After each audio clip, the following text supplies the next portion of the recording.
Uh,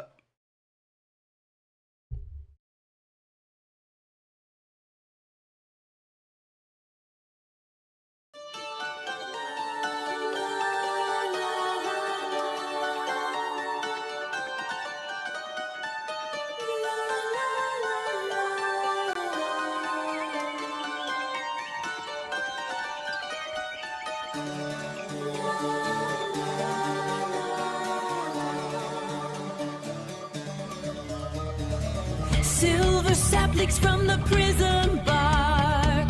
We trace circles on the velvet floor. The sun is a flat plate of brass, watching us pour salt into the dirt. Watch the ground, drink it out. Everything here is a perfect shape, cut from the glass of a sky. Keep the green machine spinning fast. Trade your pulse for a leap of tin. The master wants a heavy price today. Don't look up at the hollow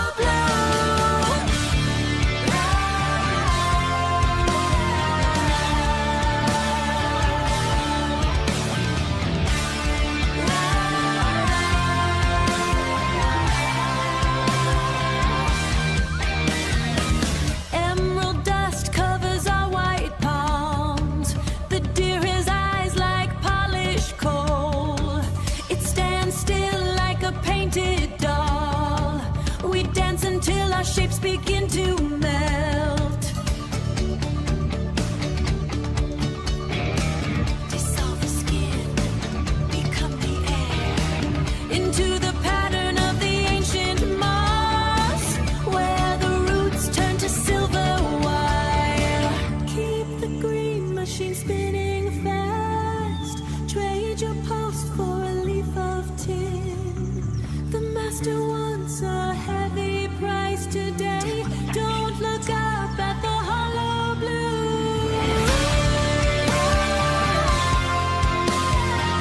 It never ends, only repeats. The forest breathing, or is it us? The mountain is made of cardboard and glue. Keep the green machine spinning fast. Trade your pulse for a leaf of tin. The master wants a heavy price today. Don't look up at the hollow blue. Spin fast, tin and salt. The ritual is done for another year.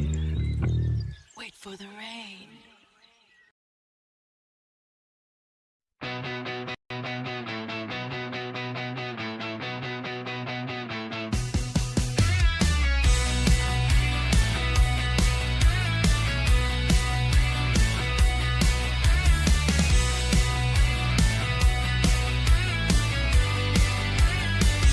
From the moment we are born, under a veil you are allowed to be independent, only to find out over time, sometimes by force.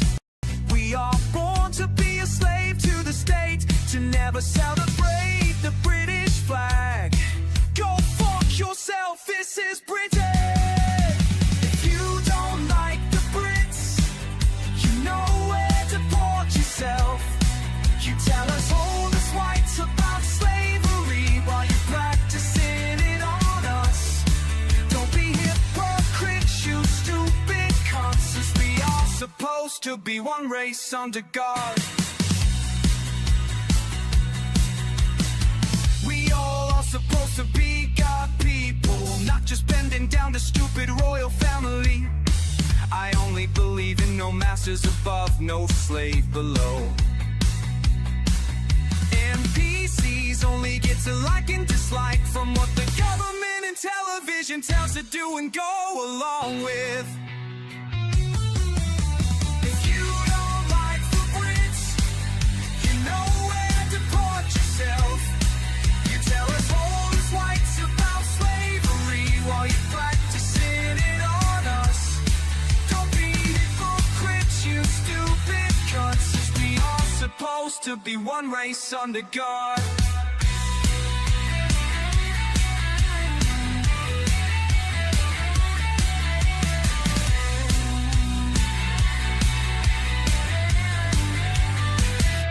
complaining about his Brits. You ran from tyrants from your country to deal with torture and corruption. Look at yourself, bitches. Stupid idiots. You don't have the right to complain about us. You are hiding our United Kingdom. Dance to your hypocrisy. Dance to your hypocrisy. Dance to your hypocrisy. Dance to your hypocrisy.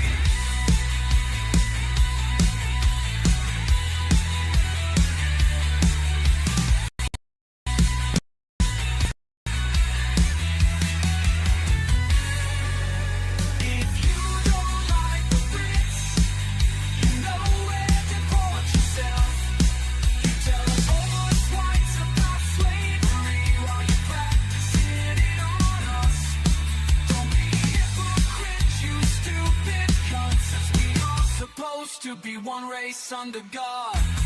You don't like it here, don't let them hit you on the way out, darling. But delicious hot nothing, till death do part.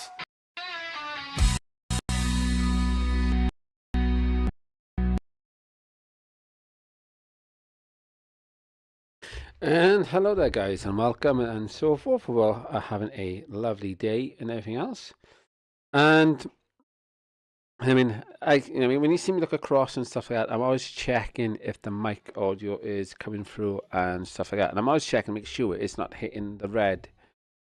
It's hitting the yellow right now and all of that. And this week I had, well, earlier this week, a cheeky council sending me a letter saying, "We found rubbish of yours down so-and-so place." And I was like, "Oh, that's good, because I didn't put it there." Because for me to put it there, for one, I gotta make sure I don't have arthritis.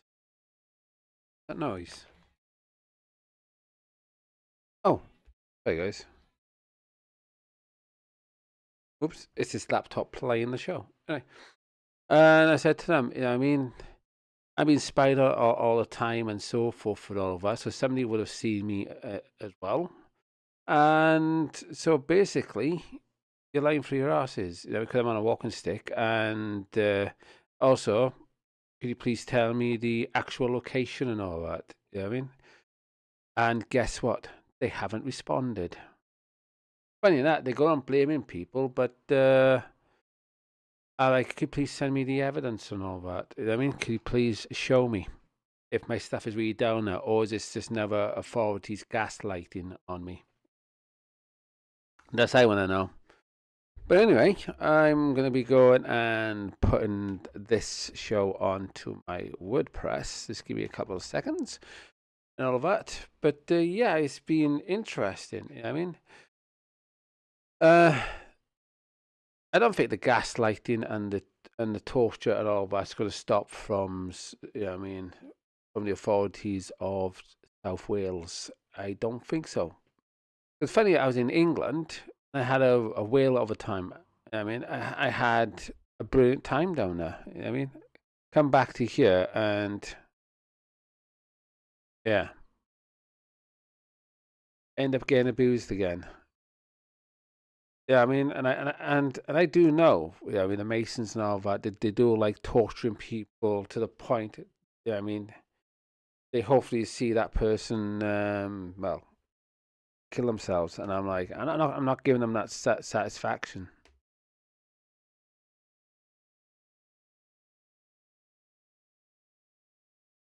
Oh, why isn't it doing that?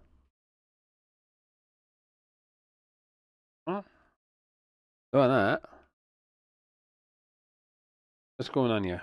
But anyway, let me just plug in this. Let me plug in my mouse from the other laptop to this laptop.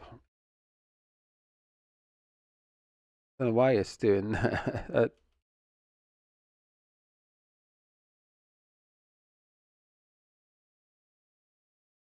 Yeah, for some reason, it's. Oh, there we go.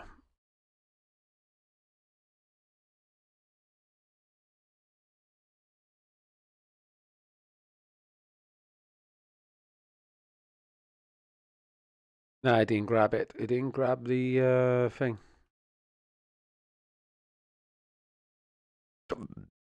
Excuse me. Yeah, I still haven't. I mean, I have been trying to. Yeah, I mean, drink liquids and try to get some food down me, but the body's not keeping it down. So, yeah, I mean, but the thing is, well, I mentioned all this to the authorities, stuff like that, and they just like, oh, we don't care. Uh,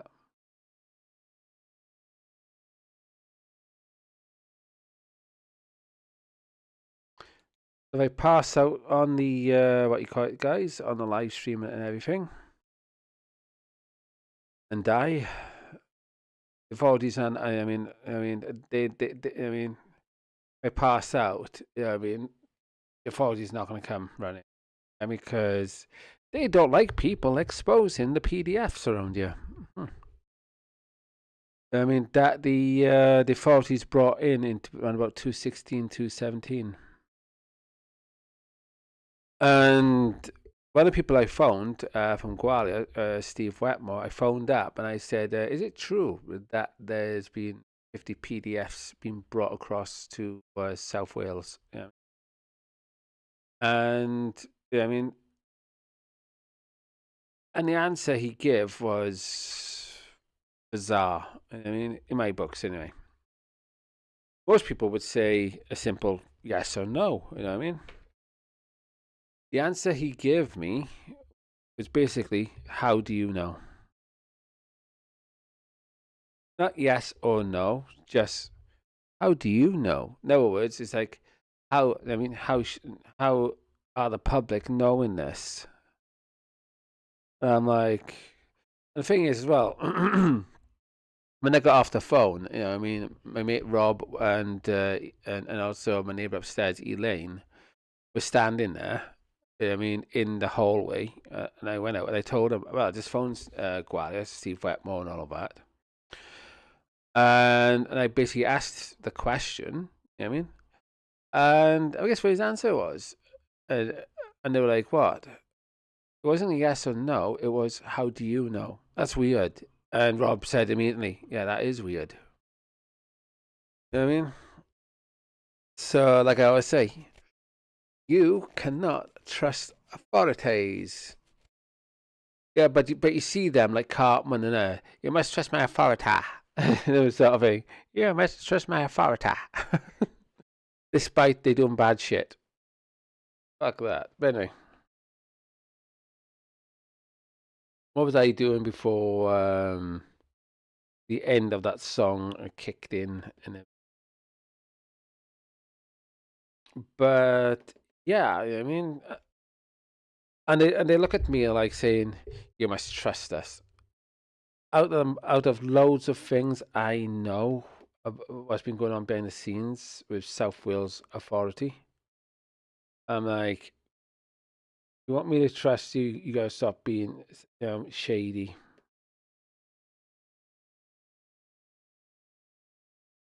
Yeah, I mean, I don't trust you because you have some title. I mean, like police or military and all of that.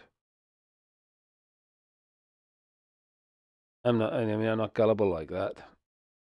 I take each person one by one.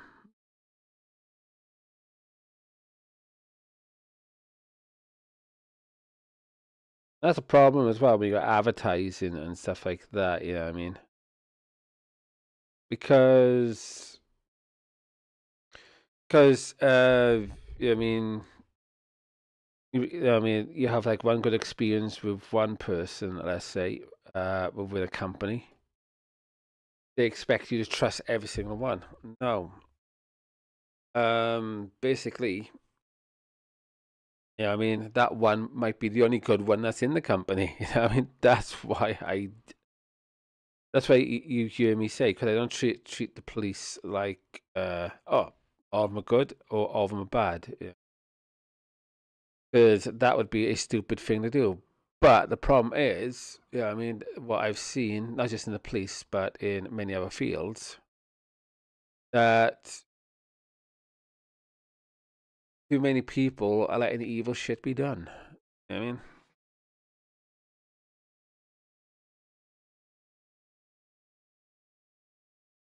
But anyway,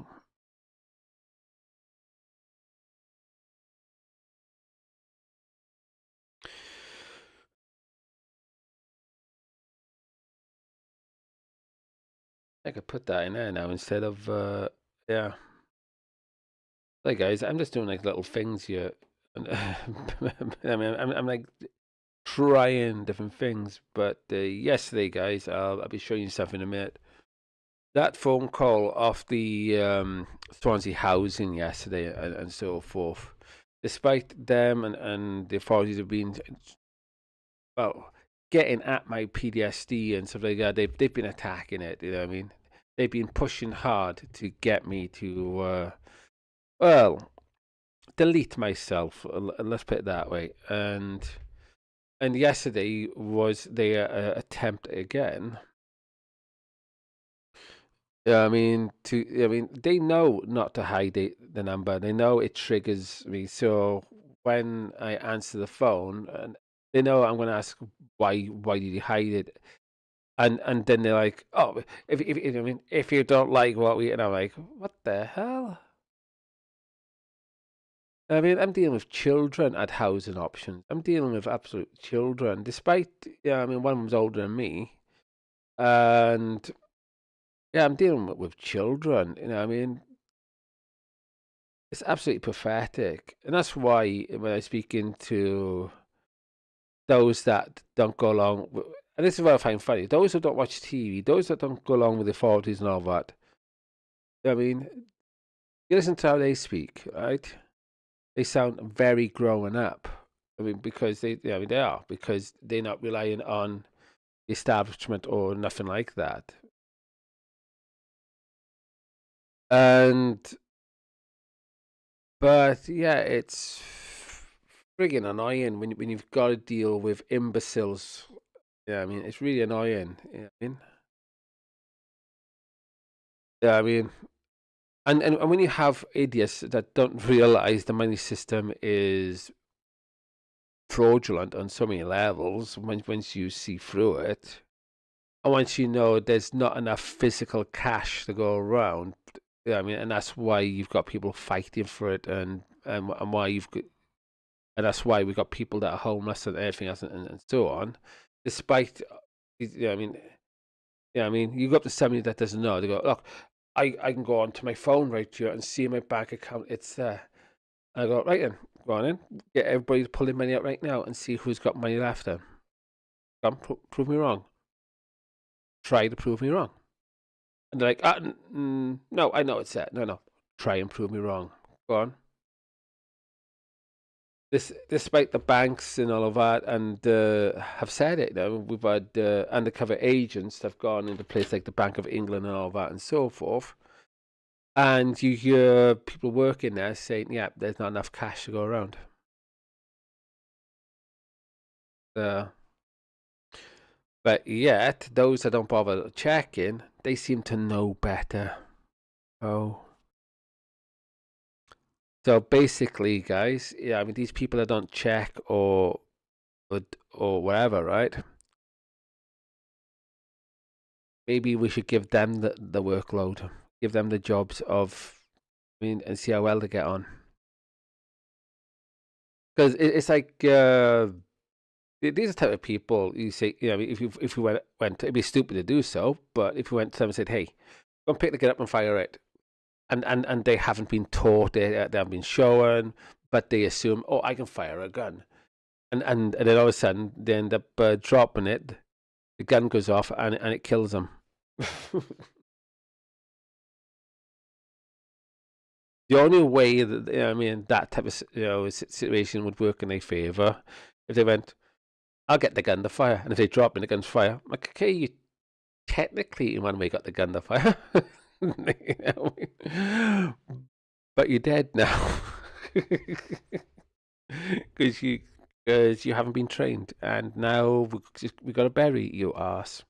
You got to bury your ass, anyway. But yeah. That's what it feels like. And the thing is, as well, you listen to those in authority as well, those working authority and all that. They don't want to know that their jobs are actually on the line, like heavily on the line. I mean, that they're going to be replaced and all that if we don't fight back against the WEF and many others, right? I mean, the arrogance of these people is, I mean, what's the old saying? Pride before the fall. These are going to have one massive fall. And despite I know a lot was happening like that, even that phrase, I know a lot was happening, right? But the thing is, I don't know everything, and it's a lot bigger than a lot. So there's vastly more that I need to know going on. But these are like, no, we're authority, we know everything. And I'm like, no, you don't, because somebody who phoned up with a certain document before the whole scamdemic went down, you lot didn't listen. And now when I phone back up, I'm saying, hey, I mean, here's an update. And the guys now going to listen because, and then when be like, well, nobody phoned in, but I went, I did, 2019. I also phoned a couple of years before that as well. Warn you guys not to be fooled by a scamdemic sort of thing.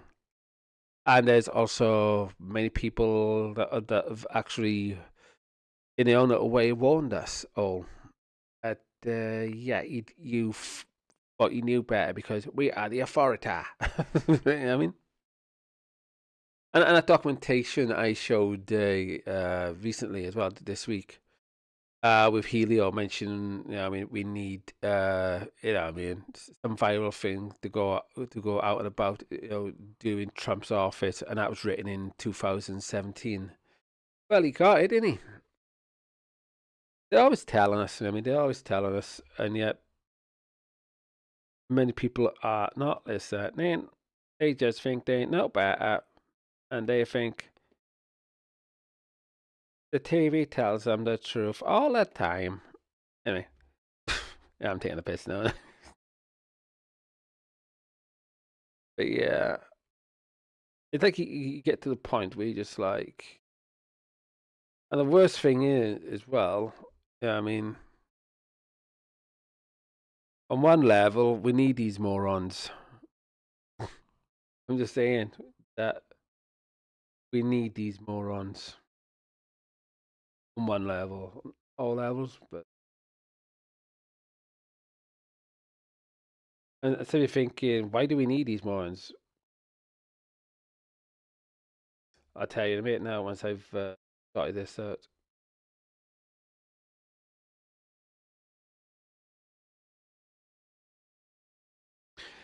Because I mean, figure this way, right? We knew that the C19 shot is dangerous, right? All that, and affects people's immune systems. And we've heard people sneezing a lot more. We've heard people, I mean, asthma getting worse. We've heard people have had blood clots. I mean, because it's accelerated a lot of the illnesses and stuff like that.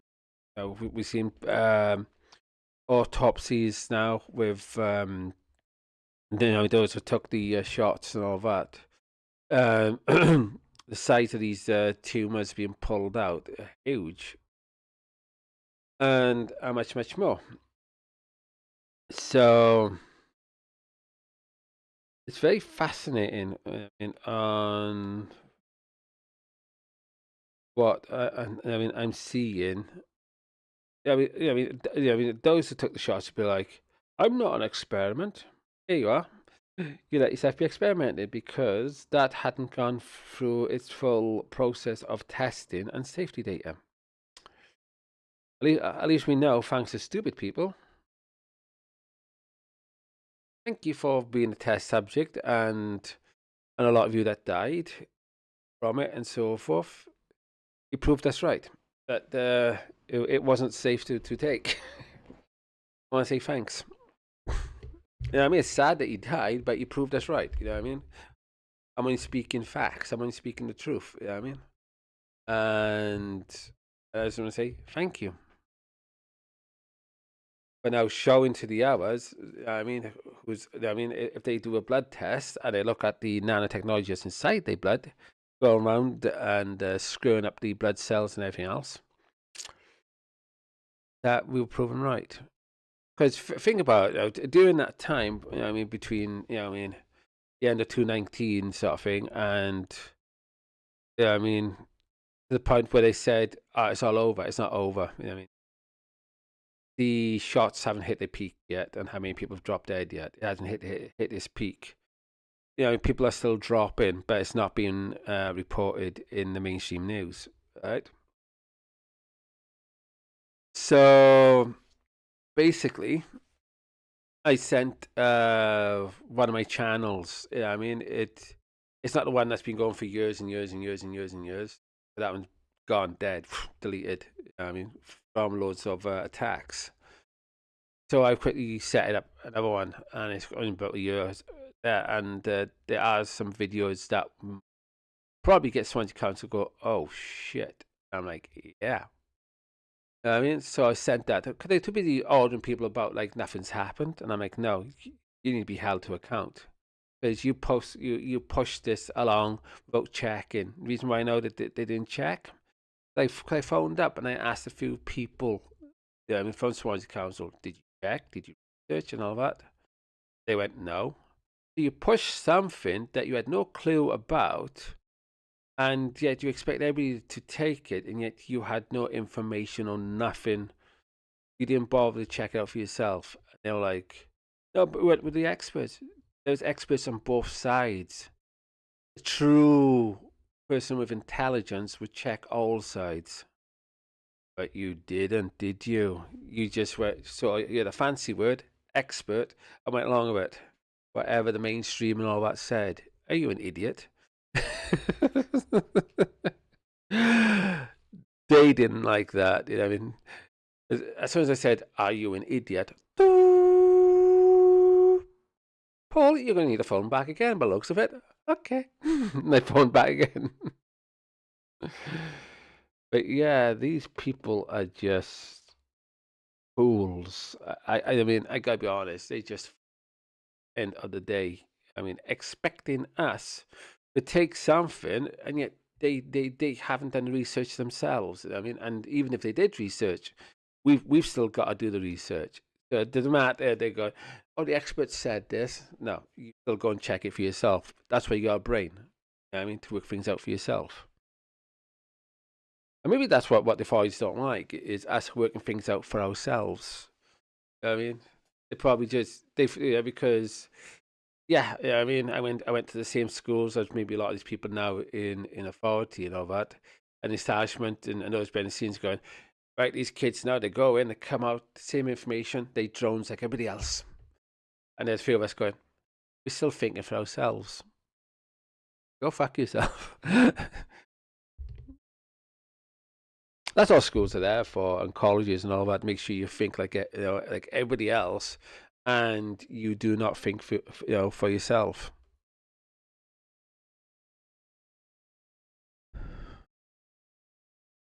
There you go. That's done. I got that up on it out, but yeah, and I did also write an article, guys, as well. So we'll do that right now.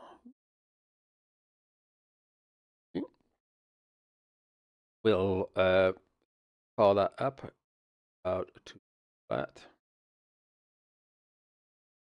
Right, where is it? Window capture, not window.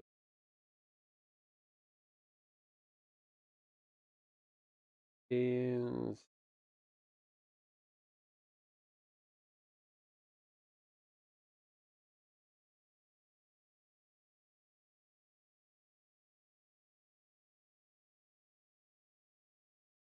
oh yeah.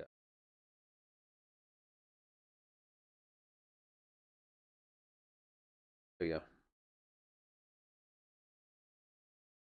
Hey guys,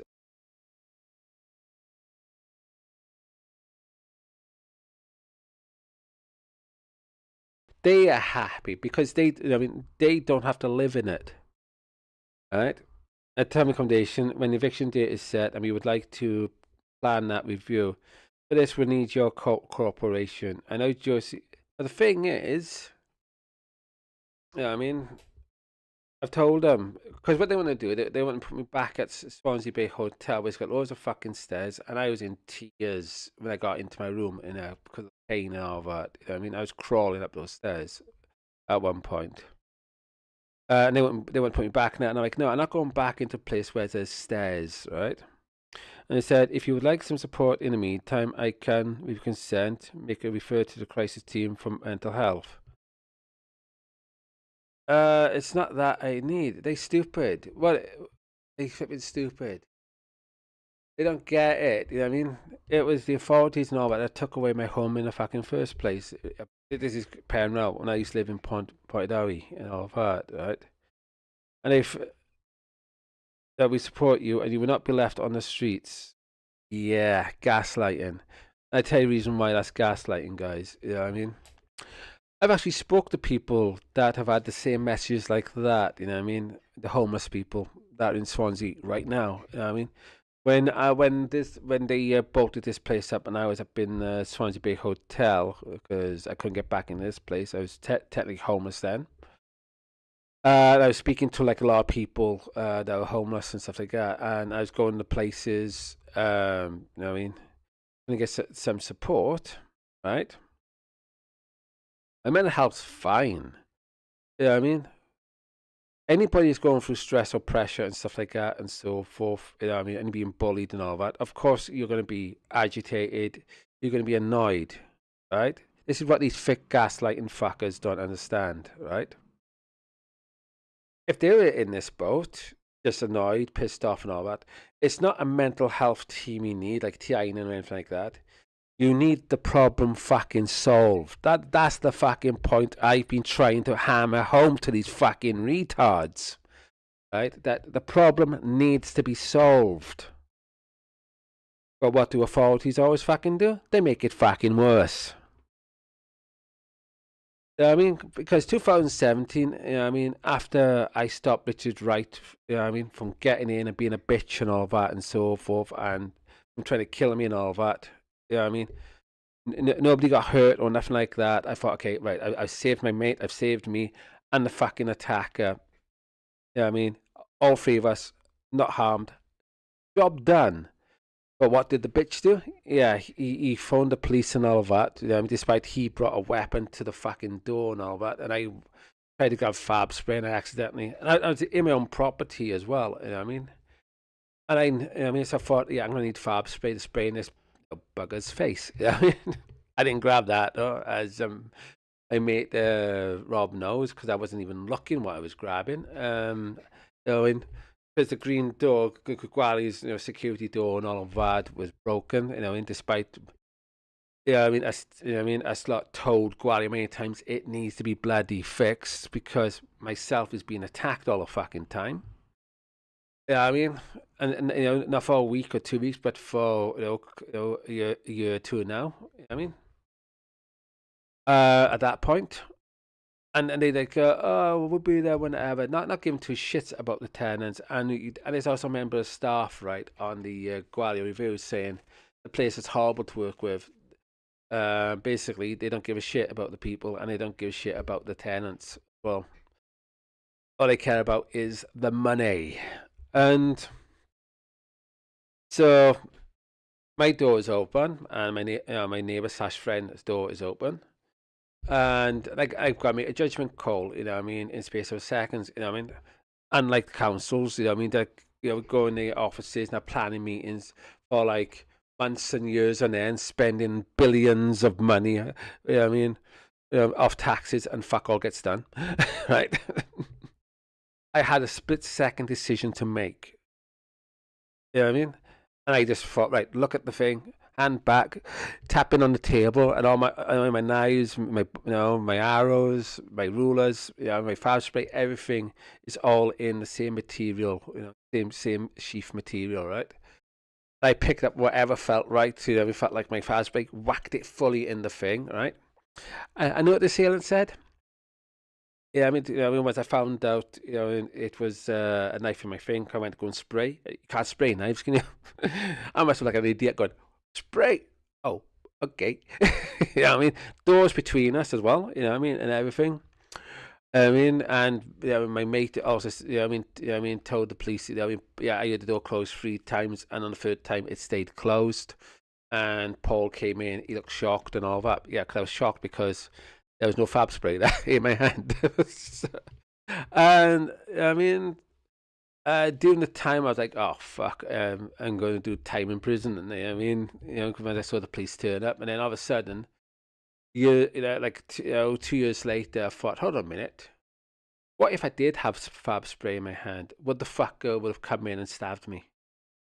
Think about that. You know what I mean, would the fucker would have continued bitching and come in and stab me? So in a strange event, despite I'm inside, not on, not outside. I'm not on no pavement, nothing. I'm actually inside, behind the door and all of that and everything. That knife saved me. I mean, despite it, I mean, what's happened afterwards. Yeah, I mean, and that's the thing. That's why I disagree with a lot of people. Yeah, I mean, uh, sometimes knives can save your life. Yeah, I mean, think of it. When you're eating food, what you're using, a knife to cut your food. So it depends on the person's intent. I've always said that to people. Depends on the person's intent. Yeah, I mean, they should go after the person, I mean, and the group there that would attack me all the time and put me in that position. You know? But I felt like I was on my own. I mean, because my neighbor couldn't help me. Because I mean, he's disabled. I mean, worse than I am. And despite he's done like 13 years in the military, you take away his walking stick, boing, on the floor, and I mean, he's down. He struggles all sorts, and something. Nothing against my mate. I mean, he knows that as well. You know what I mean?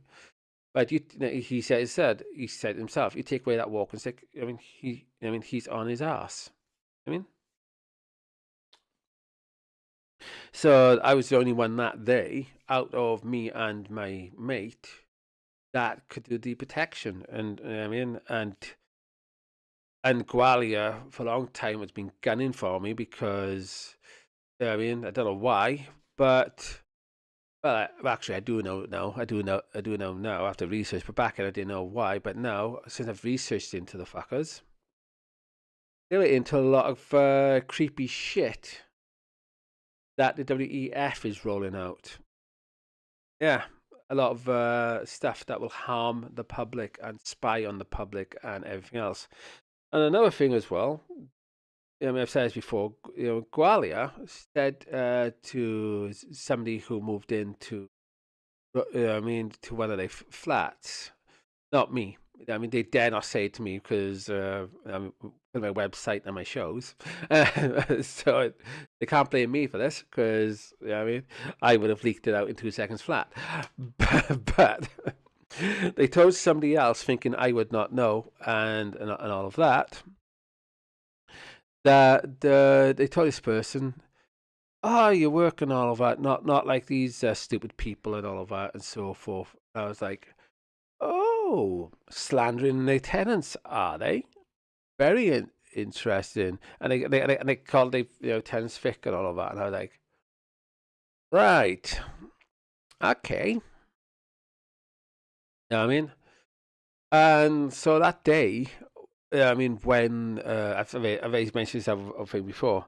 So when the Gwalia's staff member came into Rob's flat, and I was sitting there and so forth, and then when the Gwalia lady said, "Oh, we found out who's been Bobby knocking and doing all these Bobby knockers around the places and all of that and so forth." It's kids between 13 to like 18 years old and stuff like that. I was like, yeah, I know, you know what I mean? But also, they've got people, I mean, in the late 20s, 30s, and in the 60s and all of that, sending people my way to cause me harassment and all of that and so forth. So I asked them, hey, can I have the names? So, you know what I mean? And the guy's person was like, no. So Gwalia was in on me being abused left, right, and center. And I mean, she said no right in front of me and Rob. You know what I mean, and there was a police lady right in front. police lady, in front of Rob. And so basically, the authorities have been complicit on bullying me and harassing me for years, right? And because one of the people that bullied me, was lying to Gwalia and all that under the sun. And it, I remember, sorry, I'm getting a flashback. When like Gwalia staff were leaving Richard's place, and I radioed into Richard, because we both had walkie-talkies, and when I said, hey, Gwalia now leaving and all that and so forth, I'll be over shortly. All the Gwalia heads went, looked across. That was my way of saying, I know you and Richard are going to be trying to set me up. I know. So, and there I am. Richard's made me a coffee and all that. And I haven't mentioned anything to him that I know he's setting me up and so forth. I played it cool and all of that. And then I went back and so forth, and I just sat down in my chair, and I just thought, when I got back to my place, I just thought, slimy little fuckers. You know what I mean? But they think they're so smart, because when sometimes when people don't say shit, doesn't mean they don't know shit. Sometimes when people stay quiet, they know shit, and they're just waiting for the right opportunity. That's one thing I've learned over the years. Sometimes you don't say shit, and I've gathered loads of intel that way. I've gathered loads of intel. And what they don't like now, I'm spilling that intel straight in their fucking faces now. And they're going, well, if you don't like it, it's not about liking or not liking. It's about you lot shouldn't be fucking bullies. And they're like, no, we're not bullies. Really? What I've heard, and from many other people as well. You're not bullies, eh? Chinny chin chin. And why don't you put that grin away? Anyway, so like I said at the bottom of here, they said, I'm happy to discuss this in person at Astoria or over the telephone. You should.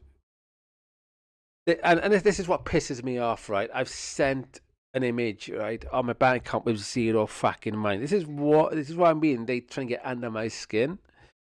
I'm happy to discuss this in person at East Avorth or over the telephone. However, I'd like to talk about is your future housing. This is the fucking thing, right? They know I don't have money to discuss this in person. They wind the fucking people up that are going through bad times.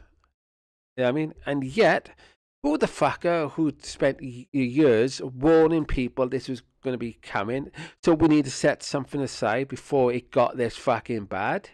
Me and a few other fucking people up and down the fucking UK. A lot of us got together online in certain chat rooms, I'm not going to say where, and we spoke to one another. We passed information across to one another, and then we went off into our community and said, hey, this is fucking happening.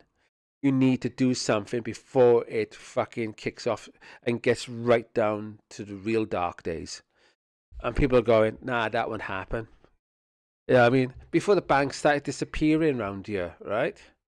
Back in 2011, I got Enoch Crane to come across and, let people know, hey, this is fucking really happening. You know what I mean? And I went round and still, I told people, and those who showed up got it. Boom. Well done to you, to those that showed up. But the rest in part of this community that didn't show up, and I was speaking to them, like, oh, that will never happen. That will never happen. And then when they saw HSBC disappear in Point Dallas, they're like, oh, wait a minute. And they saw another bank disappear. Then another one. They're like, wait a minute, Paul was right. I was like, it's not about being right. It's about doing something to stop this fucking deep shit happening. They don't get it. They think it's about a person being right or wrong. No, it's stop what's coming. You know what I mean? Or get prepared to put something else in its place. So when they take it away, we got something in place that keeps us going. Make sure that we still fed, we still clothed, we still this, we still that. But they were like, you're a conspiracy theorist, you're tinfoil and all that. And then that's why a lot of people now, they still send me emails. I mean, I had one just a month ago, and they just went onto my WordPress, Why Wales, because my main one's gone. You know, that I used to host on SiteGround and all that. Before SiteGround, I used to host off Tripod. You know what I mean? And Tripod kept going down all the time. That's why I went across to SiteGround. You know what I mean?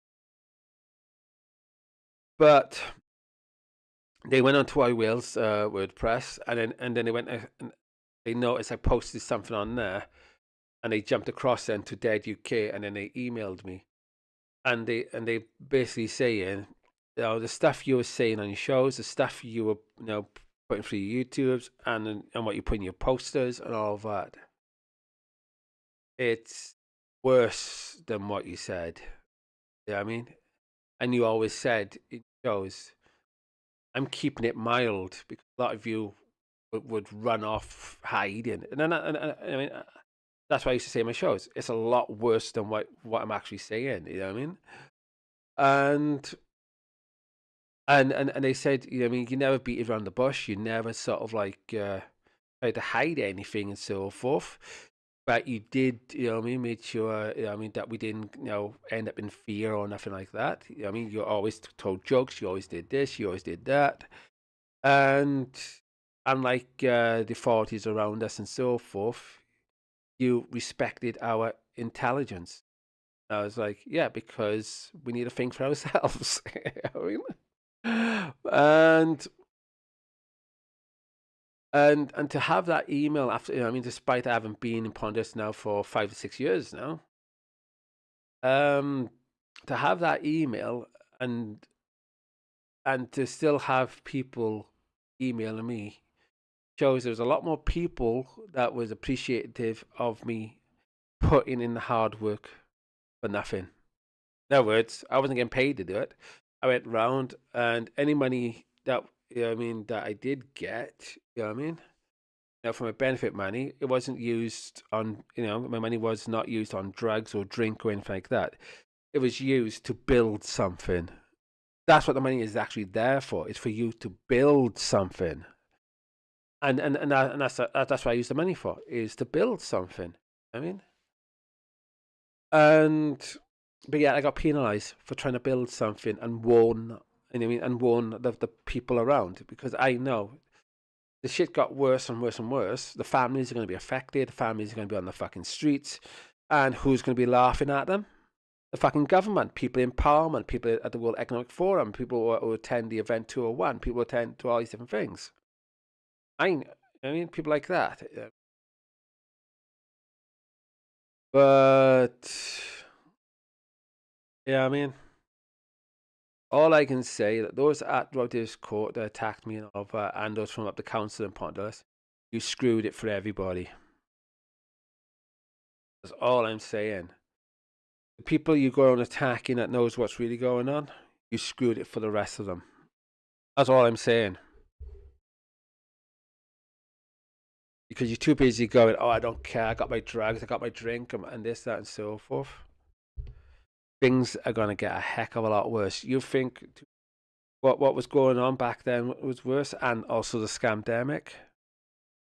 We haven't seen what they've got planned for us yet. So if people are wishing, oh, let's hope 2026 is going to be a bit better. It's going to get worse. A whole lot worse. Because people think, oh, just vote for the next person in. They'll solve it for us. No. They're going to screw it even more for us. It's we are the answer, not anyone in fucking politics. And, but yeah.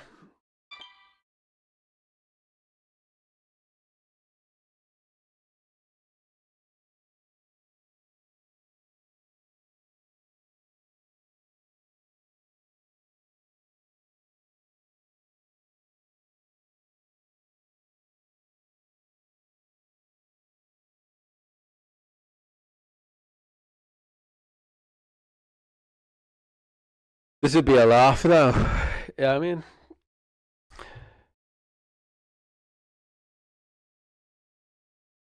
this would be a laugh though. I basically, as you guys just probably spotted, I mean, I said, phone me. You know what I mean? But I'm not taking that thing off. If you withhold your, you withhold, you keep yourself hidden. No, I'm not taking that off. I've had too many people phoning me and putting death threats to me. They were going to kill you. And hello, what's this? PDF by David Ventura and PDF by scenarios for future of technology. And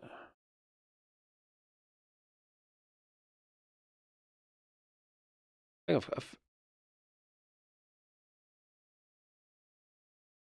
Why are they sending me that one? I've already got that.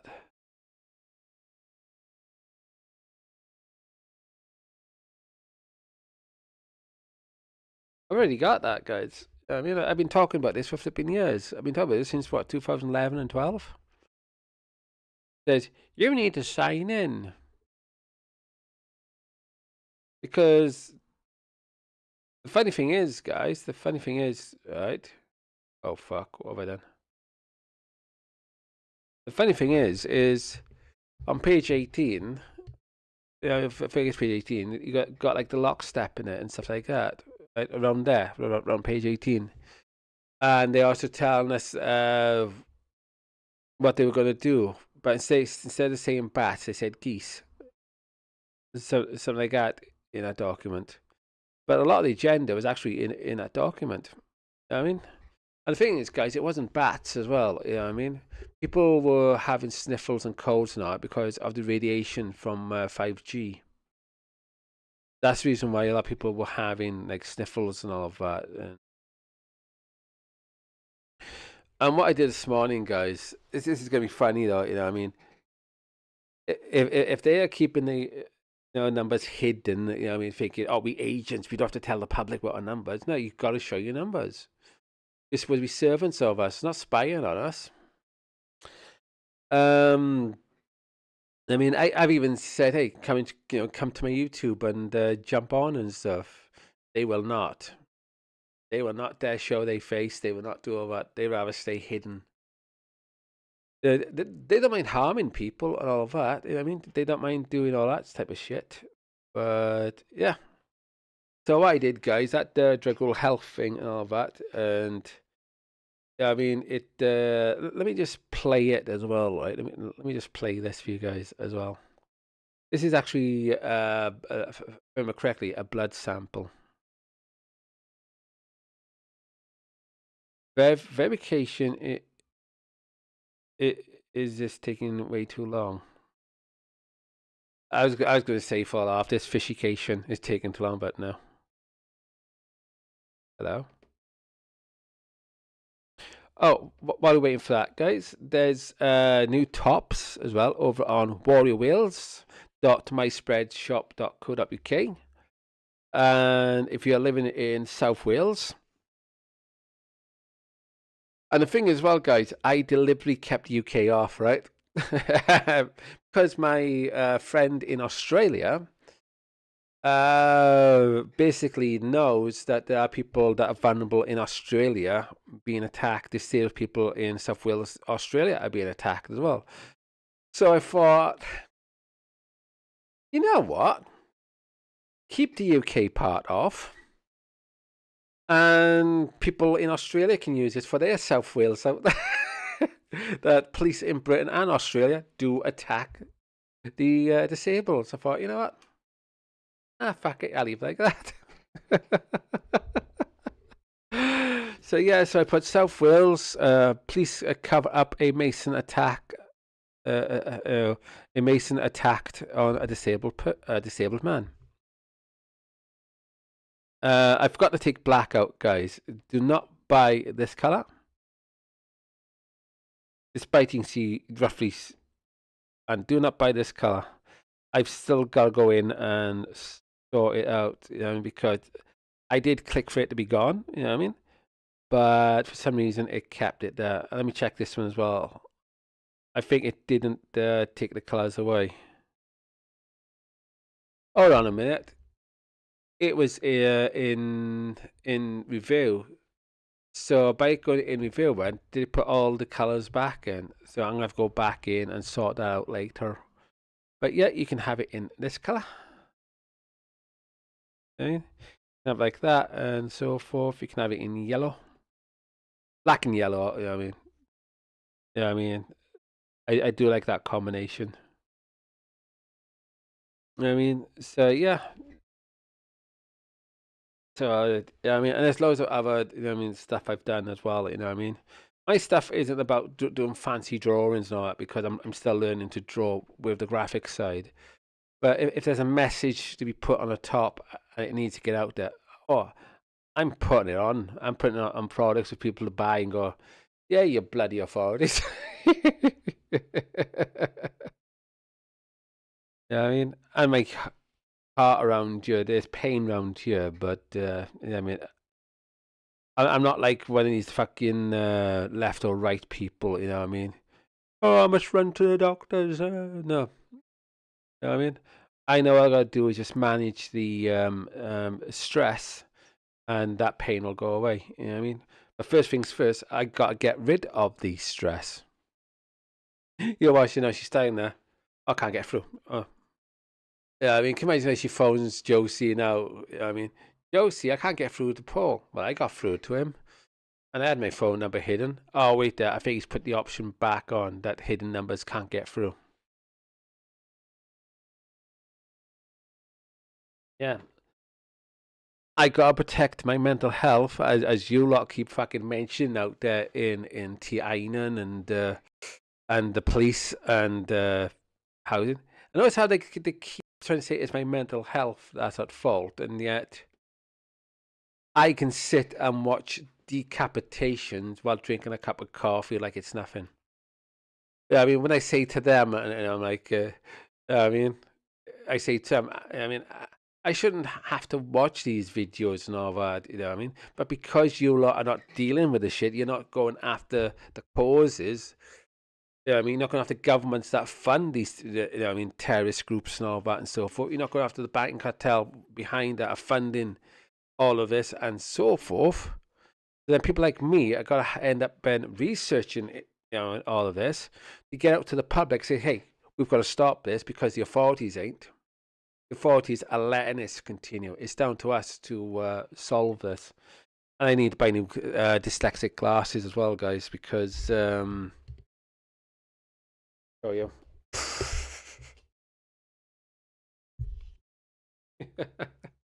Yeah, they're £29 as well. These are fucking £29 to buy a time. I mean, I wish they did metal frames. I mean, metal frames with like rubber coating or something. You know what I mean? But anyway, so they don't break. I mean, people are heavy-handed and all that and so forth. Put them on. Anyway, and I'm not being heavy-handed. I'm like, put them on my front. Like, what the heck was that? Oh, that one broke. But yeah. And again, I'll show you how much they are now.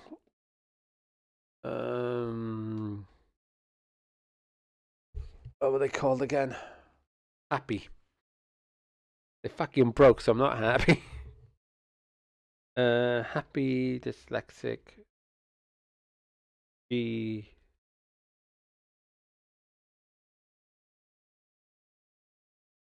Yeah. They're down £3. There you go. They £26, guys, and so forth.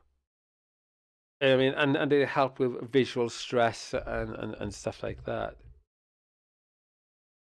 Are these them? No, it's Happy. I'm in the company. Yeah, Happy.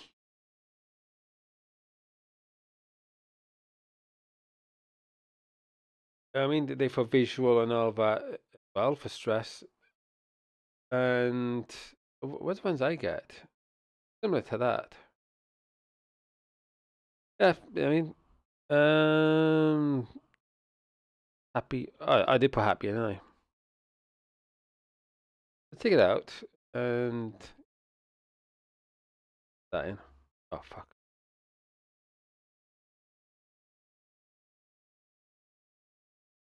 You notice where it says right here. I mean, and these different colors. The one that works best for me is actually this color. They work brilliantly for me and all of that. I mean, the reason I got yellow this time because they ran out of purple, and three main colors I like it. Green is out. I mean, but purple, pink, and yellow, yeah, they work brilliantly for me. I mean, and if I need to, I will go to the blue. I mean, so yeah, they're absolutely brilliant. You know what I mean? They're absolutely brilliant. And I've actually got a blue ruler thing over there now. You know what I mean? So I'm not like desperate. You know what I mean? So, you know what I mean? If my eyes, you know, I'm reading something, I start seeing like marching ants and that, then I'll quickly grab that and then, you know what I mean? And again, I get it now just in case if we start reading a lot of stuff. There you go, guys. This is handy to have, you know what I mean? Because some of you have actually seen me in the past where I've just gone, put it over the words, and these are very handy to have, you know. For somebody with learning disorder with dyslexia and stuff like that, I do recommend getting like visual aids and stuff like that. Because a lot of the authorities are useless. Because like me now, as you guys now see, like a white black background right now, if I start reading the top line, the next two to three lines will start going into the marching ants. Then if I start getting anxiety and stress, then the whole thing starts moving around. I start getting swirlies and stuff like that. So I gotta like stay calm at all time and put one of these like, or wear those glasses. And you know, one of the things I found out was this dyslexia as well. Yeah, I mean, years ago, I was reading something that it's to do with the balance back here. So I've over the years I've started exercising to improve my balance, and also it's helping. I mean, with my legs as well. So I'm doing just having a double, you know, positive impact. You know.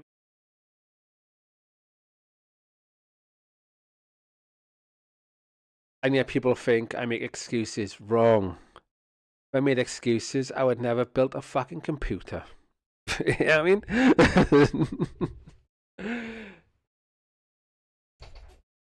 If it wasn't for me having a computer, I wouldn't be able to do half the shit I do. You know what I mean?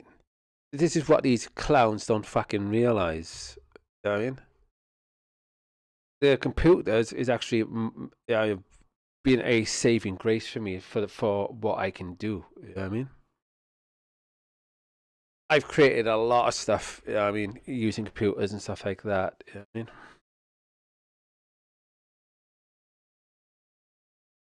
I remember the first time I started doing web design, and I used the lighting gels to I had to read the text and all that.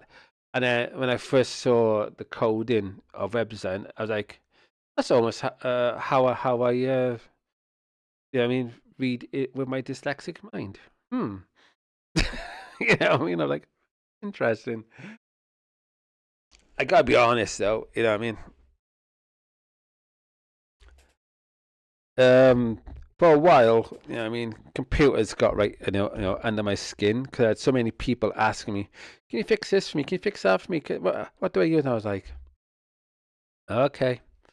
In the end, I had to tell people I need a break from computers. You know what I mean, I mean, I knew I'd always go back to the computer and stuff. You know what I mean, but I just needed break from all the questioning.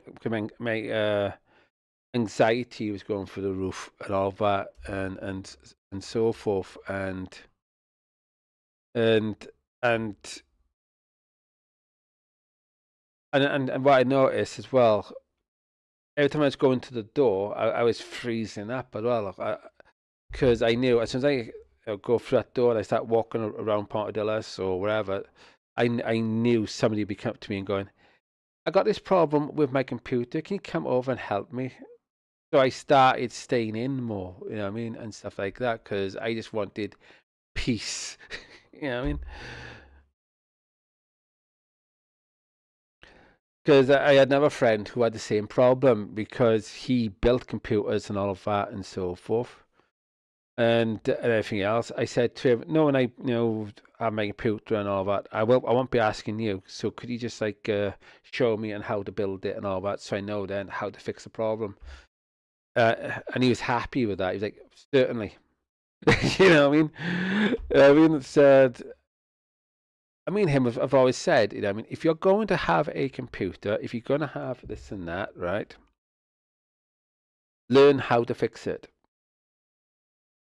That's a problem with a lot of people, that they buy stuff, but they don't know how to fix it. Prime example, right? Yeah, I got this laptop here, you know, this other one back here, if this one breaks. But before I had this one, yeah, I mean, people, might have been Carl or something from the crisis in I would say Australia, in Swansea, to say, and well, two of them came here. They saw this laptop in front of me in half. I mean, literally in half, right? I was diagnosing it and all of that and so forth. It kept going off. It kept doing this, that, and everything. And I went through it. I thought, I wonder. So I unplugged the battery and so forth. And then, lo and behold, it came on. You know what I mean? And I put the laptop back together again. And when I spoke to the person again, you know, but over the phone this time, I said, remember when you came out, had the laptop in half? Yeah, it's fixed now. He went, oh, nice one, mate, sort of thing. He went, well done. I said, yeah. I said to him, that's my thing. You know, I mean, I like building and fixing computers and all of that. You know what I mean? But I don't like it when people like overly ask me. You know what I mean? Like like 1,000 times a week, sort of thing. You know, I don't mind fixing, but let me have my time from anxiety and stuff like that. You know what I mean? And we were just like, I know. But yeah, he was, you know, chuffed I fixed it and all of that, and able to still do my work and everything. And now I've got this other one. I'll do my streaming as well. So a bonus, as they say. But yeah, I bet you're right. I mean, they are phoning me from what you call it, right? What I'm going to do as well, guys, because I'm not going to be needing this laptop for sound just yet. Hold on, wait there, wait. Oh yeah, speakers. I thought I had my other headset in. I could just plug into my ears. But yeah, and I've got like, I mean, as some of you know, I've actually got a proper desktop in storage. But as you see, the emails, I'm gonna be moving, so there's no point having them here. Yeah.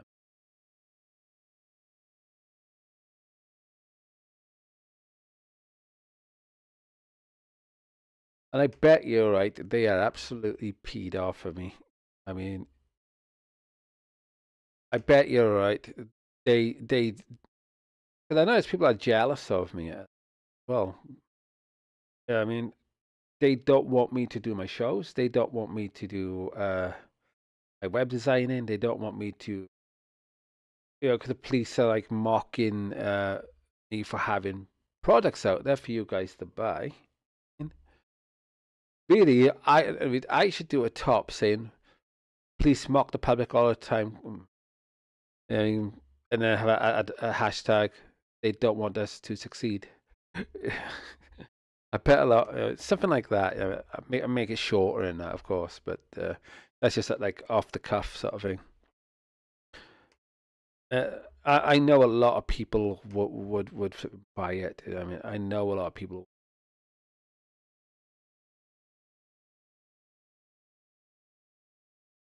So I mean, I'm gonna have to redo the design, because I did put up one design, Yeah, maybe that's why they're not selling.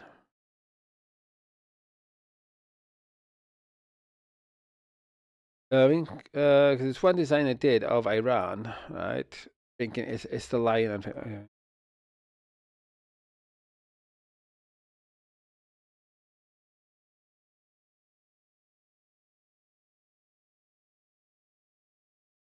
John Hughes trying to speak after comedian 4 million state goes to charity nearly a decade.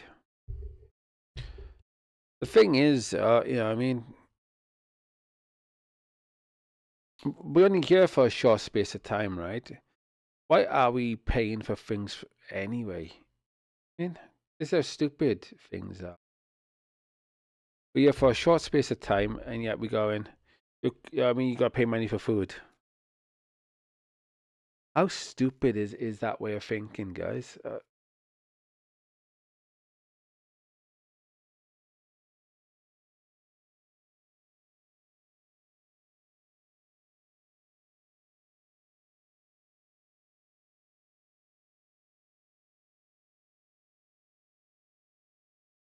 Yeah, one of the journalists that saw the thing is not very happy with housing options. They are very pissed off. And I mean, uh, she's got about 500 odd thousand people following her right now. Well, and she's got about, what is it? About how many people she's got following on her YouTube right now as well? Let's have a look.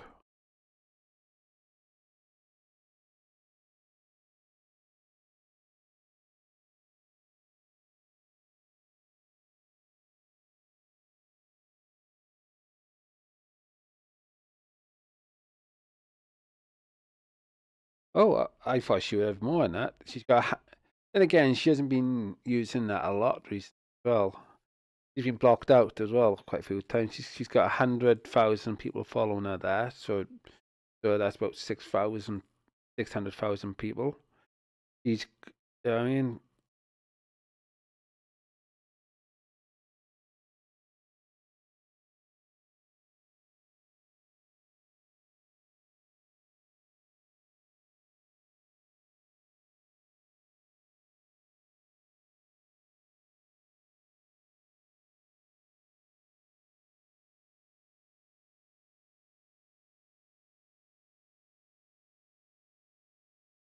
yeah, I'm actually checking the stuff out now.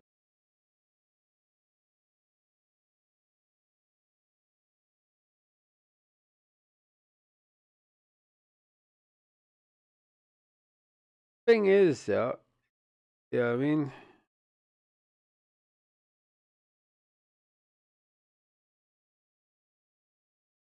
this is what I don't get, right? What I don't get.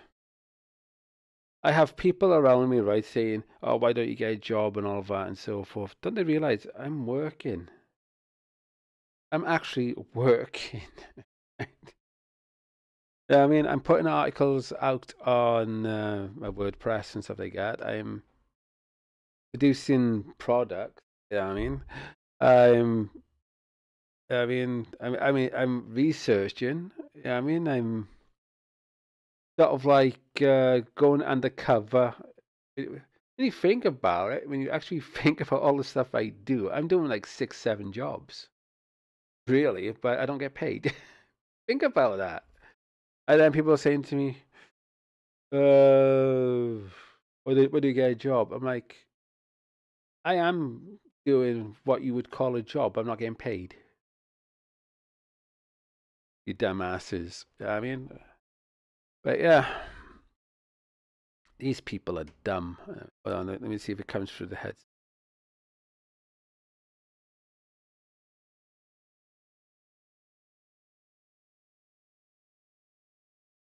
Yeah, it's coming through the headset. Good. But yeah, I don't get it with these people and all of that. I don't. I mean, do they mean like, oh, you're not doing the same job I'm doing or something? I'm like, of course I'm not going to do the same job as you. I don't mind money going to some fucking twat, you know what I mean, within Parliament. I'm exposing the system. I'm not going to work in it. I'm exposing the bloody thing. You know what I mean?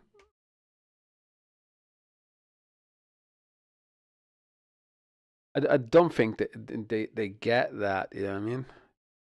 I'm happy just exposing them. Like, because it's like same from the job center. Like, they gives me, oh, I mean, like years back and so forth, when I was able to walk and stuff like that, and one was said to me, yeah, if you don't get a job by so and so and all that, we're going to stop your money. And then all of a sudden, one of the other staff pulled me aside and said, "You sit there, go and chill for a bit. I'll be with you in a minute. Let me go and deal with that one." So, I mean, they walk across, and he says to them, because I remember him telling me this. He goes, "So, well, you need to be more careful with him over there." You know what I mean? He's trying his best, despite he's got dyslexia and all that and so forth, right? He's trying to better fill out his forms and all that and so on. He's slowly getting better and better with his dyslexia, and you're giving him shit. And yet there's people in here with way better English than him who are just lazy. Leave him alone. And so he comes back to me. He sits down. He tells me what he just said and so forth. And he says, "So what are you doing today?" And all of that. I said to him, "Yeah, I mean, I'm just going to go back home. Yeah, I mean, jump on the computer that I've just built and all of that. And I'll continue working on my CV. I'll keep doing this, that, and so forth. And then I'll pop out and then, check our stuff out once I've calmed down." And he goes, "You do that, you know what I mean? Because you're not being lazy. You creating something. You're trying to put something together and so forth. You know what I mean? Keep doing your, 'cause at the time as well, I was doing a web design course as well. You know what I mean?" And he said, "Right, you keep doing that and all of that. And is there anything else you would like to do?" I said, "Well, I've been looking in psychology." You know what I mean? "All right, we'll get you onto that as well then." So, you know what I mean? So I ended up doing psychology, which led then to me doing, Egyptology. And I said to him, I got a friend of mine who wants me to go and work for him. Yeah, I mean, I'm only going to be getting like £10 there and so forth. He said, "Don't worry about the £10, mate. That will not affect your benefits and all that. I mean, you go off and do what you need to do." I went off. "Okay, thank you." Went off. And then, I mean, 2 weeks later, I went back there and so forth. Yeah, I mean, not to sign on. I needed advice on something. And he was there again and so forth. And I said to him, "No, because I'm working for my mate and all that and so forth. I mean, I'm not getting much money. But I put that down as experience." He went, "You put it down experience." So I went, "Okay." And I went off. And so, yeah, everything you do is actually a form of experience to go into a job and all of that and so forth. You know what I mean? Which I gathered from what he was telling me. You know what I mean? So, because I see with people today, right? When they first time going into a job or whatever, right? They think you've got to have a job to have experience. No, I learned, right, and I'm going to give you this advice as well. Look around and what you're doing, right? Have a look on what you're doing. Something like a dishwasher, right? Yeah, I mean, if you're not good at washing dishes, go to the kitchen right now and practice washing dishes. If a job needs you to wash dishes, practice in the kitchen to wash dishes. You know what I mean? If you're going to be a cleaner, hoovering and all of that, and dusting and all that, practice around the house, dusting and hoovering and so forth. You know what I mean? You gain experiences that way. You know what I mean? And then, you know what I mean? And yeah, it's just people sometimes are not aware that what they're doing, you might be able to apply it. You know what I mean? In a job environment. You know what I mean? Because it's like me, I was doing performing arts and all of that and so forth. And when I went to go and work in Butlins and all of that, a lady said to me, "Right, and if there was a fire and all of that and so forth, I mean, what would you do and all of that?" And I basically just said, yeah, I mean, open all the doors and basically just say, hey, people, yeah, I mean, follow me, calm and all of that and everything, single file, and I mean, put your hand on each other's shoulder, I mean, this thing, I can't even say it, this thing. Back then I could, right? And just follow. You know what I mean? And she said to me, "Why did you say you put your hand on each other?" I said, "If there's smoke, yeah, I mean, follow each other up that way, and I mean, and get to the ground and all of that and so forth." She was like, "Huh? I mean, when can you start?" I said, "What do you mean? When do you want me? We want you there next week." Okay, I was there the following week.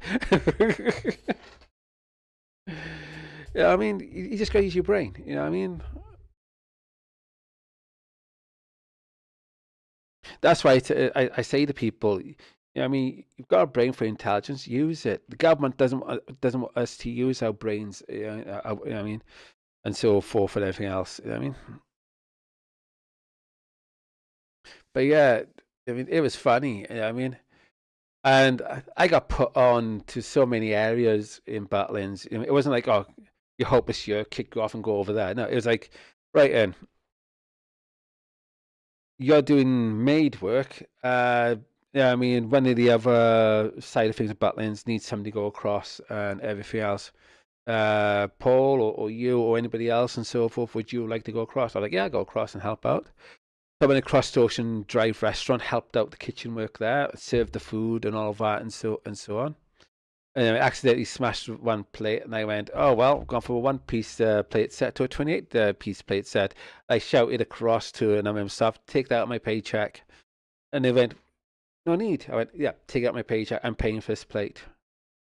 Uh, and so they did. You know what I mean? So they were shocked on how, you know, how I am, sort of thing, right?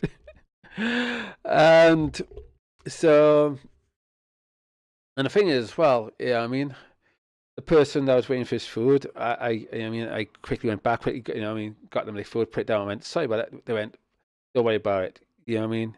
You stayed calm. You know what I mean? You made a joke out of it. You also, you know, paid for the plate and all of that. You know what I mean? I've got utmost respect for you. And when they put me on the food counter serving the food, and the thing is, right, the finger up and down and all that for the plates and all that, I found that funny. You know what I mean? And I said, "Well, looks like the plates are shagging tonight," and people just fucking burst out laughing. And yeah, I mean, and the thing as well, the speed that I mean, I got that queue down as well. You know, I was like, "What do you want?" They went that went. There you go. Obviously, what do you want? Oh, right, off you go. Oh, and somebody said to me, "Have you worked in food before?" I went, "Yeah, I've worked in a Chinese takeaway." They went, "Oh, that explains why you're quick."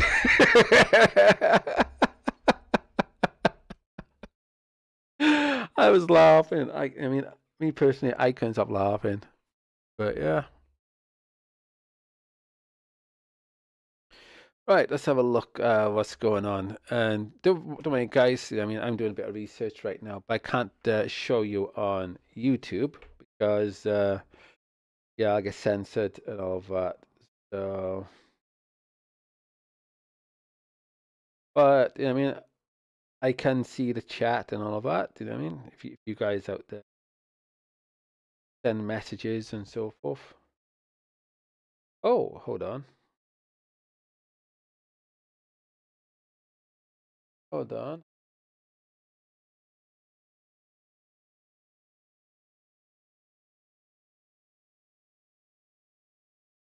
How did I do that actually?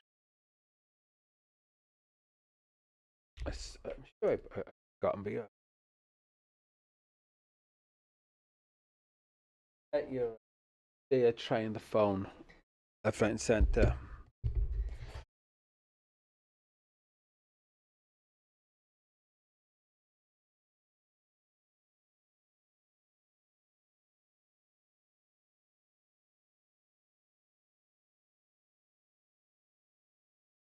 Right, guys, should we hold on.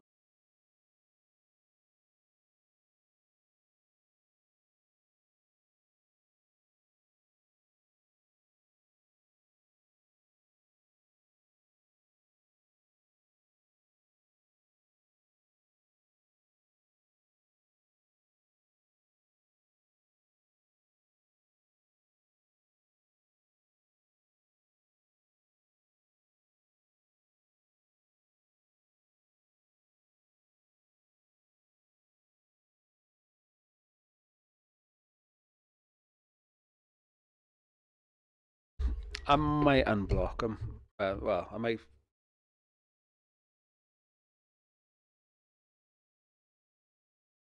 just to see what they got to say. I do want to know what they got, but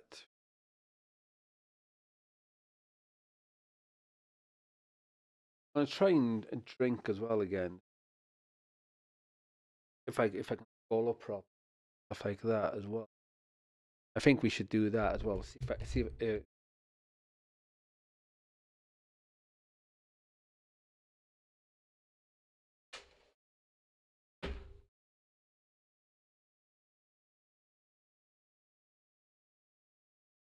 I heard.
Okay, that's the cat one. Good job I got these guys, to be honest. We'll try these now as well. See, swallow those. If you're watching Josie, it wasn't a choice, you know what I mean? I'm just struggling on eating and drinking right now. It's been 3 to 4 days, you know what I mean? Let's see if I can eat or drink anything. Some people are just retarded and just clueless, you know what I mean? That's a problem living in the UK and the West in general. Because we've got like TVs, sofas, and a lot of things set up for us. A lot of people forget, yeah, I mean, just the basic humanitarian levels, you know what I mean?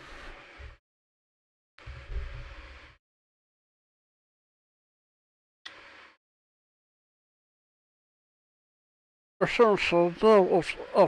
sound. Anyways.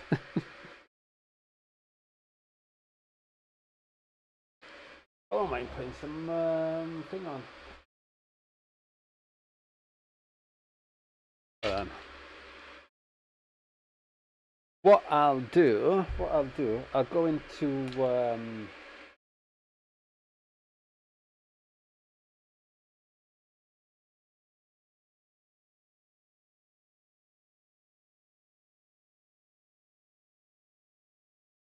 what I'll do, I'll go into my Bluetooth settings on this one and turn them off. And then when I want to check an audio video on here, I'll basically do that then. Back my other headset on. These.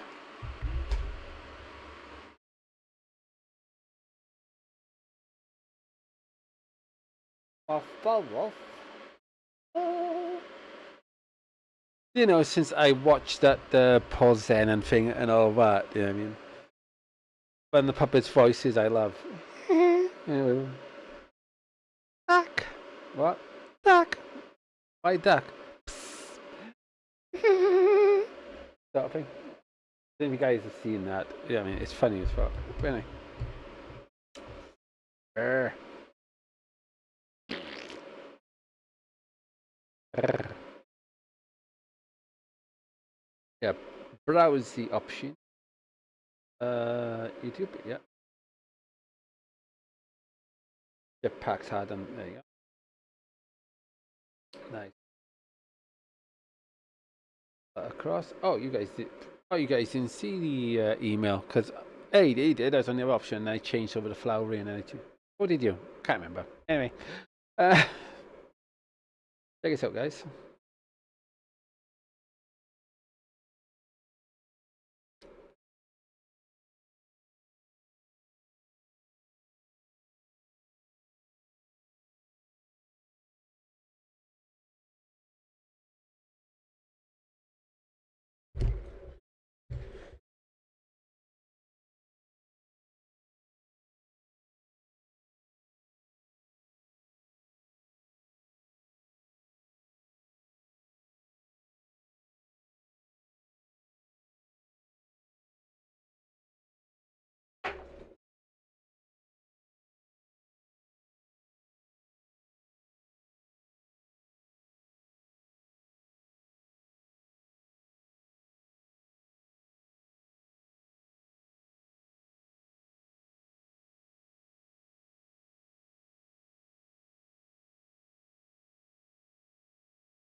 He doesn't care. Yeah, I mean, you can see in his face, he's laughing. They don't flipping care that you lose your job and your family don't have money and you end up on the streets and all that. This is what I've been trying to tell you that in Swansea authorities and my local neighbourhoods, that pricks like this don't give a shit you lose your jobs and all that and so forth. I mean, robots will take over. I mean, AI will do the government's work and all that and so forth. And 90% of the human race will lose their jobs and all that and starve to death and this, that, and so forth. Don't worry, they're bringing social credit system anyway. Whoever survives and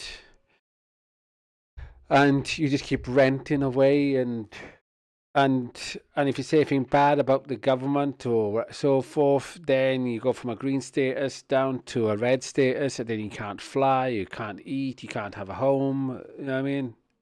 You're deleted from the system. You die. You know what I mean? So don't worry about it. You know what I mean? Keep, you know what I mean? Go along with the establishment and all of that, and you'll be fine, innit?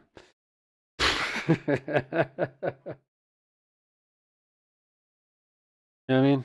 Yeah.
There you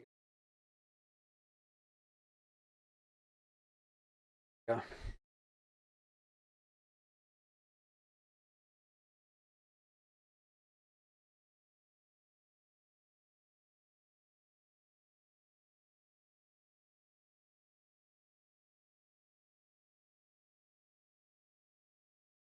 There you go, guys. I'm back. And look at that. It says there, tuning electronic and magnetic properties of graphene by surface modification. And that's what people got inside their systems. And that's from Applied Physics letter from the AIP. Yeah, it's, I mean, don't worry about it. These scientists, they are conspiracy theorists, aren't they? But anyway.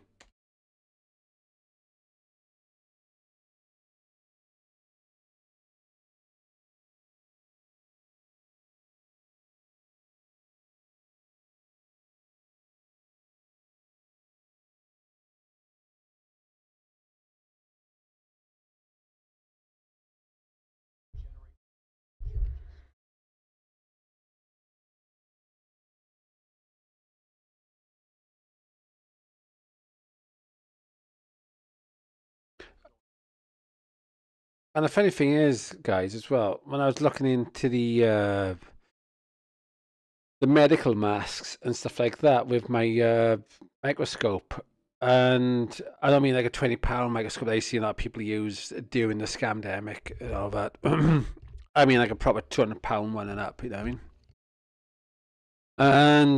And I was basically seeing stuff like that, you know what I mean? I was like seeing. Yeah, I mean a lot of stuff that shouldn't not be in the medical mask. Think about it, right? People got these medical masks on, and don't forget as well, if you guys have seen the video that I did, where you see this graphene worm. I call it a graphene worm, and most people just see. I'll use the wire. Just see them moving about like that when they blow on them. So they're like, they comes close. They don't breathe. Goes back. When you breathe, I mean, it's and it's supposed to be a bit of fluff, like a lot of people are saying. It's when you breathe, it should go that way, but it wasn't. It was going.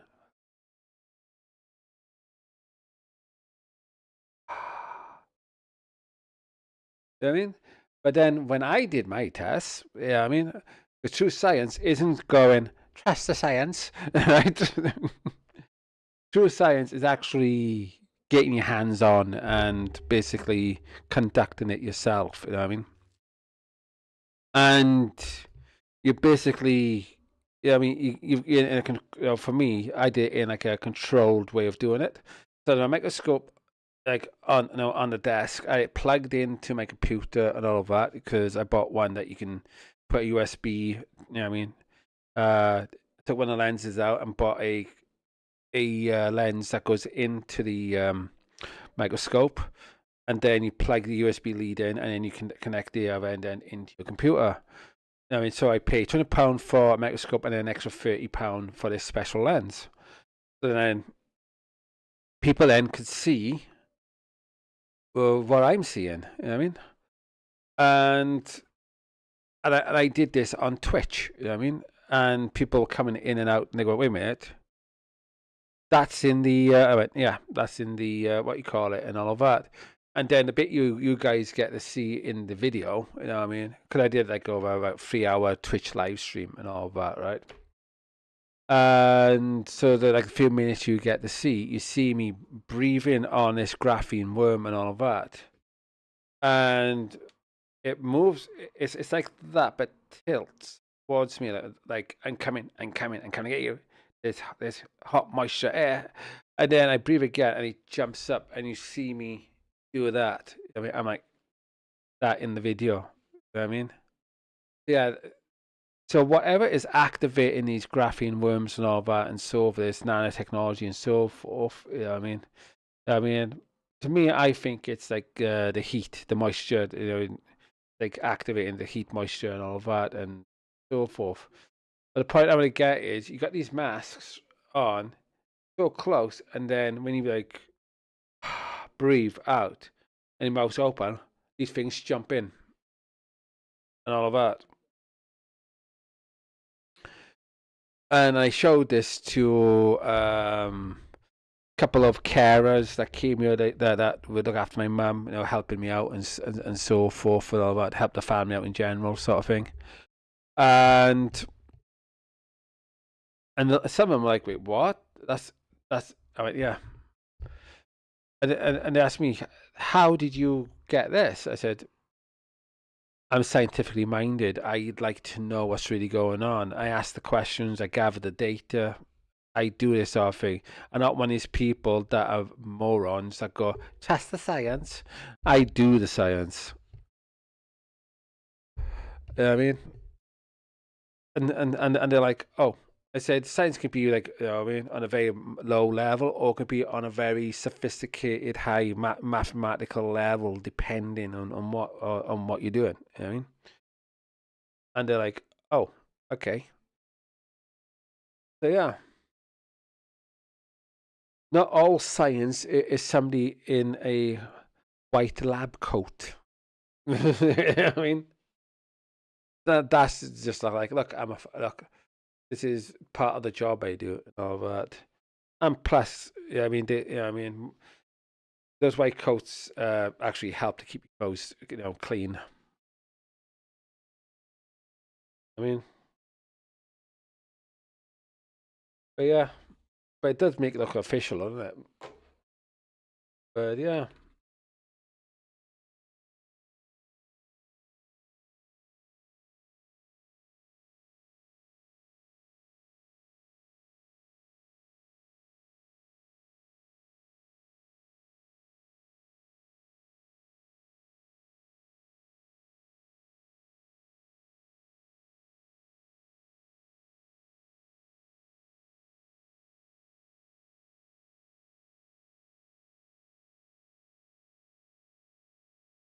But I've seen that with another group. There's other group.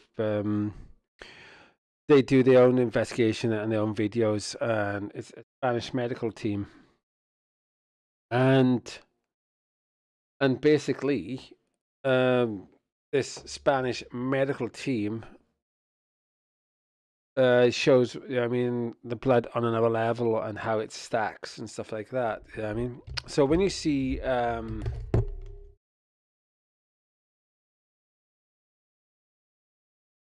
mean, a message comes up, but I mean, or saying, oh, this can't create the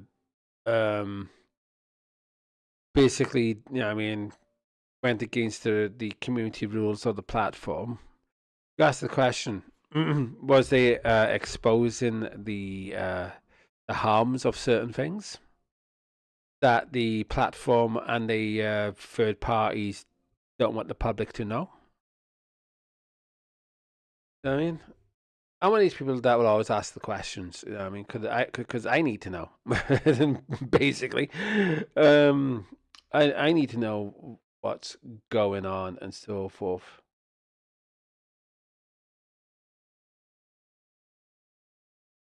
I'm not like with these people, I mean, that you see. That's just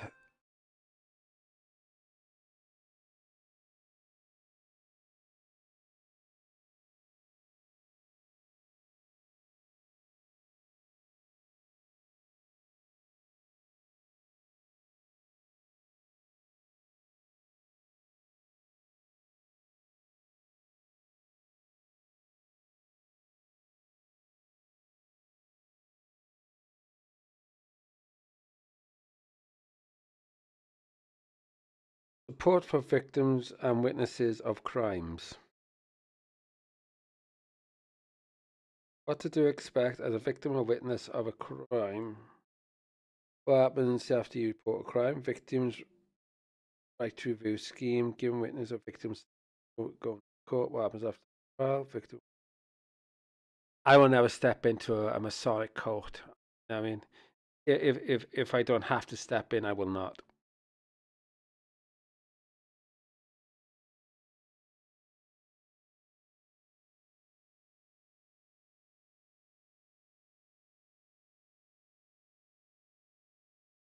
That's it. That's all I get. It's all, uh, the authorities, dealing with me over the years have been fucking you.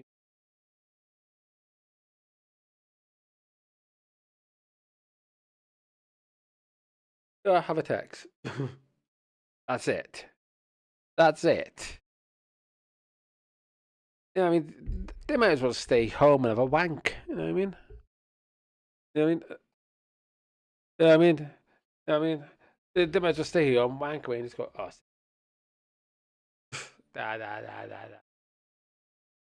Or in famous case, I mean, can you imagine they sit there with the uniform and while masturbating, whatever. They, they might as well do that. But anyway,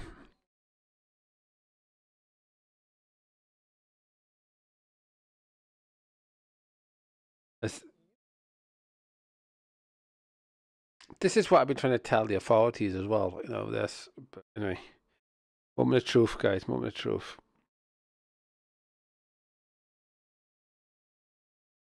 I can feel by here. It feels sharp as hell.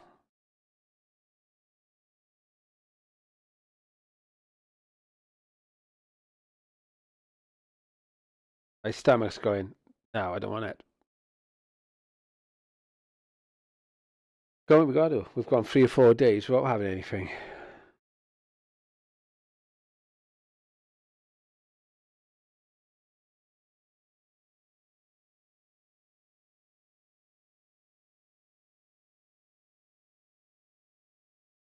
I am struggling.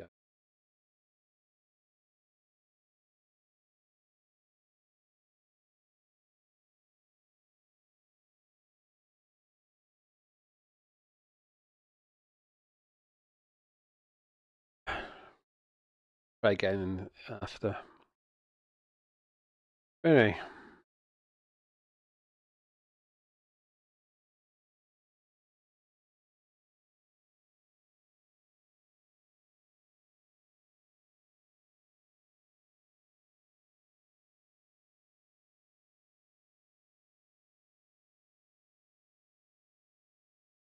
Do you notice how venom he is? Watch how evil his face is. Like, that's over. Look at him. His eyes are soulless. It's dead. It's, you know what I mean? That is just somebody that's dead, soulless. Like there's a demon inside him and so forth.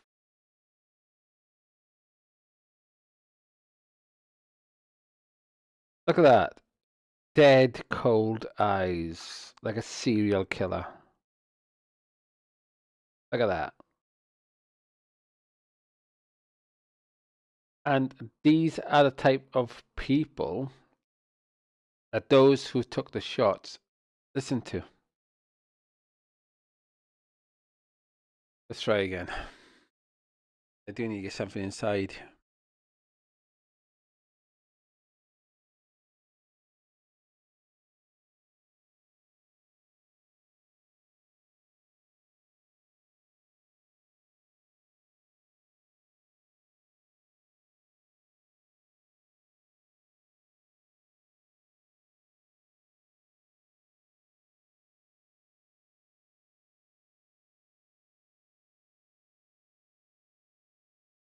Maybe those at fat camp. I still got a lot of it, guys.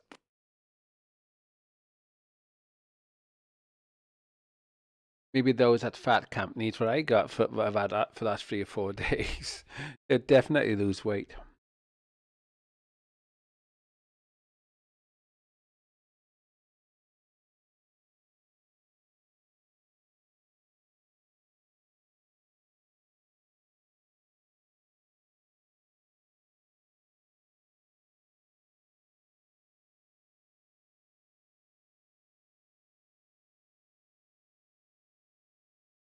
No, you don't just have to follow science.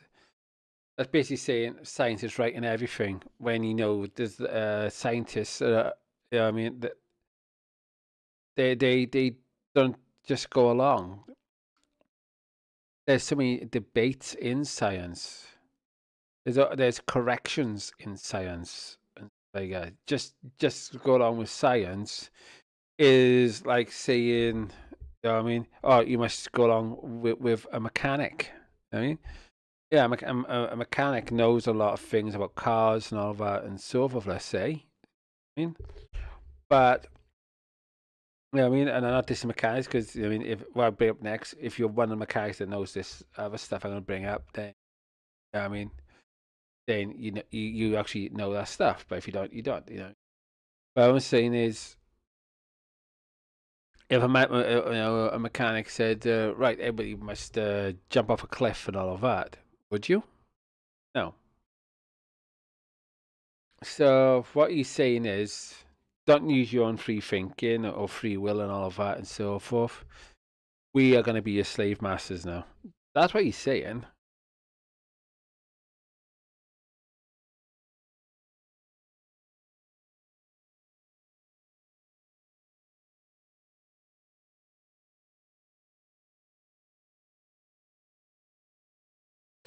Also, in a crisis, if we know who's causing that crisis, that's a perfect opportunity for us to say, "Hey, we're going to hang you. We're going to like, yeah, I mean, give you the old swing ball treatment." Just saying.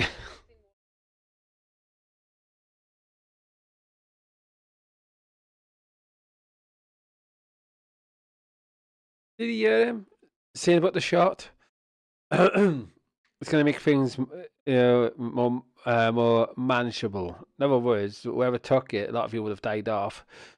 You know, with smaller population, and therefore who's ever still alive, they can still track and trace through those who took the shots. That's what he means.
What he means is, doesn't mean the whole of human race. It means us, small group of people who see the rest of the populace. I mean, he's Israeli, so he's saying that all goyim, um, I mean, you will bow down to us and all of that, and our intelligent design, the true divine, is stupid compared to us.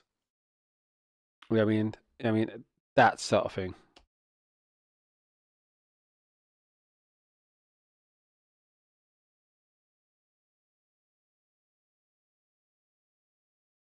Disgraceful. Yeah.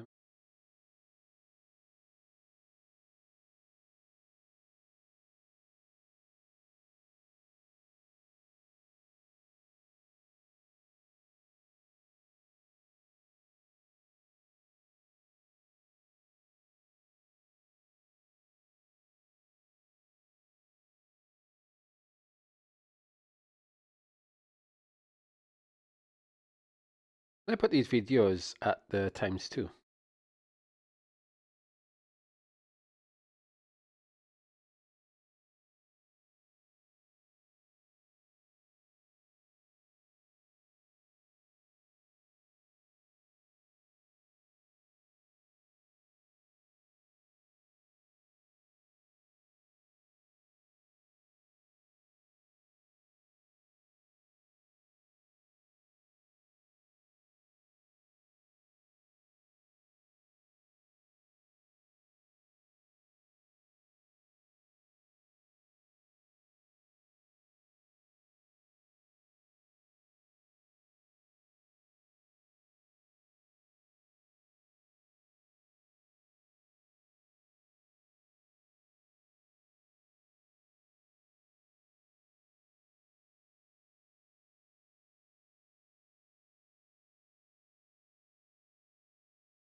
And he's not lying. I mean, Trump has been exposed so many times over the years. I mean, since 2010, I've come across over 40 different people that have exposed Trump. I mean, and I'm also one of those people that have exposed. So somebody went like years ago when I had my very first YouTube channel, which is now gone.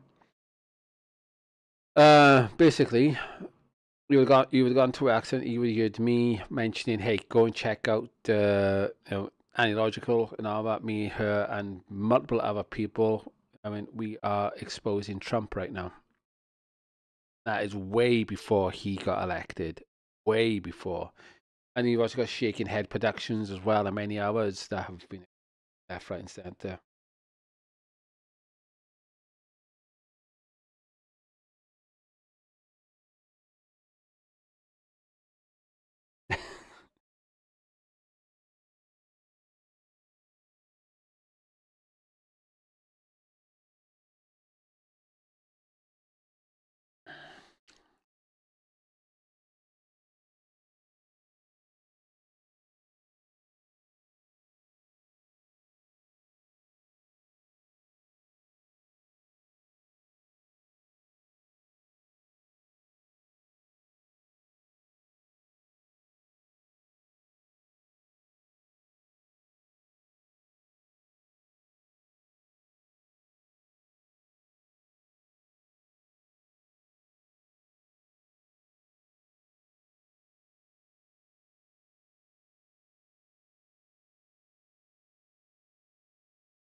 Why does this person look fake? I mean, no. You've got him looking like I'm a news anchor, and then someone's like, my lips. This looks. What the hell? There's somebody wearing a mask and looking. Anyway.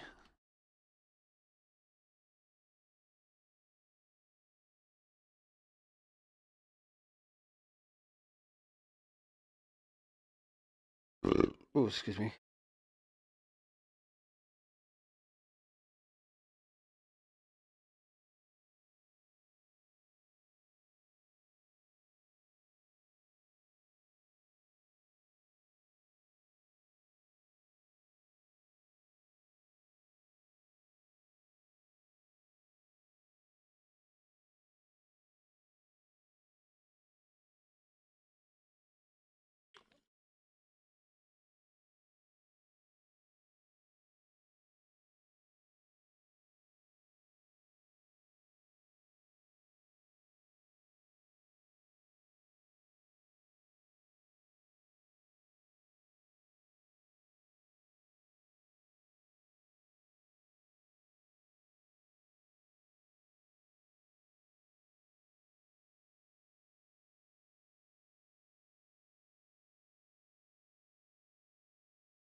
That's starting to it's it's not as sharp as it was before, but still.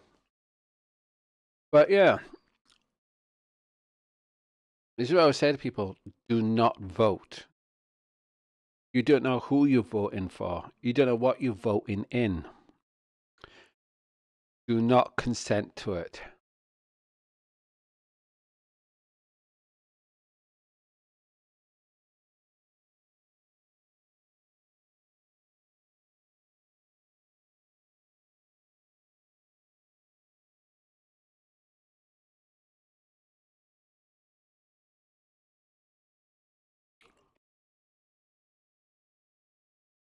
Don't forget, these are just men. They're not gods or anything like that. These are just men. These are just foolish men right now, right?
Oops.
Oh.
Ain't that the truth?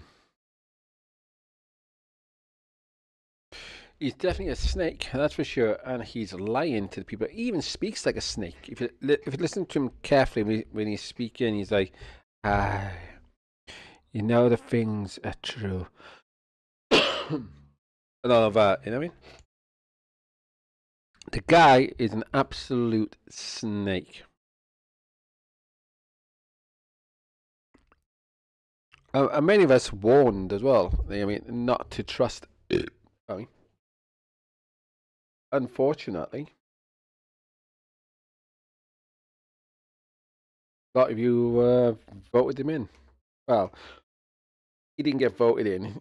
He got put in.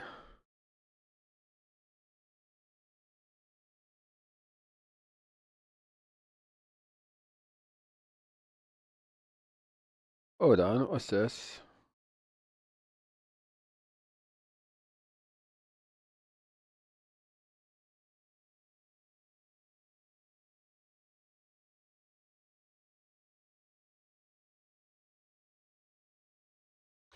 Wales is let's have a look. Wales versus the World Cup now. World Cup 2026. No.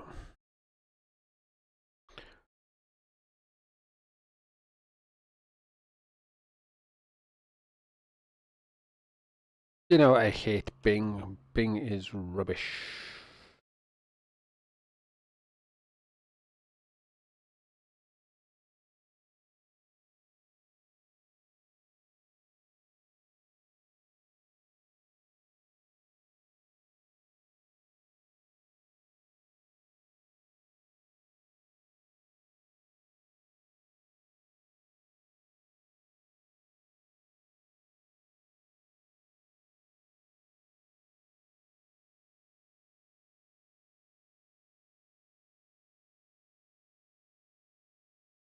Or is it Wales versus what? Wales versus. So we got that.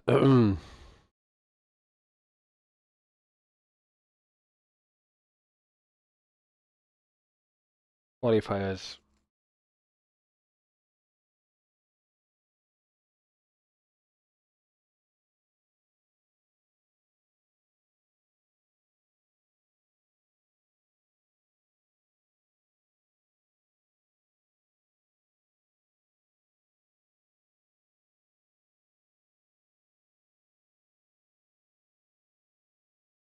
Right, so it's next week. So if Wales beat Bosnia, they got either Italy or Ireland to play.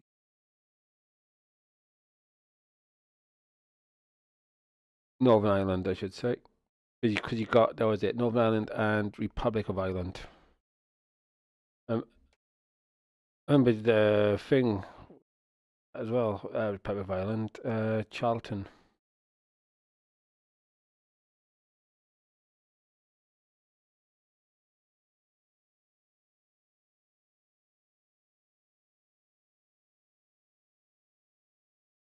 Oh,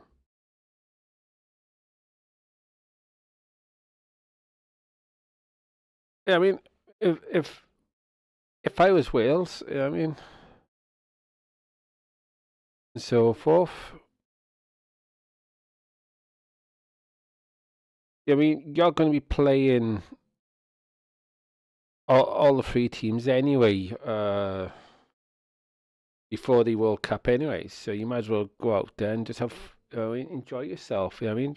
Go to win, but enjoy yourself. That's how I would see that. Because with staying by here, say if Wales don't qualify, right? Then whoever loses in the other match as well. Let's say Northern Ireland get through and Italy loses. So that means then in a friendly, Wales would play Italy. So just have fun. You know what I mean? Just go out there. The matches will be played on the 26th and the 31st of March, Thursday and Tuesday. And yeah, just go out, you know what I mean? You know what I mean? Try and not concede any, but just go out and have fun.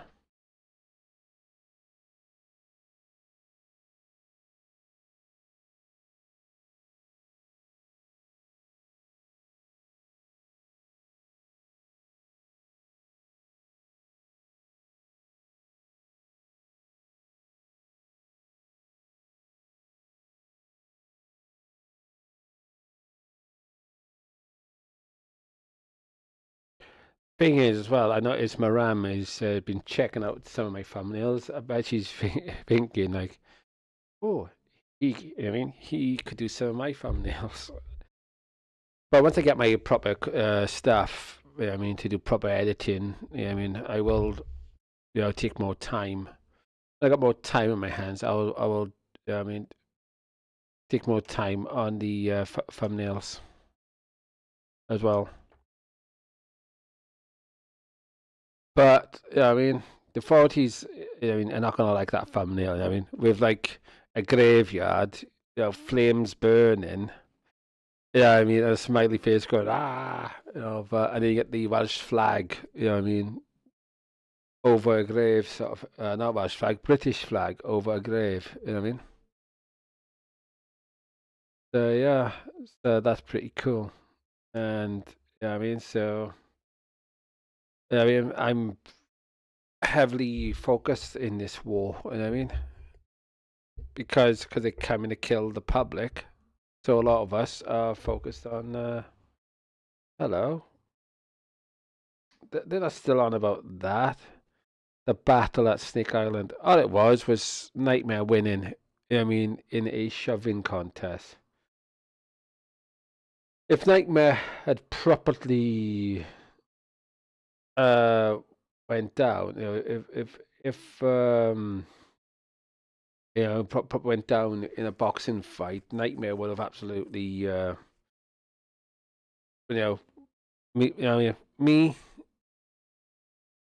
I mean, I know I sound biased, and I'm from Cymraeg. I don't know, I can say Cymru, and I do speak a bit of Cymraeg myself and all of that. Oof. Uh, Not fluently, I may say, but yeah, I mean, I knew he had it because I mean, the wrong person went up against Nightmare. The wrong person. You could tell. Tech protect. Uh, no way in hell. No way in hell. I mean, he was going to take Nightmare.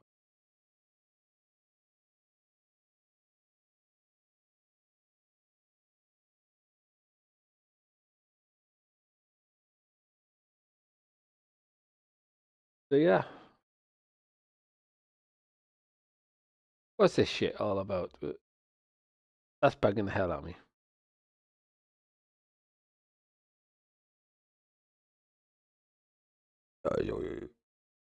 Oh, excuse me. Nope, not this. Nope, not that.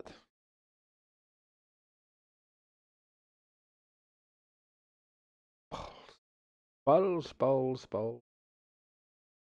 It won't come again now. You watch what I wanted to have a check at.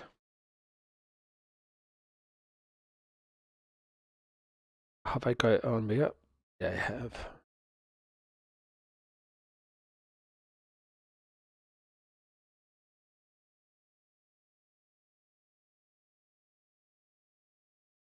Ah, it's gone.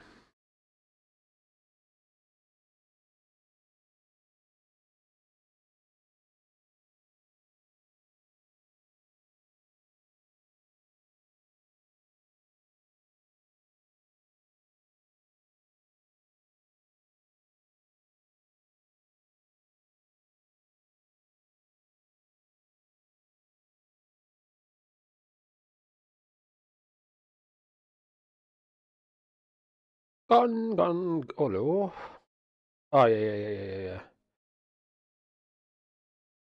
What is happening with Becky? Some say she's got into like a mental place. I mean, but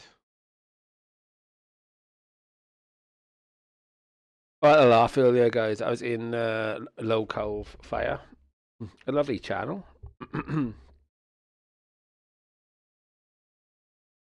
And yeah, we were gaslighting one of the hosts. I mean, the two other hosts as well was like joining, and we were all going, no such thing as rhinos. What, you mean the cybernetic clone rhinos and all of that? I mean, we all were going and stuff like that.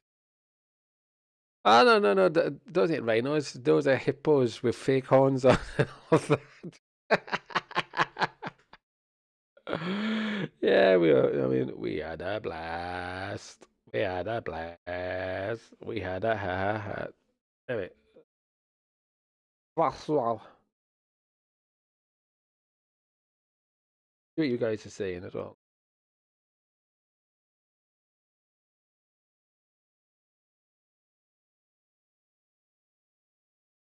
They have the thing on, actually. Balls.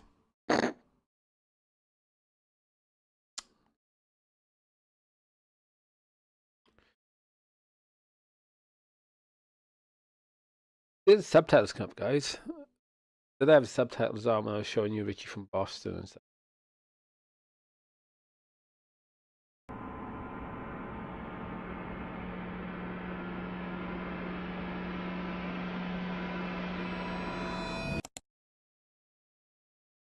Oh. Echoes call from hollow halls, a voice that creeps and softly crawls. Time stands still, the air is Nurses save lives, but in 2017, a CCTV image captured the exact moment a nurse turned into a killer, taking 4 lives in total. Still, it didn't end there. These are 10 of the most disturbing cases caught on camera. 24-year-old Jennifer Kessie carried pepper spray everywhere she went. She made phone calls while crossing dark parking lots. She deliberately chose a gated community with security guards. But none of these precautions mattered on January 24, 2006. Jennifer had returned 2 days earlier from a vacation in the Virgin Islands with her boyfriend Rob. Her routine was predictable. She always sent Rob a good morning text or call before heading to work. Her boyfriend later described it as almost like an alarm clock because of how consistent she was. That morning, his phone stayed silent. He started calling repeatedly between 8 and 9 in the morning.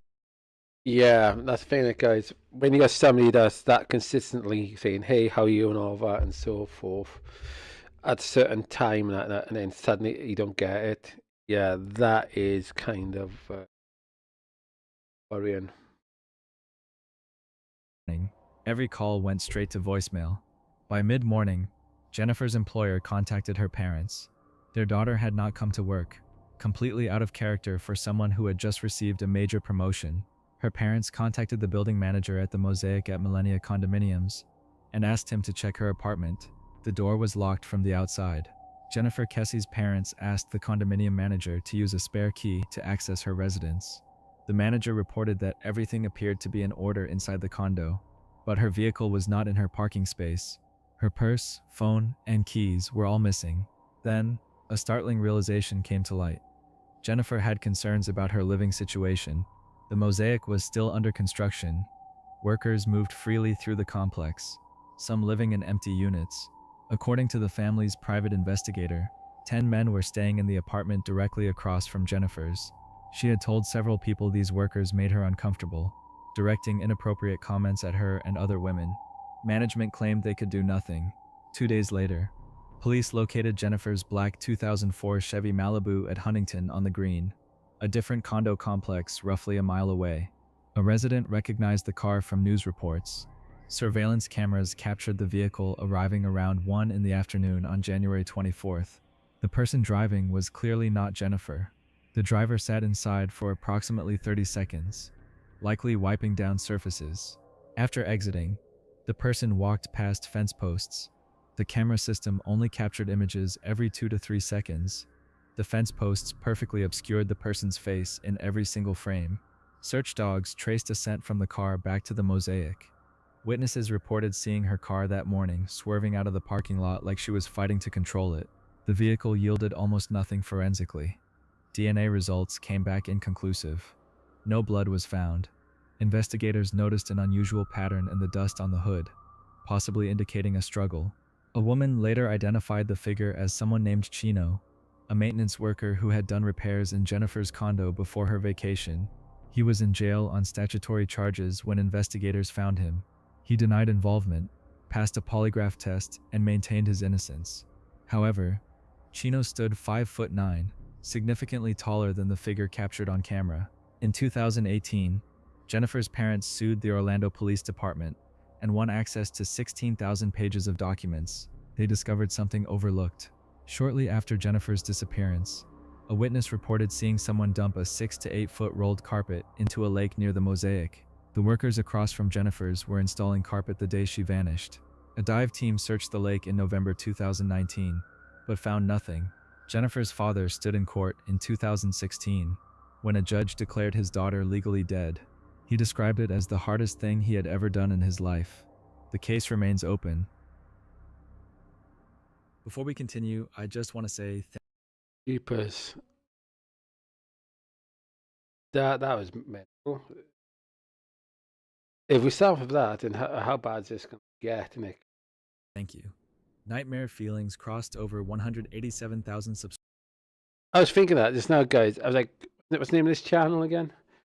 It's In like you said, it's Nightmare Feelings. So that you answered my question inside my head. So that.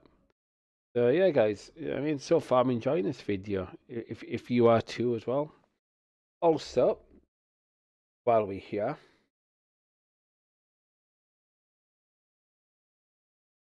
give the laptop catch up. I'll put a thumbs up. And already subscribed? Yeah, I am. Oh, cool.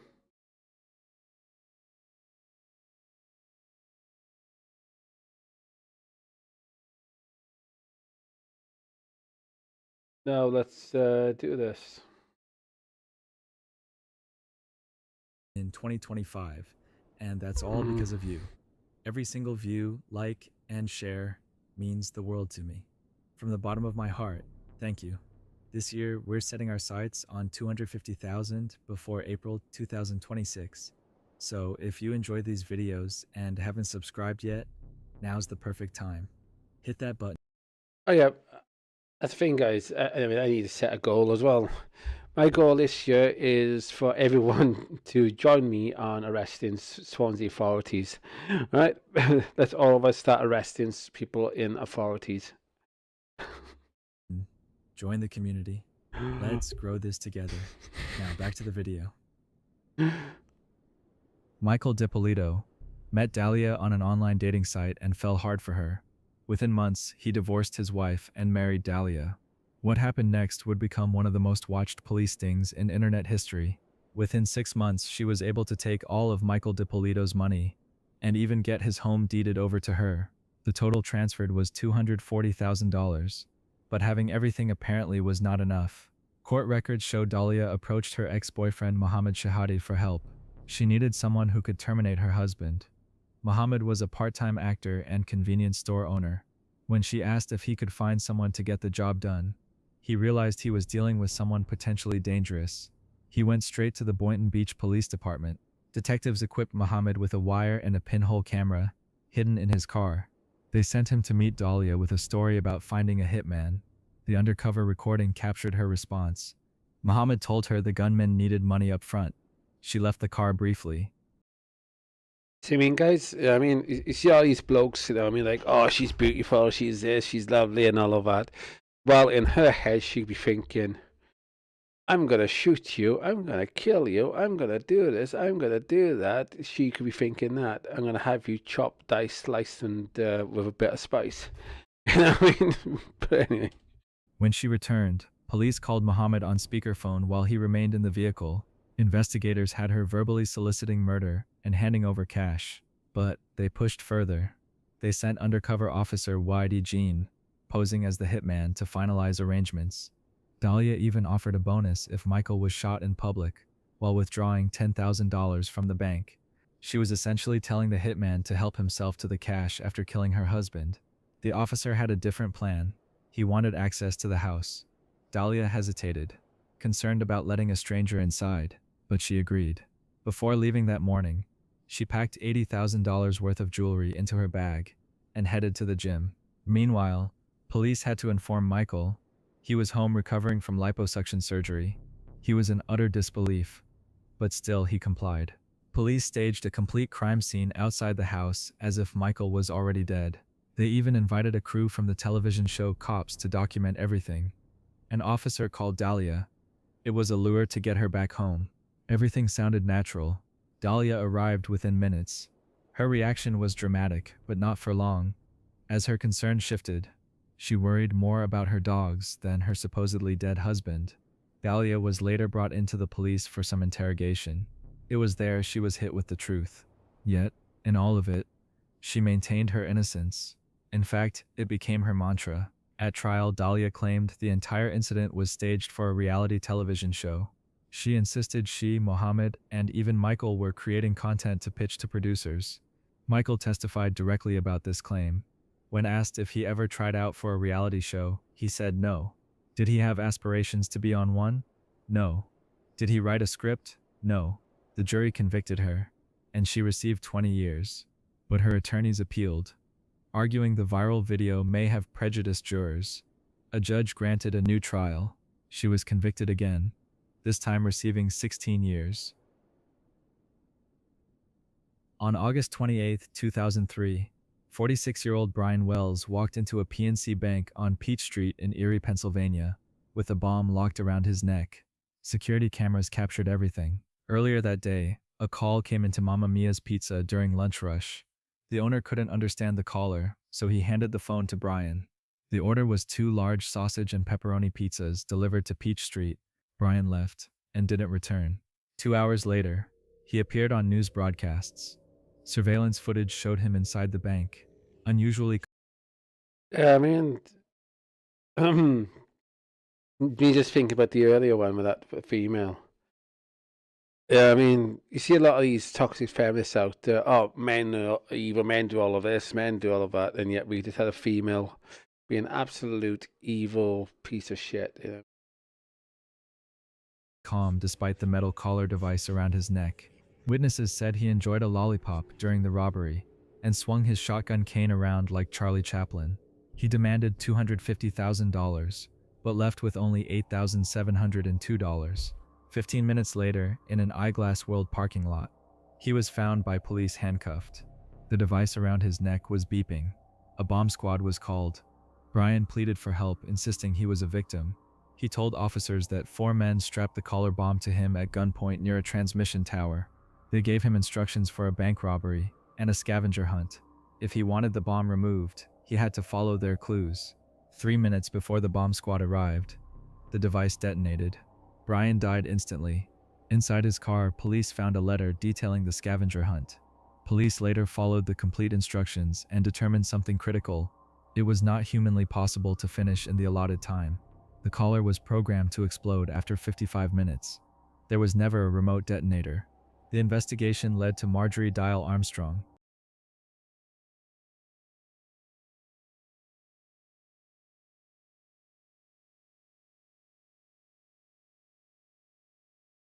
They hit that.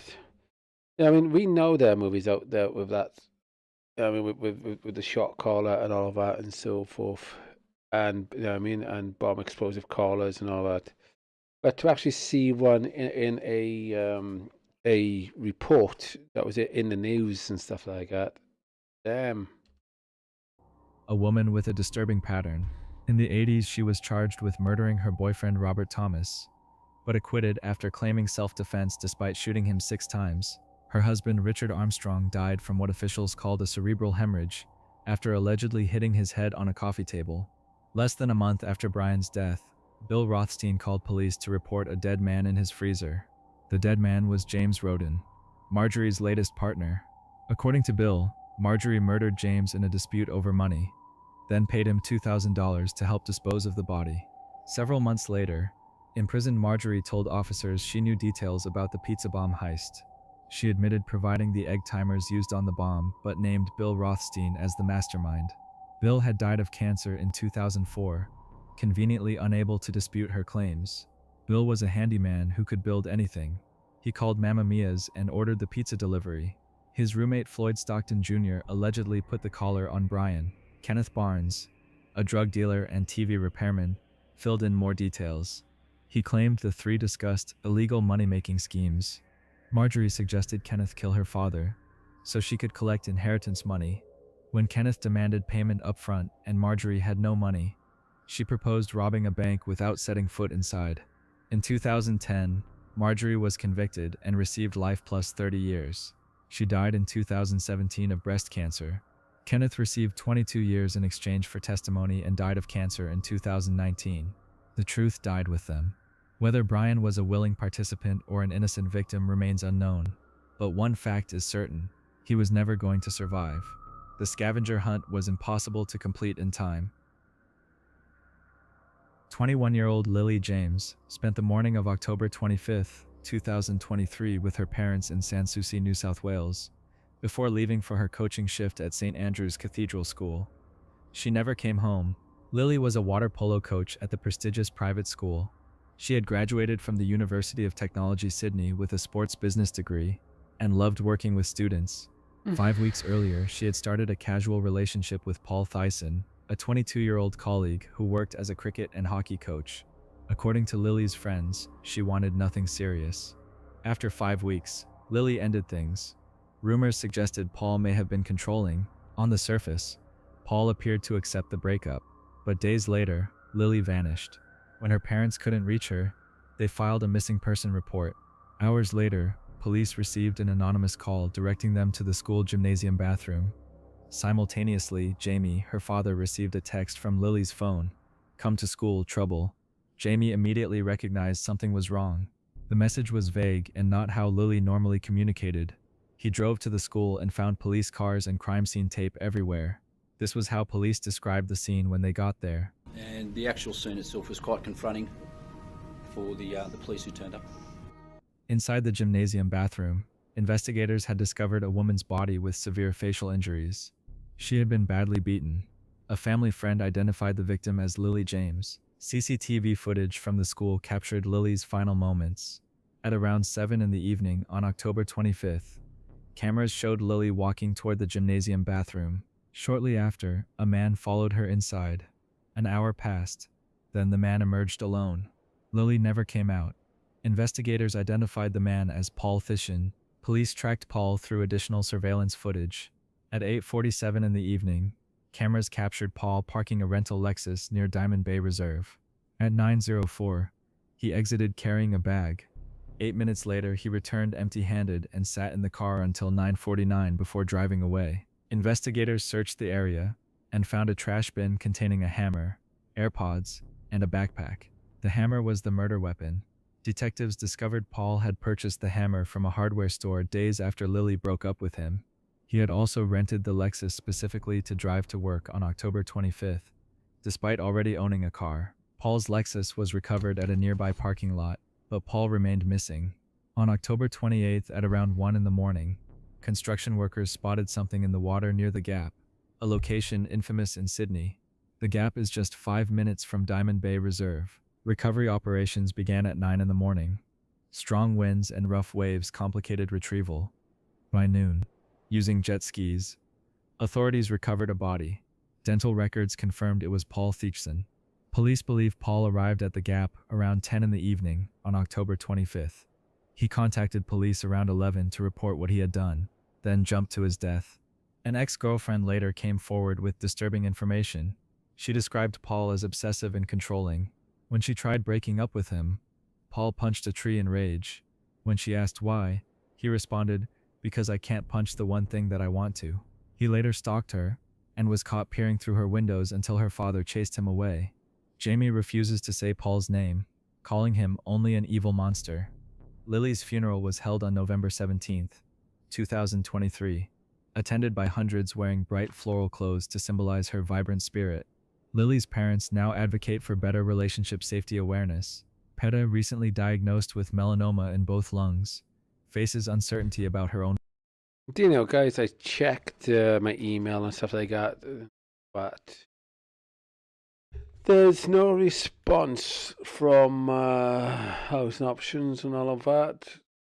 They are, as usual, full of bullshit.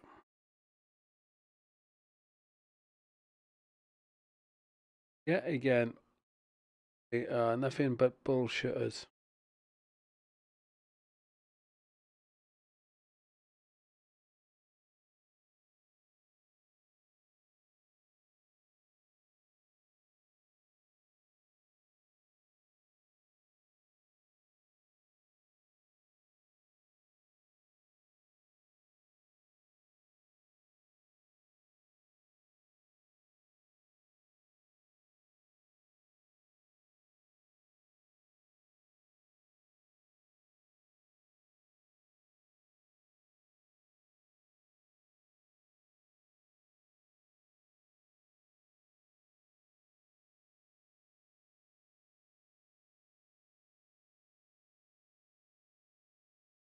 Guys, yeah, I mean, what's the sound of thinking inside a COVID shot person's head?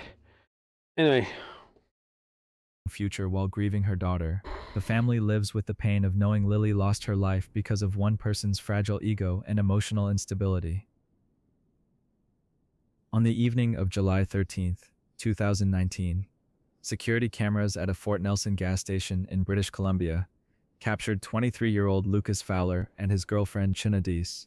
At 7:30, they pulled up in their blue 1986 Chevrolet van. Lucas filled the tank while China cleaned the windows. At 7:37, they embraced. At 7:38, they walked into the store. China bought ice cream. At 7:47, they drove away toward Liard River Hot Springs. These were their last recorded moments alive. Lucas was from Sydney, Australia. His father, Stephen, worked as a chief inspector for the New South Wales Police. In 2016, Lucas embarked on a 2-year world journey and met China in Croatia. She was from North Carolina and shared his passion for travel. To bridge the distance between Australia and North Carolina, Lucas obtained a working holiday visa for British Columbia. China joined him. They pooled savings and purchased the van, planning to explore Canada and drive to Alaska. On July 14th, mechanic Curtis and his wife Sandra spotted the couple around 3:20 in the afternoon on the roadside 20 kilometers from Liard River Hot Springs. The van had broken down. Lucas and China were picnicking calmly while waiting for a tow truck. Curtis offered assistance, but they politely declined. Early morning on July 15th, truck driver Trevor passed the same location at 7. The van had not moved. Rear doors were open and one window was shattered. Trevor discovered Lucas and China's bodies in a ditch, face down, 5 meters apart. Both had been shot in the head. 5 shell casings were found. 5 days later, on July 19th, 200 kilometers south at Dease Lake, another body was discovered. The victim was Leonard Dyke, a 64-year-old botany professor from Vancouver who loved camping alone for algae research. Leonard had also been shot. The same shell casings were recovered. Nearby, a pickup truck had been deliberately burned. Investigators identified the owner as 19-year-old Cam McLeod. His girlfriend told police Cam had left days earlier on a road trip with friend Briar Schmigulski. Neither had contacted families. The burned pickup belonged to Cam. Cam and Briar were from Port Alberni on Vancouver Island. They worked at a local Walmart and had been childhood friends obsessed with violent video games. Between 2017 and 2019, they lost all friends and isolated themselves. Briar was particularly concerning. He had developed interest in Nazism, posting photos in military uniforms displaying Nazi armbands. He openly expressed excitement about transitioning from video game violence to real life, specifically wanting to shoot people like he did in Call of Duty. Police traced their movements through surveillance. On July 12th, 2 days before Lucas and China were killed, Cam and Briar purchased a semi-automatic rifle. On July 15th, cameras captured them buying a gas canister. On July 19th, they were recorded driving a gray Toyota RAV4. Leonard's wife confirmed the vehicle belonged to her husband. A massive manhunt spread across 11,000 square kilometers. On July 22nd, Billy and Tamara Birdie from Fox Lake Cree Nation spotted smoke while picking strawberries. They discovered the Toyota burning in a ditch. The discovery brought fear in the community. Here's what one local had to say. Terrifying. Sometimes I would travel with me and my children to go to doctor's appointments, dentist appointments, to Terrace. That's 6-7 hours. And to do it alone, I'm not doing it alone ever again. Meanwhile, the fugitives had vanished into dense Manitoba wilderness. Searches using dogs, drones, helicopters, and military aircraft yielded nothing initially. On July 29th, police found ammunition, a backpack, and Cam's wallet. A tour guide spotted a blue sleeping bag in the Nelson River. Police discovered Leonard's backpack containing toiletries. On August 7th, hold on, guys, I got somebody at the door. Hold on.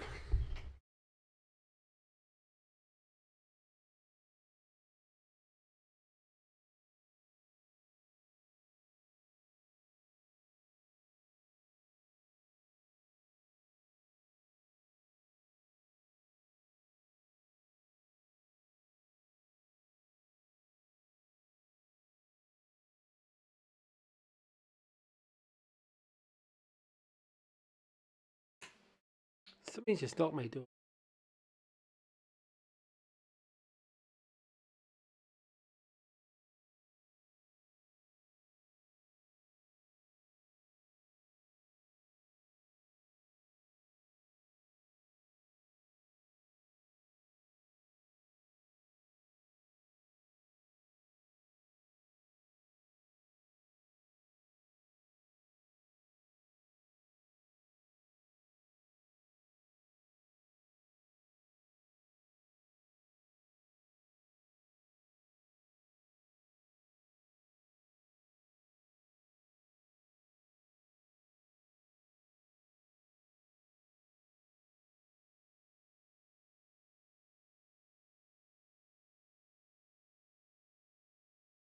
live streaming.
Sorry about that, guys. That was the appointment I booked. I forgot about. Sorry about that. Yeah, I mean, because I didn't ask him for permission and all of that and so forth, and instead of saying, "Oh, is it okay to thing," I just whacked the camera up. It's easier. But that shows how considerate I am. I mean, it's like, I mean, most people just say, "I'll just come through and just let them be on camera and all that." But no, I mean, I like to get people's. What am I sitting on? It's like I'm sitting on something. It's nice. It's just a chair. Like the part of the level sticking up like that. Like, what the heck? But yeah, so I mean, and when I had the mic on mute and we were walking through and all of that, I mean, he's like, "Oh, don't worry about it." I mean, but yeah, I mean, I'm considerate. I mean,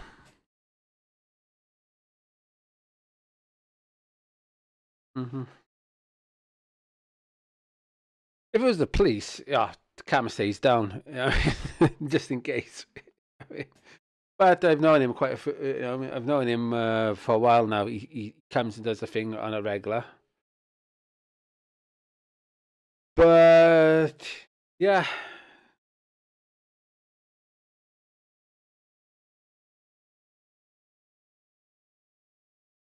did he? Hold on, did he just say he's come to do the gas? Gas is out.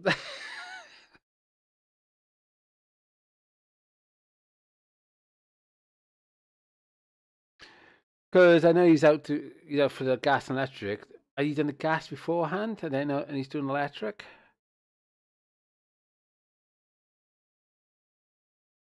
Doesn't matter. I mean, I'm going to be in another thing next month anyway, somewhere else. So I can start knocking that bill down before I move into a new place anyway. So, but yeah.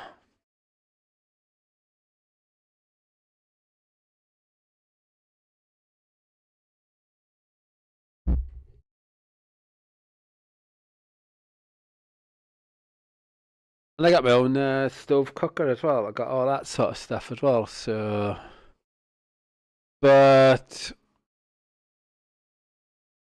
I was telling him I got the one of the housing option ladies bang to right. You know what I mean? Where she, when she basically like saying, "I think a kid, I mean, kill yourself now. That's your choice." I'm like, that's how cold and heartless the authorities are. You know what I mean? And the thing is, well, because I know of the assisted killing bill is actually the authorities' way of getting rid of people going through hard times. It's not about, if you would, you got disabilities causing pain and all of that and so forth, and you don't want to live them, what, you know what I mean? The assisted dying bill is actually is self-serving suicide thing. And it's all about getting people not to go to heaven and all of that and so forth. Because if you commit suicide, then what you call it? You don't go to heaven, and that's what the authorities are doing. They're trying to force people to commit suicide. You know what I mean? But anyway. Police asked Billy Birdie to transport 3 officers on the Nelson River for one final search. Billy noticed a raven in the brush. He told the officer behind him about it. The officer acknowledged the bird. Billy explained that ravens indicate something worth feeding on. He turned the boat toward the raven. They found Cam McLeod's body in the brush on a slope. Briar Schmigelski lay 2 meters below. Both had died from self-inflicted gunshot wounds. Nearby were 2 semi-automatic rifles and Leonard's video camera. 6 videos recorded on Leonard's camera showed the pair confessing to all 3 murders without remorse. Briar described a plan to reach Hudson Bay and hijack a boat to escape to Europe or Africa. He stated they planned to kill more people and expected to die within a week. Police believe the pair became trapped, unable to cross dangerous waters. Billy Birdie, who helped locate the bodies, was later honored as a national hero. He passed away on March 8, 2024, at age 54. 73-year-old James Blanks clutched his chest complaining of heartburn in Tyler, Texas. His wife Kay.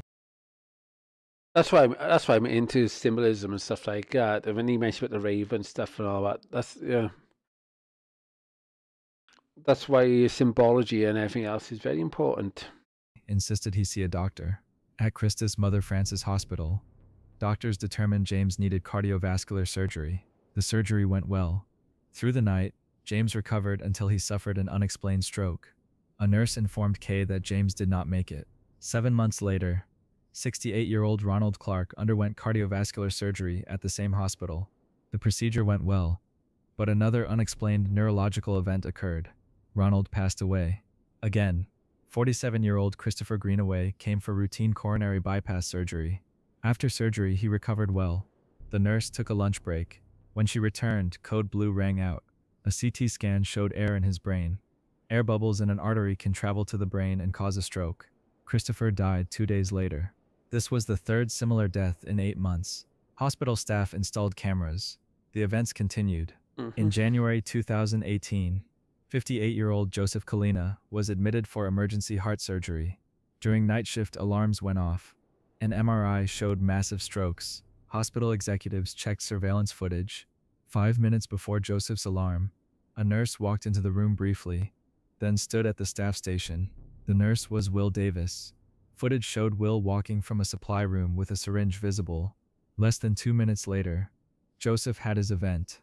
2 months earlier, 63-year-old Pamela Henderson underwent surgery. Suddenly, Pam could not speak. Her CT scan showed air pockets. Hospital footage showed Will Davis walking into Pam's room. All incidents occurred at night, on days Will Davis worked. Will was suspended. William George Davis was born on February 3, 1984, in Longview, Texas. He became a registered nurse at Christus Mother Frances Hospital. The hospital invited Will to discuss Joseph Kalina. Will claimed he heard beeping, walked in, reset the alarm, and flushed the line. Surveillance contradicted this. He sat watching Joseph's vitals during the event. He waited nearly 3 minutes before intervening. There was also an audio call police placed to Will, but he acted like he knew nothing. Detective Jeff Roberts was assigned. Dr. Charles Crum examined medical records and showed investigators when air was introduced into arterial lines. Videos showed Will entering rooms at the same time. Waveforms showed air injections. After Will was suspended, there were no more unexplained strokes. Detectives searched Will's phone. In a text with someone called Linda, she told Will to try not to kill anybody after he sent a text that he was working that night. Will replied, "They don't call me the closer for nothing." On Will's computer, detectives found searches about air introduction into IV systems. Will also researched serial killers. Will Davis was arrested. In September 2021, he faced trial. He was convicted of killing John Lafferty, Ronald Clark, Christopher Greenaway, and Joseph Kalina. The judge sentenced him to death. In a 2022 interview, Will discussed his motives. He stopped antidepressant medication in April 2017. Look at those eyes. Jeepers, look at them. The first incident occurred June 15th with Mr. Sanders, but he didn't end there. Will further described the feeling amplifying when people rushed in. This is why I don't trust people in authority or any type of establishment. I had this control, the power, that euphoria that went through, the exhilarating rush that goes through your body. Will confessed to an additional victim, a 96-year-old woman in 2016. Kay Blank said it's horrible for your loved one to die, but for someone to kill them is unbelievable. Hospital records suggest Will may have killed up to 12 patients between 2016 and 2018. On the evening of February 22, 2023, 37-year-old Neil Canny, who also went by Neil Wilson, spent time with his family at his home on Nitchell Road in Glasgow. The father of 3 was one of 6 people actively being targeted by serious organized crime gangs in Scotland. In the early hours of February 23rd, at approximately 1:15 in the morning, a gang of men converged outside Neil's address armed with a pistol. Security cameras captured men dressed in dark clothing storming Neil's home. The gang took aim and fired. Once, twice, 3 times, 4 times, 5 times, 6 times, 7 times, 8 times in total. Neil was struck repeatedly in the face and head. Watch and listen to the footage that captures the gunshots.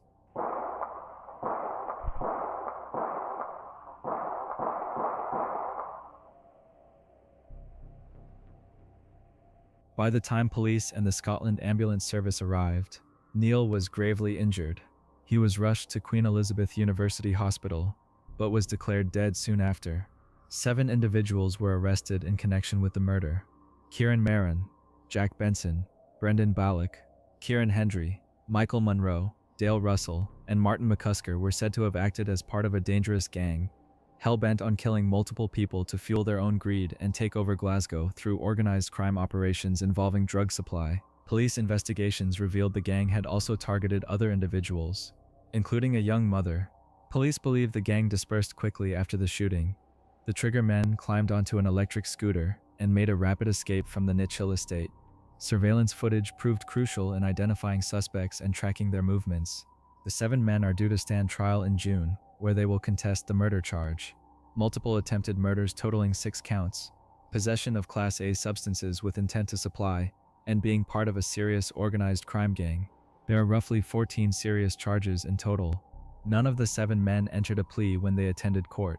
Their silence in the face of overwhelming evidence, including CCTV footage showing their movements before and after the shooting, suggests they may be coordinating a defense strategy.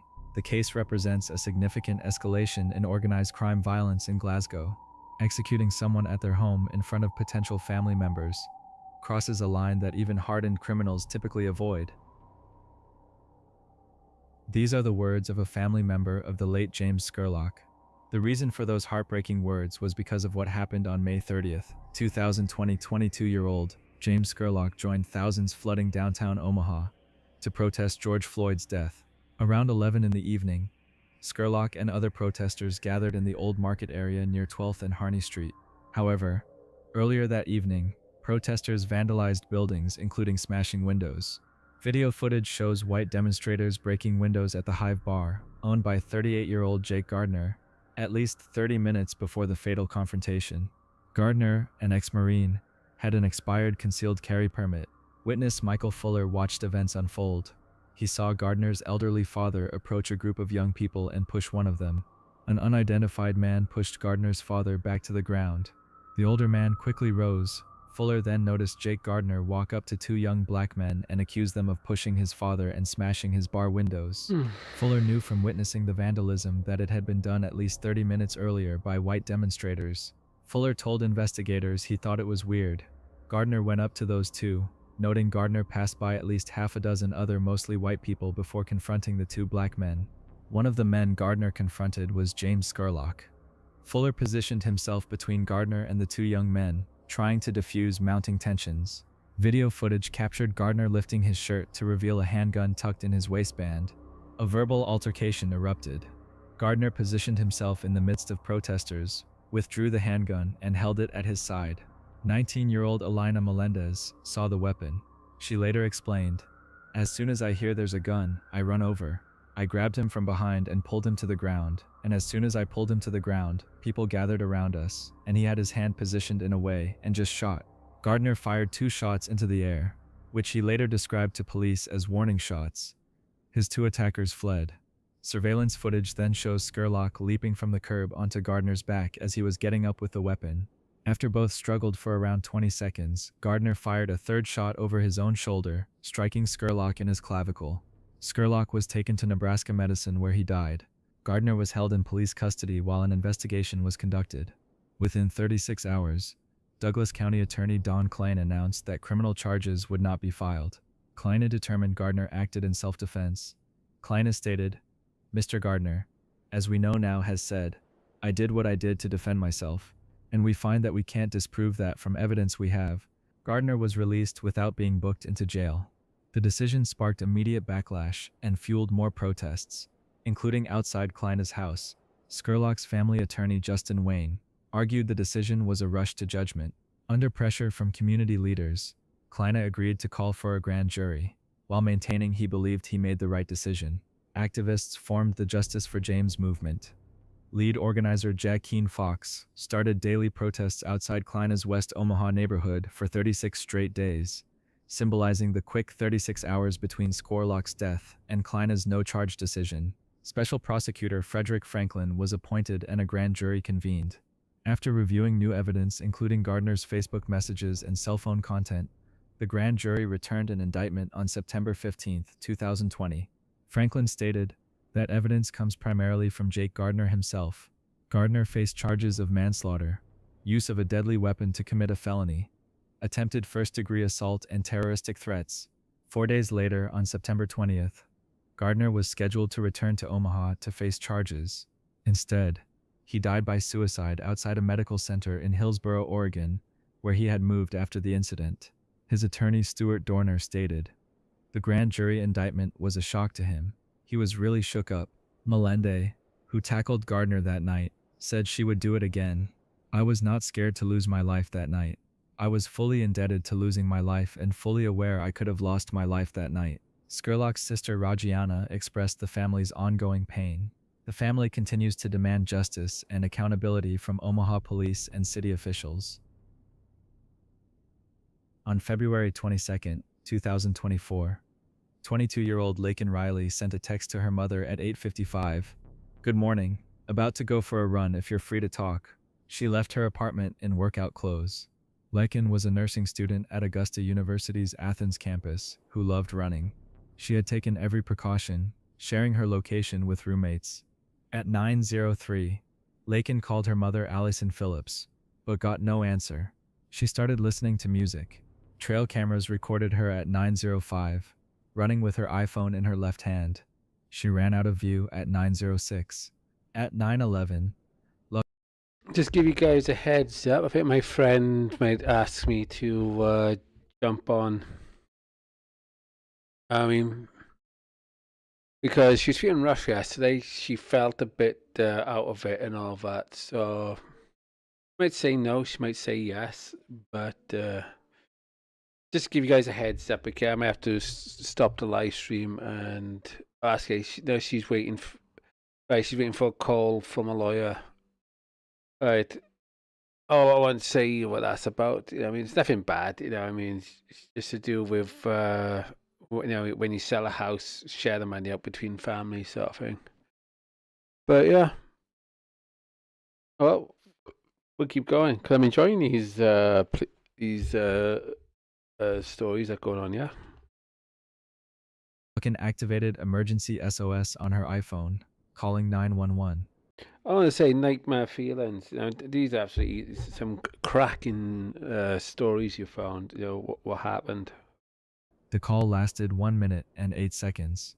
The operator heard no voice responding. Only a brief male voice was discernible. Her mother tried calling back at 9:24 with no answer. She texted at 9:37, "You're making me nervous by not answering while you're running. Are you okay?" At 11:47, "Please call me. I'm very worried about you." At noon 05, roommates Sophia Magana and Lily Steiner noticed Lakin's location had not moved for several minutes. They walked the trail with their dog. They found Lakin's earbuds on the ground and called police. At 12:38, officers discovered Lakin's body in a wooded area near Lake Herrick, partially covered with leaves 20 meters from the main trail. She had been struck in the head multiple times with a rock and asphyxiated. Her smartwatch showed her heart stopped at 9:28. DNA was found under her fingernails. A thumbprint not belonging to Lakin was on her iPhone screen. Surveillance footage from that morning showed a man in dark clothing attempting to enter a student's apartment between 7:30 and 8. Campus cameras captured this individual wandering for over 2 hours. Investigators searched campus trash bins. In a blue recycling bin 500 meters from the crime scene, they found a dark hooded jacket stained with blood. Nearby in bushes were black disposable kitchen gloves, one with a hole in the thumb, matching the thumbprint on Lakin's phone. The blood on the jacket was Lakin's. A doorbell camera near the dumpster captured footage at 9:44, 15 minutes after Lakin's heart stopped. A man wearing a black Adidas hat disposed of the jacket. The next morning, police spotted a young man wearing the identical hat. His name was Jose Ibarra, a 26-year-old Venezuelan who presented a counterfeit green card. Blood was visible on his hat. Officers noticed red knuckles and scratches on his arms. Police went to Jose's apartment, where he lived with his two brothers. One brother, Diego, was sleeping. He wore a red shirt and had multiple scratches on his neck, bicep, forearm, and wrist. When asked about the injuries, he claimed they were from the cold. Officers found 3 more black disposable kitchen gloves and 2 cell phones belonging to Diego. One phone contained a selfie Diego posted to Snapchat that morning. In the photo, he wore the black Adidas hat and dark hoodie, exactly matching surveillance footage. Roommate Rosbelly Flores, Bello, told investigators the brothers frequently shared clothing. When shown surveillance images, she identified the man as Diego. She said she had seen Diego wear the dark hooded jacket many times. DNA analysis also confirmed the DNA under Lakin's fingernails belonged to Diego Ibarra. The thumbprint on her phone was Diego's left thumb. Hair on the jacket matched Lakin's. Blood on Diego's hat was Lakin's. On November 20th, Judge H. Patrick Haggard found Diego Ibarra guilty of all 10 charges, including malice murder, felony murder, kidnapping with bodily injury, and aggravated assault with intent to rape. He was sentenced to life in prison without possibility of parole. On December 7th, 22-year-old Trevor Dilley attended his office Christmas party at the Hilton Hotel in Dublin. After the official party ended, Trevor and colleagues moved to Buck Whaley's nightclub. He left around 3:25 in the morning to walk home to his apartment in Ballsbridge. A heavy storm with winds gusting up to 70 mph battered the city. A taxi strike meant Trevor had no choice but to walk.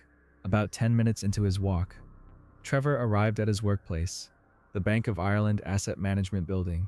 He called security to be let in through the rear entrance. CCTV footage captured something unusual. Between 3 in the morning and 3:34, a man dressed in black had been waiting outside the rear gate for over 30 minutes. At 3:34, moments before Trevor approached, this man stepped out and followed Trevor to the back gate. Inside, Trevor spoke with colleague Carl Pender, who was working the night shift. Trevor made himself tea and checked his emails. He left at 4:03, taking a promotional golf umbrella. Just before departing, Trevor left a voicemail for his friend Glenn Cullen. "Hi Glenn, I've missed you there. Just on my way home. All going good. I'll talk to you tomorrow." At 4:14, CCTV outside a Bank of Ireland ATM on Haddington Road captured Trevor walking past, carrying the umbrella. This represents the last confirmed sighting of him. Approximately 34 seconds later, cameras recorded a man dressed in black walking in the same direction behind Trevor. Trevor failed to arrive at work on Monday, December 11th. His family reported him missing after failing to reach him all weekend. His brother Mark immediately drove from County Mayo to Dublin and spent 2 months searching. Mark later recalled, "It was like living in a nightmare." The delay in reporting Trevor's absence cost crucial investigation time. The area where he was last seen had been cleaned in preparation for a visit from Bill Clinton just days later, erasing any potential evidence. Despite extensive searches by authorities, including divers scouring local waterways, no trace of Trevor was found. His sister Michelle expressed her anguish. "I want closure. I want to know where he is and what happened after that last clip on the CCTV footage. I don't believe people vanish. That makes no sense to me." The mysterious man in black seen on CCTV became a focal point. For years, authorities believed this individual held crucial information. Enhanced footage analysis in 2017 suggested the man waiting outside Trevor's office at 3:35 was the same person following him on Haddington Road at 4:14. In August 2017, police received information from an informant alleging Trevor was murdered by a member of a Crumlin-based criminal gang involved in drugs and prostitution. The informant claimed it was a chance encounter. Authorities searched a 3-acre secluded area in Chapelizod, approximately 8 kilometers from where Trevor was last seen. Although a gun and drugs were found, investigators concluded they were not related to the case. In December 2023, Trevor's brother Mark announced a significant development. The man seen walking behind Trevor on Haddington Road had been traced and interviewed. Mark stated the footage had been cleaned up and authorities were fairly certain that there is nothing sinister. He is not being followed. Mark explained the footage originally lent itself towards a sense of dread about a guy that was walking down behind him, but it was later dismissed. Authorities continue appealing for information from people who were around the canal area that night. Police believe the key to discovering what happened lies with individuals who socialized in that area. Crime Stoppers pledged a reward of €100,000 for information significantly assisting the investigation. No trace of Trevor or his belongings has ever been found. And that brings us to the end of this episode. If you found this video informative, make sure you hit that subscribe button and turn on notifications so you never miss what we drop next. We cover stories like this almost every day, and trust me, you don't want to be left behind. If you can't wait until the next upload, there are more videos popping up on your screen in just a few seconds. Click one and keep watching. Until then, take care. I'm out.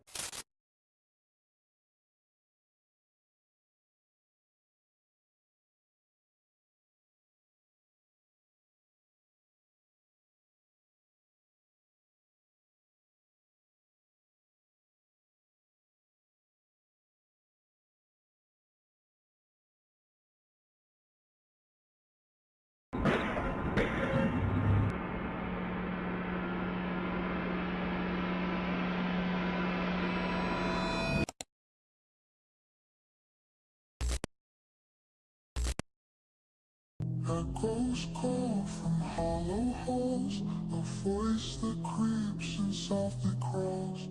Time stands still, the air is It was a quiet night on September 12th. Hold on. I think I might have found something, guys. Hold on.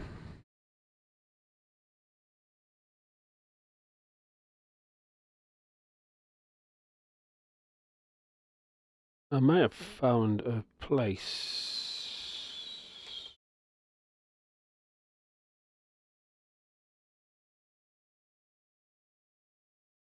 Oh, that's one of those fucking cookers they got in there.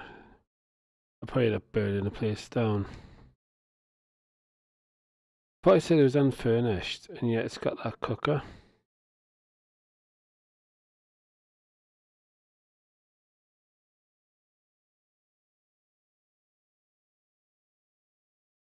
Where is this place anyway?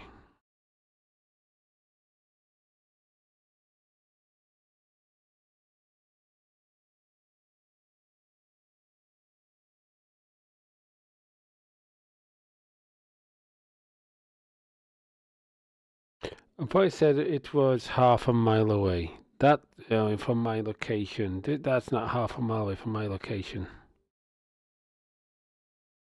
What I'm looking at.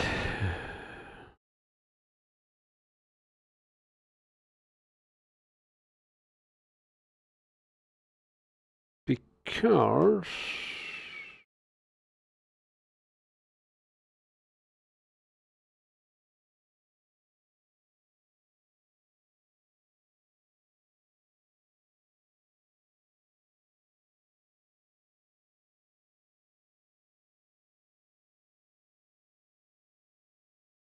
where I am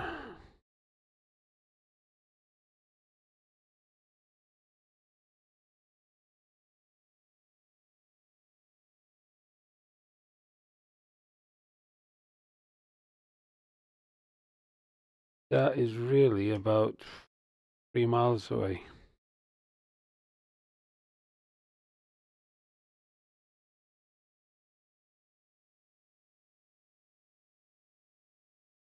Yep.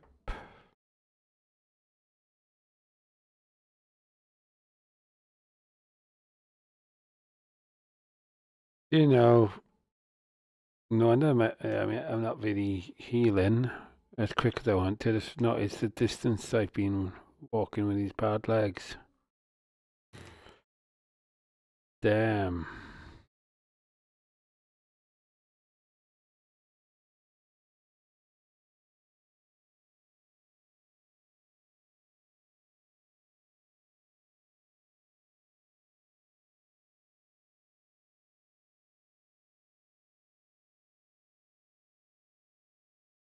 So I come off Phantom Road, I got down there onto Hillary Mynd.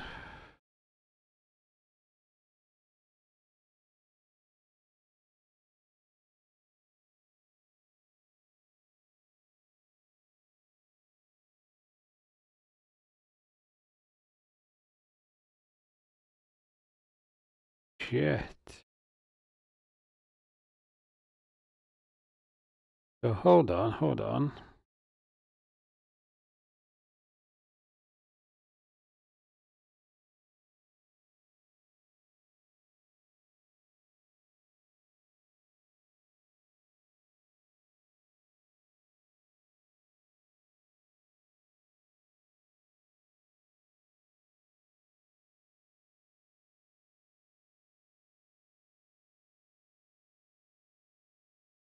Yeah, so I'm there. I walk up there. Shit. And then I start making my...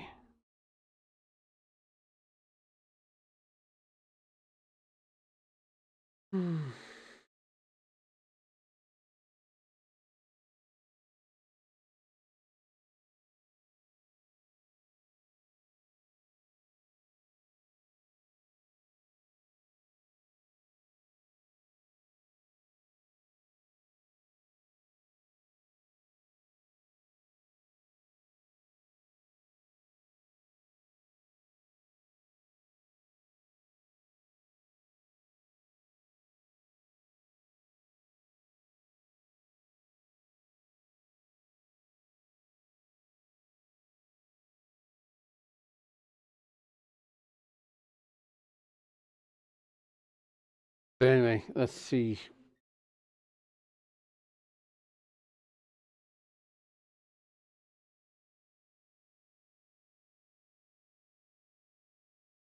I'm pretty good when I'm just on one level, when it's flat. Yeah. But when I you go steps, and so when I go, yeah, these legs are shit.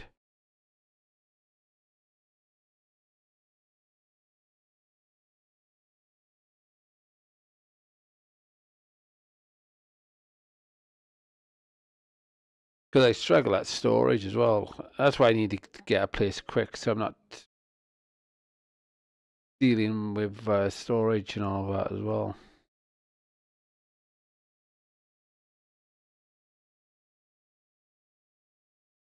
So we've done that. Because for the line of work, for the line live streaming and all that, I do. You know what I mean? And when you've got ignorant people that don't realize copyright music can get your channel banned and all of that and so forth, while they're the ones that complain like, do you do work? Do you do this? Do you do that? And so forth. That's I'm glad. I mean, I've got filters on and stuff like that. I know how to do that because when you deal with people around you that don't know about streaming and how it works and all that and so forth. Yeah, I mean, especially the way everything is right now. Everything's tough right now. Everybody should be pulling together and stuff like that. But we've got a lot of narcissists out there. Oh, what's going on here? What has a Cillian girl put out? Right, let's go across. Let's go across. What a Cillian girl put out.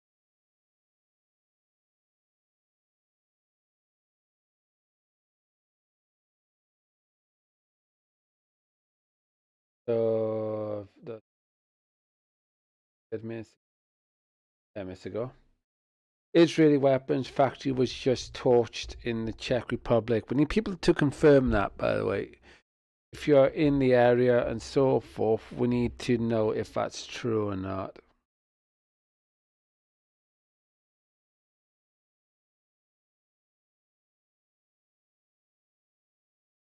I thought this is further down. 1 hour. Is it? Yeah, 50 minutes ago, yeah. Fun. Oh, listen, is it in English? با تلفن به یه مترجمه ببین حدوداً 10-11 تا سوال بود تا سوال سوم از من پرسید بعدش گفت اوکی و فلان. Nope. We'll read underneath and see what people are saying. Ah, here you go. Thing is this. I wouldn't trade a strand of hair on my mother's head for the entire continent of Australia and the US. Iranian female soccer team noticed all the good-looking ones didn't ask for asylum.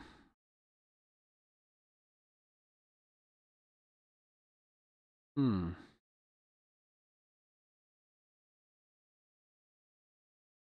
Now that's interesting, isn't it? Well done.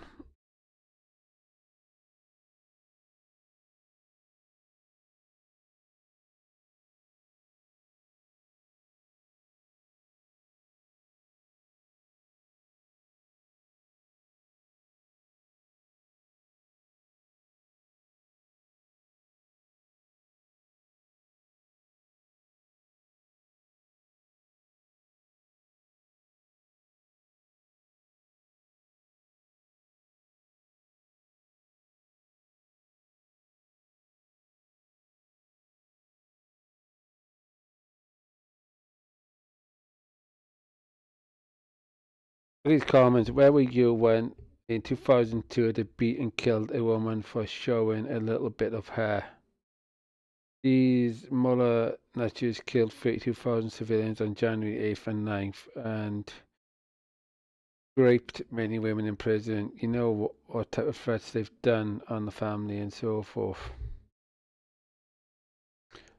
Mm-hmm.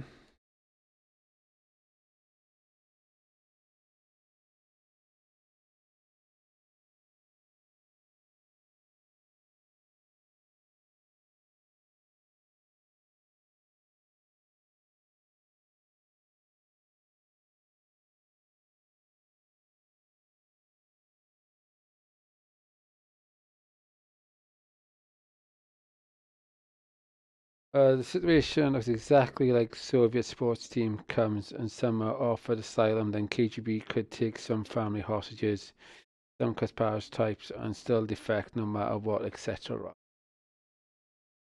So that's what some of the people are saying in the chat. That's the thing, though, guys. Did it bring it to the attention?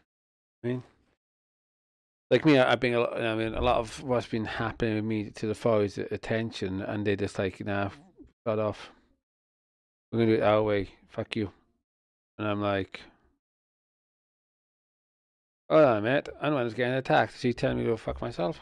Interesting. That's why I would say, well, yeah. I mean, if your building gets blown to pieces, I'm not going to be sad about it because they left me out for the wolves, and I mean, like I said, what goes around comes around. I mean, they fed me to the wolves and all of that and so forth, and now everything's becoming shit in Wales on another level, and I'm like, we could have stopped all this, The looks difference is insane, I got to admit.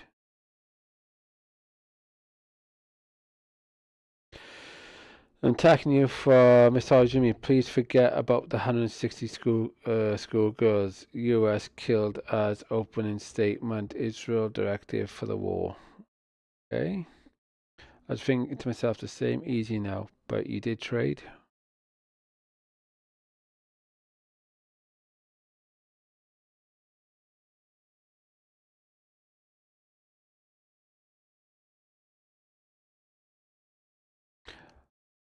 Was that? This laptop. Laptop, so.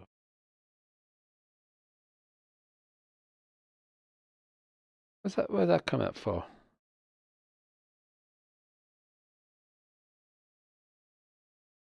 Where's that coming up?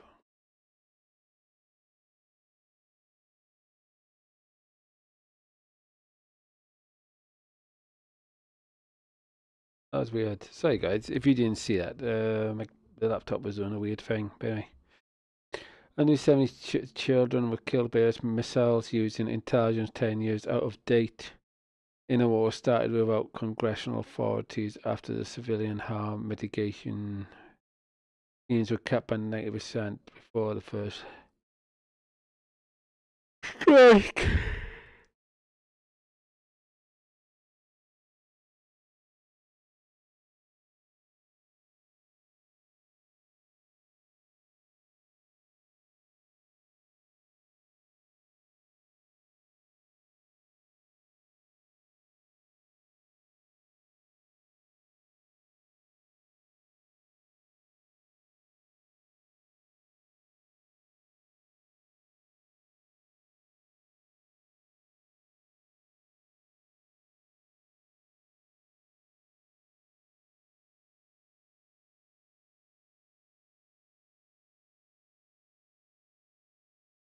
Anything else going on?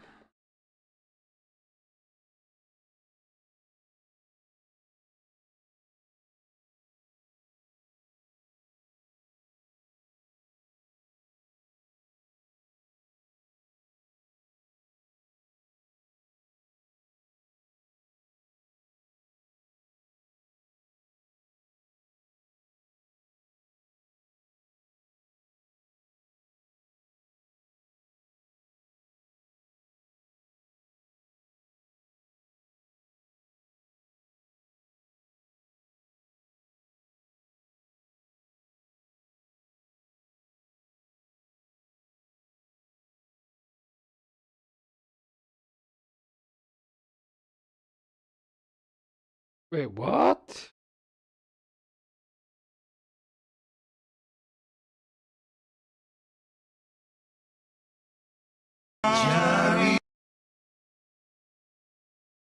What's that about the... Hold on. Too quick, too quick. So this water is boiling without any heat source. They didn't put like Alka-Seltzer into the water to make it like it's boiling, did they?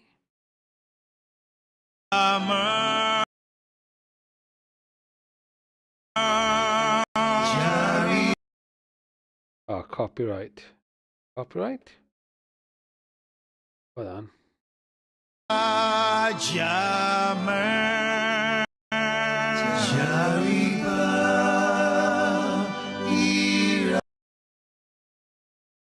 They must have put like dropped like tablets or something like that and make it look like it's bubbling, and then say make it bubble and say, hey, look, it's boiling, it's heated.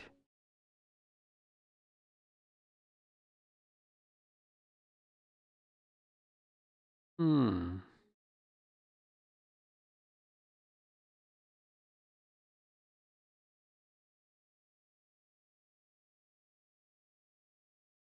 Hmm.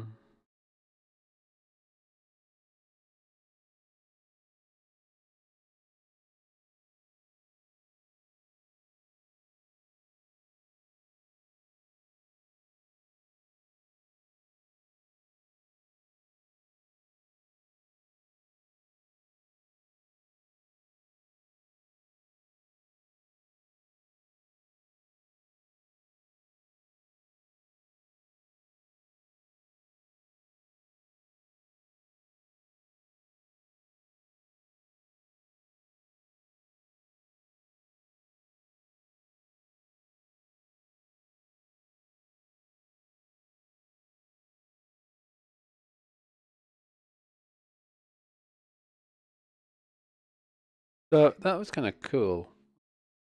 If that's genuine.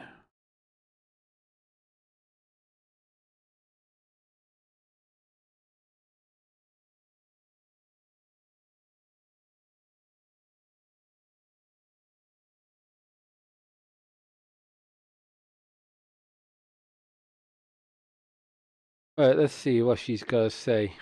What are you going to give me that I already don't give myself? I have an extensive routine, okay? I wake up at 4:30, I read for an hour, then I go to the gym for an hour. Then I get ready to go to my full-time job. While I'm getting ready, I make myself breakfast. Then I pack my lunch, which I have already meal prepped for myself for the full week. I go to work, I come home from work. I come home, I go to the gym for another hour or two. Then I come back up to my apartment that I pay rent for, and I clean, I cook anything else, and then if I have any time before my 9:30 p.m. bedtime, I You notice how stupid people are, you know what I mean? We own nothing on this earth and all that and so forth. Money is only a creation by the controllers, the rulers that say we should pay for everything on this earth, which we shouldn't. We should actually be respectful. We should be, I mean, a lot more intelligent and enlightened than many are. And yet we think, I mean, that people should pay for food and all of that, and pay for this and pay for a lot of things. No. I mean, if you got people that is like suffering and all of that, and I mean, and most of the time it's not their fault. And yet we've got people going, well, I pay for it, I pay for that, and I'm like, well done for, yeah, I mean, going along with the illusion, the lie, and everything else, and so forth. You know what I mean, when I still see other cultures today where people, I mean, new people of age, they tribe builds them a home for free. So if we really truly cared about people around us and all of that and so forth, we need to get rid of greed. Heavily, we need to get rid of greed. Yeah, I mean, mammon and all of that and so forth, because that's getting in the way of people. I mean, having a home and stuff. I mean, because how can the same home, I mean, all those years ago be like £17,000, and then now it's like 250,000? It's not meant to be a business deal. You know what I mean? Think of it, when this world was created, God didn't go, well, not God, but the devil didn't go, right, all this earth right here and so forth, all this stuff here and everything else. When you create it, you make money from it. No. That stupidity brought that about. But anyway. Let's see what else we got out there on the IV tubes.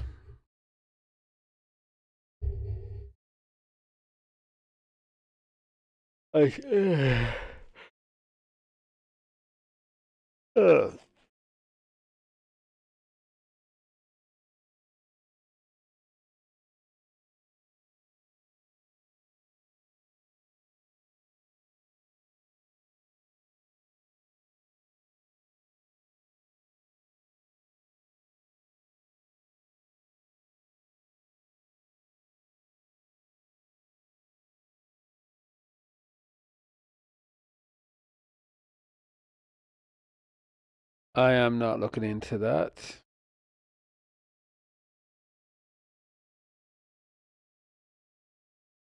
It's all coming back to me now. Anyway.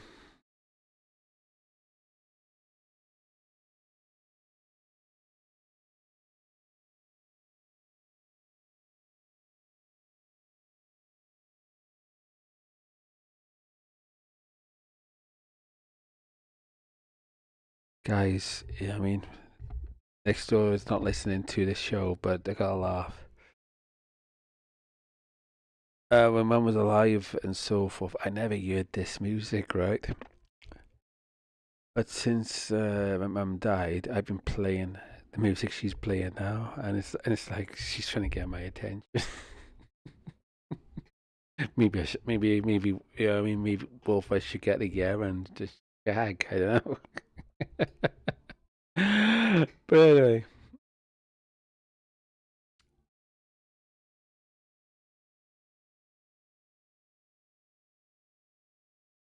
I'm surprised she hasn't started playing Cousteau and stuff yet.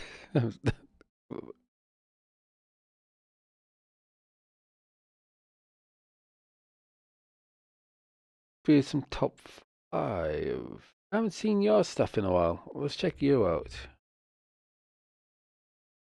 See what you've been finding and all that.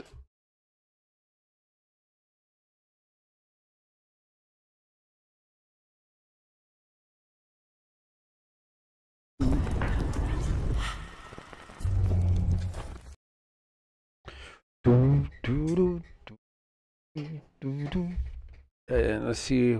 Oh.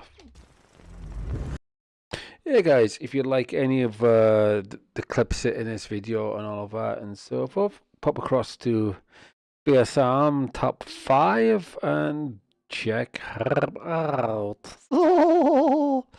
And this one is 10 scary ghost videos that are truly disturbing. And don't forget to check out Nightmare Feeling, or Feelings, where it was we saw with those police reports. That was pretty cool. I like that. Wait a minute. Why am I unsubscribed to this guy? I was subscribed to him how many times? And yet it's still going, nah. So, there you go. I'm always going to correct that. I mean, no matter how many times. Welcome to Fierce. No matter how many times YouTube unsubscribe me to his channel, I'm going to keep subscribing. Some top 5. Get ready to witness 10 scary videos of ghosts caught on camera. Number 1. A YouTuber who goes by Honest Abe had always been skeptical of the paranormal. He'd never experienced anything that he couldn't logically explain. But late one night, that skepticism was put to the test when the security camera in his bedroom captured something he couldn't ignore.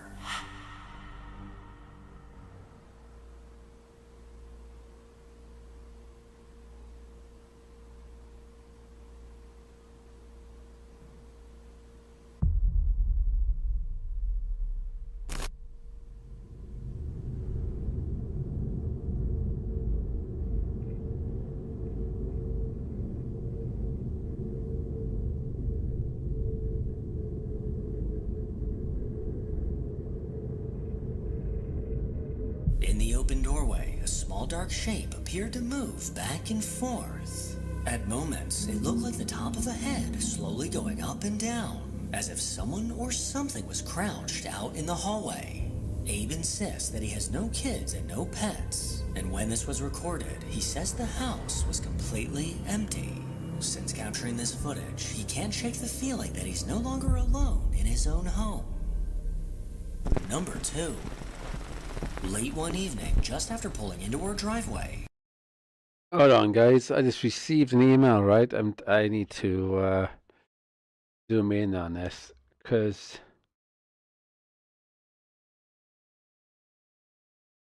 there you go. I think it's a scam. It says your iCloud storage is almost full. Once you exceed your storage limit, you will no longer be able to back up your photos, documents, contact and devices. This means your new videos and things will stop uploading to the cloud. And I don't use cloud storage. So they say exclusive, blah, blah, blah, blah, offered 50 thing. They're saying Roy Wheels, I think, at admin. It's basically saying admin at HitUS.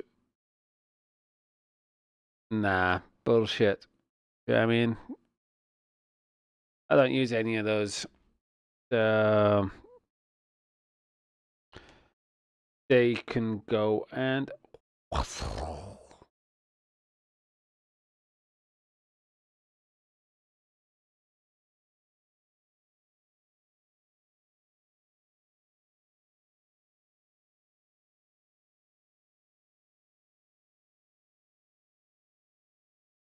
yep, another con. Say Microsoft storage is almost full. If your storage is full, you can't back up, sync, edit, or I don't use OneDrive. That's the thing. I don't use OneDrive, so Good try, but you failed.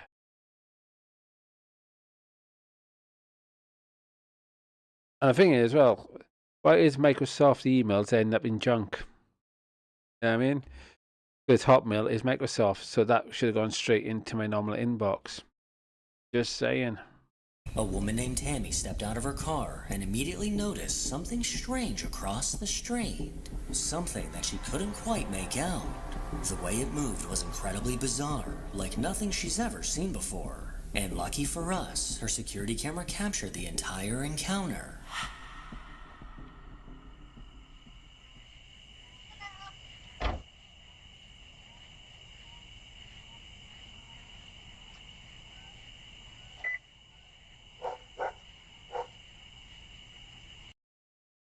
Hold on, guys. How could it be temporary housing if you're in a fucking hotel?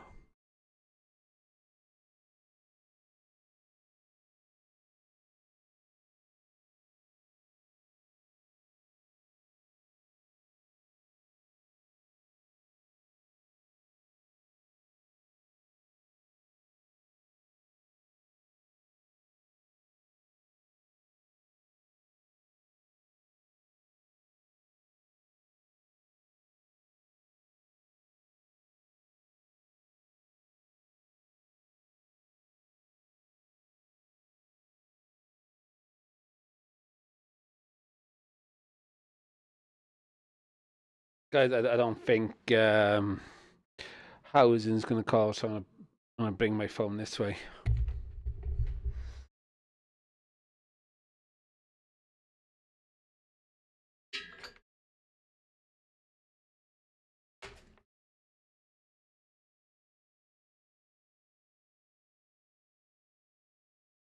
I mean, I thought...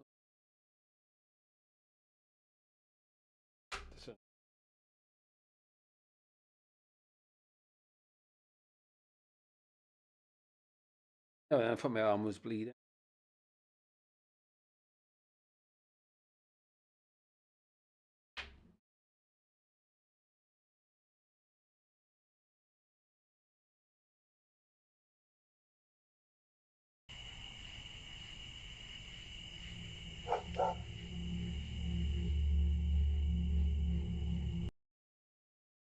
We saw this one the other day with somebody else.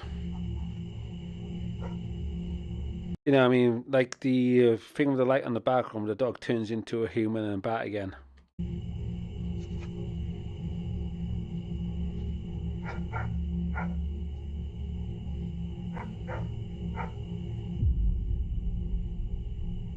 Here we go. Here we go.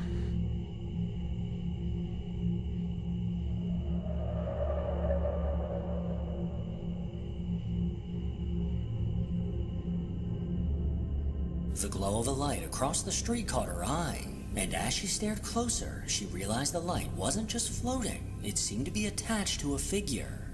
A dark silhouette moved on all fours, then slowly stood upright and paused as if scanning its surroundings.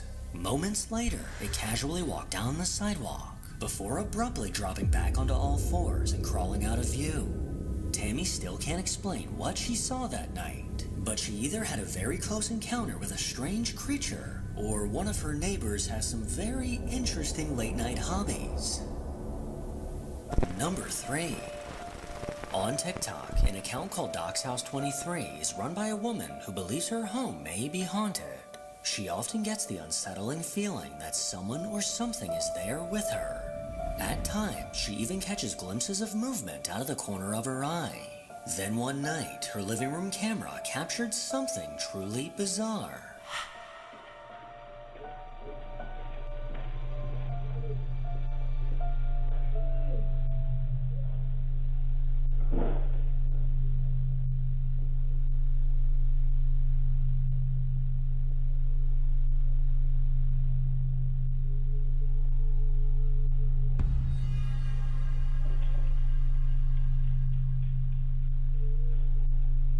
A small glowing object can be seen hovering in the room, slowly drifting back and forth. Then without warning, it suddenly darted to the right, moving straight toward the dog. And the dog appeared to notice it instantly, jumping off the couch and running out of the room.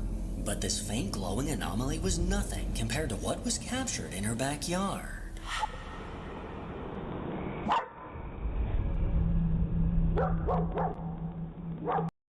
What the hell? On the left side of the frame, a dark figure suddenly stepped into view. Its body appeared completely black as it lunged into frame, almost as if it noticed the camera before quickly retreating back into the shadows. Even more unsettling is the fact that the figure has a human-like shape, yet no visible features at all. This chilling sight left the homeowner shaken, unable to explain who or what was lurking in her backyard. Number 4. Back in July, a woman named Emma turned to TikTok in a desperate search for answers. While she was home alone one afternoon taking a nap, the cameras inside her house captured something that absolutely should not have been there. What are we gonna find, guys? What are we gonna find? You know what I mean? Are we gonna find a mimic? Are we gonna find a poltergeist or what? Or a demon? I mean, are we gonna find something like that? There you go. I'm just sharing a post from my friend as well.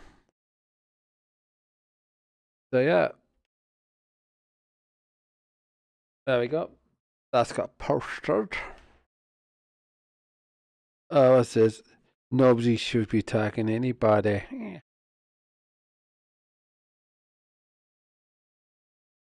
There we go. Let's rock and roll. Let's continue what we about to say.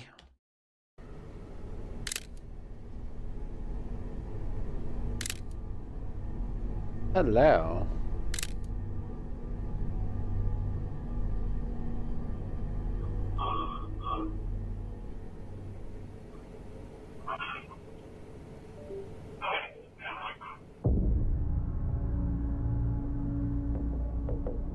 At first, everything seemed perfectly normal. Her cat sat perched on the dining room table while her dog was fast asleep on the floor. But suddenly, the camera in the kitchen captured something What is chilling. normal? A voice.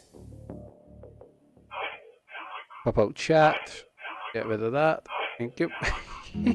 A voice that sounds eerily like it says I'm back. The first time Emma heard it, it sent a chill down her spine. And finding an explanation wouldn't be easy, because Emma was the only person home at the time. But if she was truly alone, then who was caught on camera talking? Yeah. Number 5. A man named Joe says that back in 2019, his mother confided in him that she believed something demonic was haunting her apartment.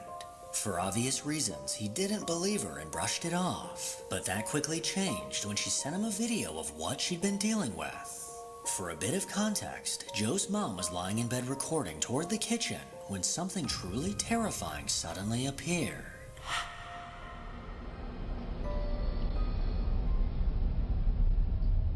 Oh. What the heck's... You see the head there, guys? It's right by here. Yeah, the arrow's pointing. Yeah, it's right by here. Sticking out. Hello. Anyway. Come and have a look at me. When you go for the bathroom, I see you have a lovely... Anyway.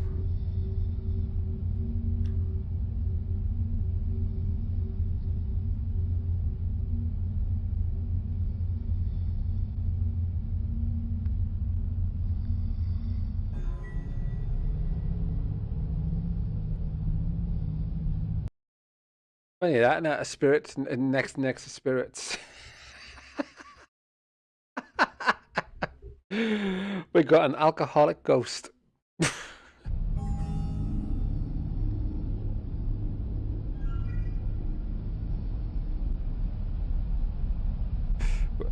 I still see the shadow of it.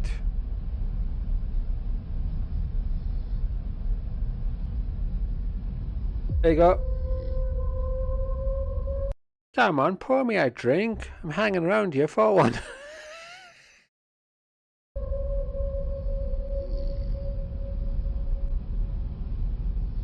Give me a drink.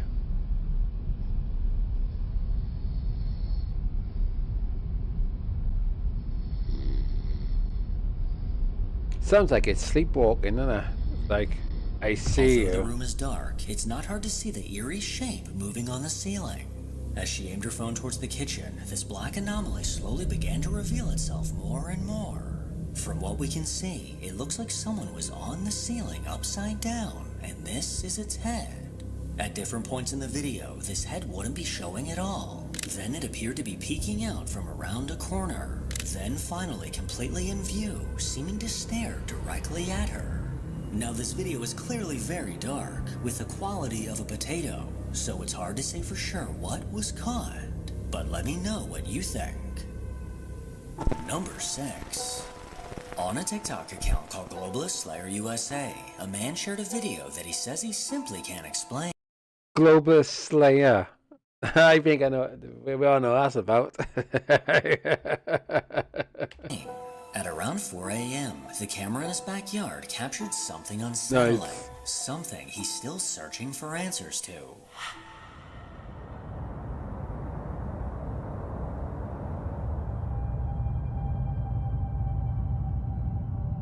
In the snow-covered yard, a pair of eerie footprints suddenly begin to appear.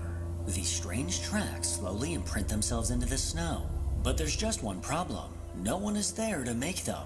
As the footprints form, no person or animal can be seen anywhere in the frame. So what could have caused these mysterious tracks? A ghostly presence? Or maybe someone who finally cracked the code on invisibility? Number 7. After experiencing strange paranormal activity throughout her life, a woman named Mary says she has little doubt that something supernatural is always nearby. One day while she was in her bedroom, Mary quickly snapped a photo of the kitchen to show her husband that the light had been left on. But when she looked more closely at the picture, her heart sank as she realized what she captured. It's a bit hard to see, but if we enhance the photo, it becomes incredibly clear. Standing in the doorway is what looks like the ghostly figure of a woman, one that seems to be staring directly at Mary. 2 eyes, a nose, and even a mouth appear clearly visible, making it hard to believe this is simply a strange camera glitch. Since capturing the photo, Mary isn't quite sure what to think. And at this point, she doesn't need to investigate, but instead relocate to a different house, far, far away. Number 8. On a YouTube channel called Dad's Always Right, the man behind this channel describes himself as just your average stay-at-home dad. 5 years ago, he had a newborn son, and to keep an eye on him, he set up a camera to watch over him while he slept. One morning, he woke up to find a notification from this camera, and what he saw left him feeling uneasy.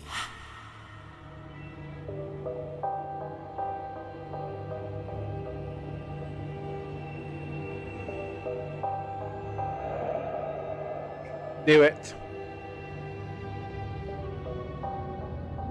As the tiny child peacefully slept, Do you see under the basket? Do you notice that? the stuffed bear suddenly moved. But something about this movement doesn't look like it naturally fell, and somewhat appears as if something pulled it. If you watch closely, after the bear fell, the entire crib slightly moved. Luckily, none of this movement disturbed the sleeping child, but left his father rather fell the entire crib. Hold on. But something about this movement doesn't.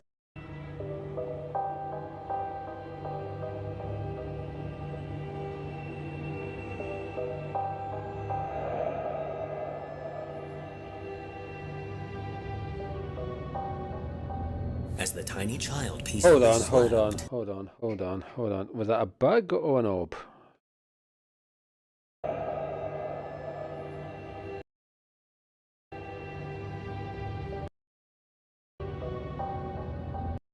Yeah, it comes from this angle and then shoots up that way. So let's slow that down. That's quality, my dear. Let's play back. We want play back.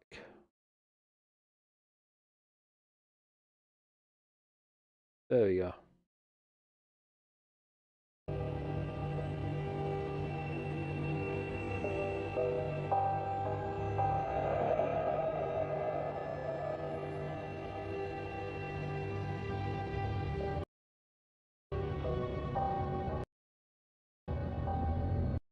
Yeah, I gotta try and catch it in the brown part.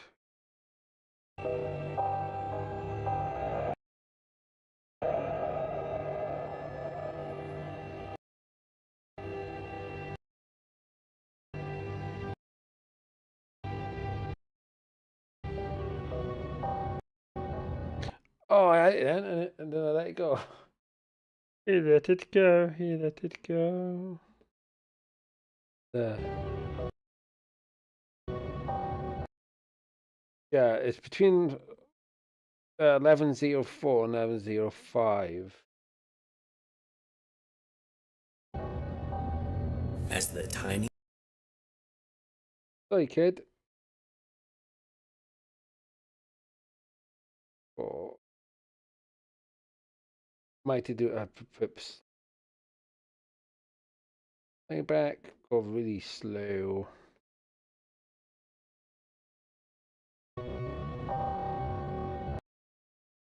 Yeah, but hey, that's why I hate this bit. Wait a minute, let's unplug this for a minute. Just a quick second.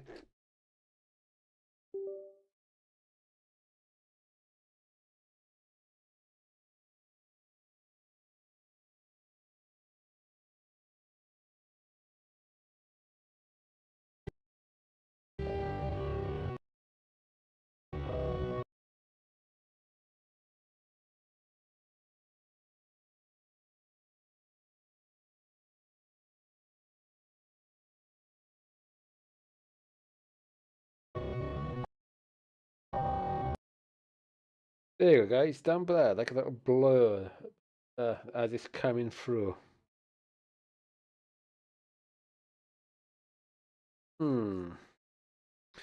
Yes, we got the bear moving up here. I knew the bear was going to move and all that. So I looked around in. So, and if I let that go, it moves. as the tiny child peacefully slept, the stuffed bear suddenly moved. But something about this movement doesn't look like it naturally fell, and somewhat appears as if something pulled it. If you watch closely, after the bear fell, the entire crib slightly moved. Luckily, none of this movement disturbed the sleeping child, but left his father rather unnerved. On another night, the camera set up in his other son's room caught something that he once again couldn't explain.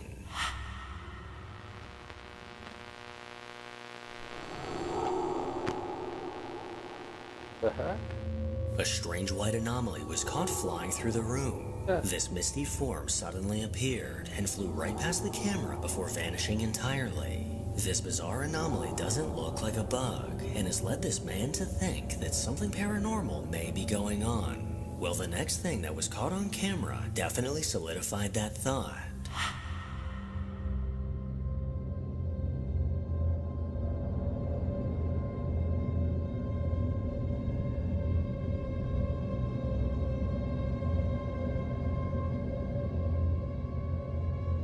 Hold on. Oh, that's ow.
There we go. That'll do it.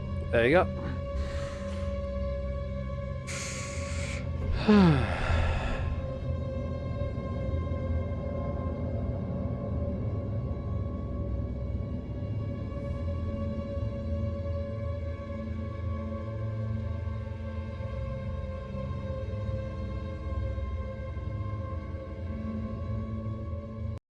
What I'm doing as well, guys, I'm looking what's on BitChute as well. If anything comes across that YouTube doesn't allow, I mean, normally, I'll see if I can try and sneak it.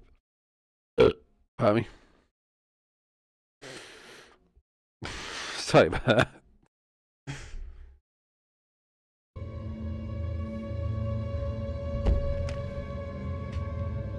At 1:30 in the morning, their bedroom door slowly swung open. This sudden movement appeared to wake the sleeping child. And as he rolled over in his crib, the door opened completely, revealing no one on the other side. With it then swinging completely closed, then opening once again, I think it's safe to say that something supernatural is definitely going on here. The man behind this account is still searching for answers, but I think it's pretty obvious that he's got an attention-seeking ghost living in his home. Number 9. An account called Travel with Them. Alright, guys, I'm going to see if I got my Bluetooth on. If I haven't, then I'll just switch on my other headphones for the.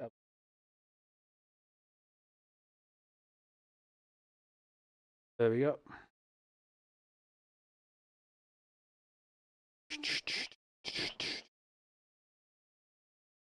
Yeah, I just went off because the boiler sucks. Yeah, I decided to see if somehow generate some heat.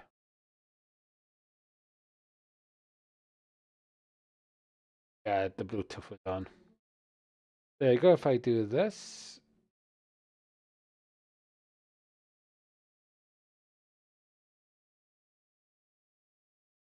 Right, guys, our country and western music comes from our lover next door. F is run by a man we'll simply refer to as F. After purchasing a van, he renovated the inside to create a comfortable space where he could eat and sleep while traveling. Whenever he settles on a place to spend the night, he usually sets up a small camera outside to keep an eye on his surroundings. But one night, while parked in a desolated wooded area, F was watching the live feed from this camera on his phone when something appeared that downright terrified him. Penunggu yang ada di sini, hai, mendekatlah, tunjukkan dirimu. Buat semua yang ada di sini, buat semua penunggu yang ada di sini, mendekatlah, tunjukkan dirimu. Buat semua penunggu yang ada.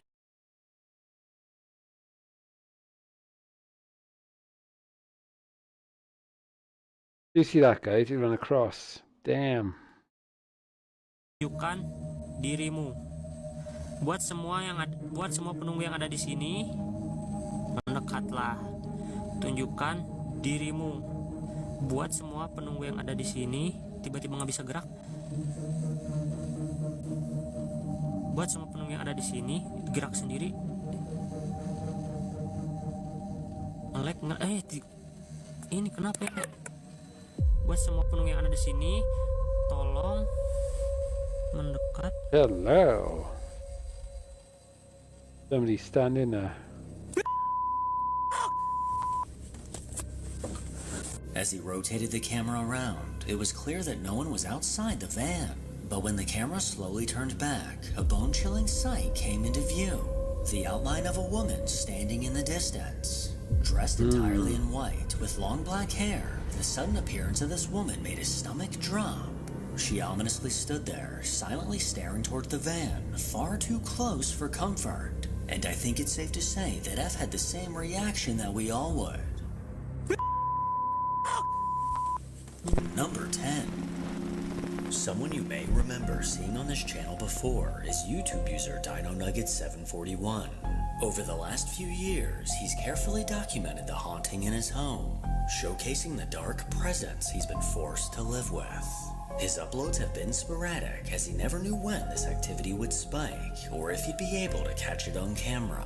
Well, after disappearing for the last 5 months, he recently posted a video confirming that this entity is still haunting him.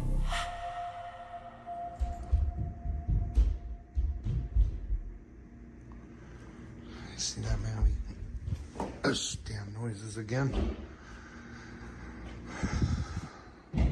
Welcome to my life.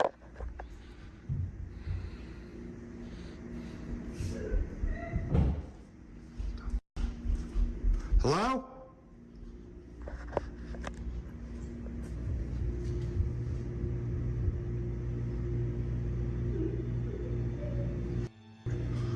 Hello? I'm by myself.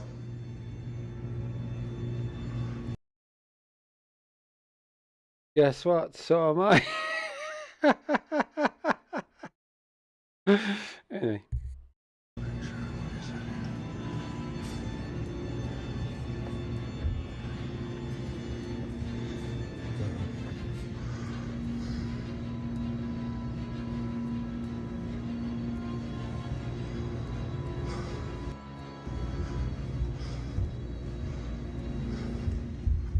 There we go. Banging and all of that. So I've been walking up the stairs.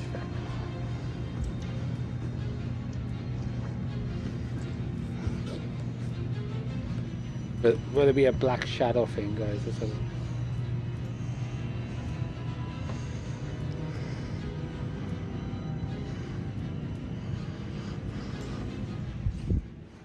Broncos.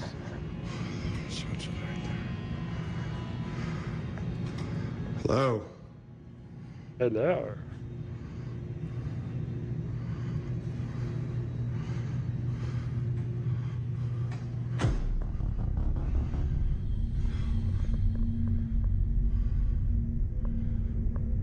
Hello?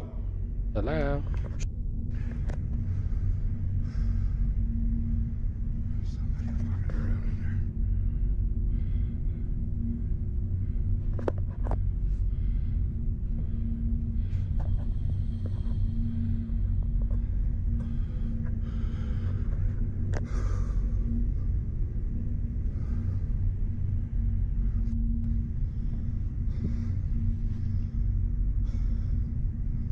There's definitely somebody in there. Could have already seen somebody walking in there. The light switch is right here.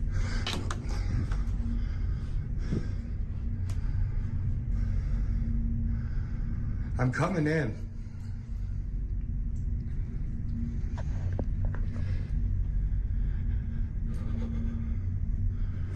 Ooh. Ooh, ooh, ooh. Ooh.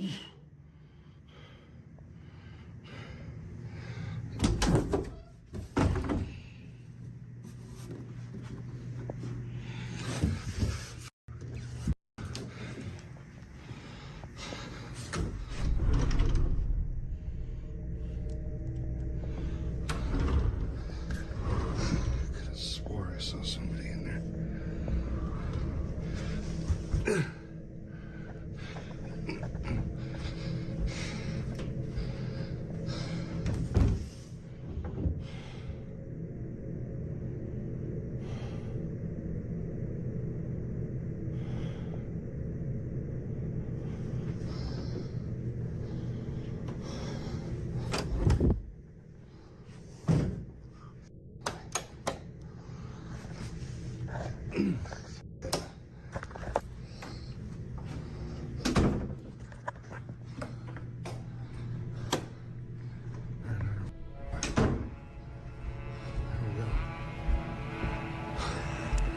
While in his house completely alone, he began to hear vicious banging coming from upstairs. He immediately got up to investigate when the ghostly sound of a woman whimpering was caught.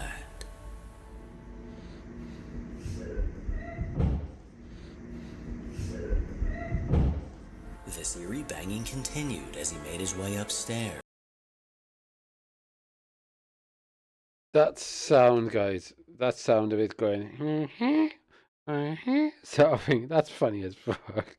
Sounds like it needs, WD-40. Excuse me, ghost, do you need WD-40?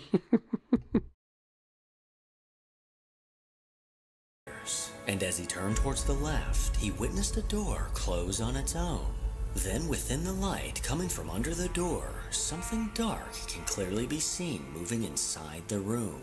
With his heart pounding, he cautiously made his way closer. He flung the door open and quickly scanned the room, finding no one as always. For safe measure, he checked inside the room next door, still unable to find anyone responsible for what he was hearing.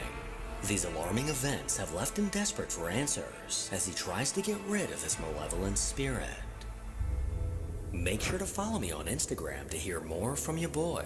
As always, if you enjoy these creepy videos, then make sure to give it a thumbs up and subscribe to see more videos like this.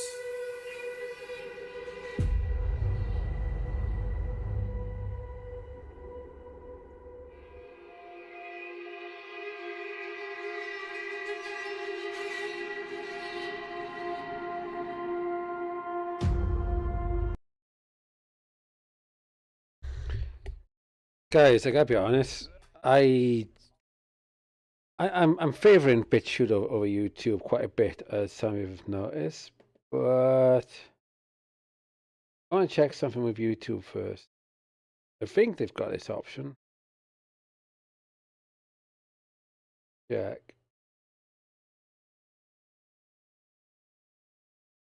Yes, but here. Oops, I clicked it.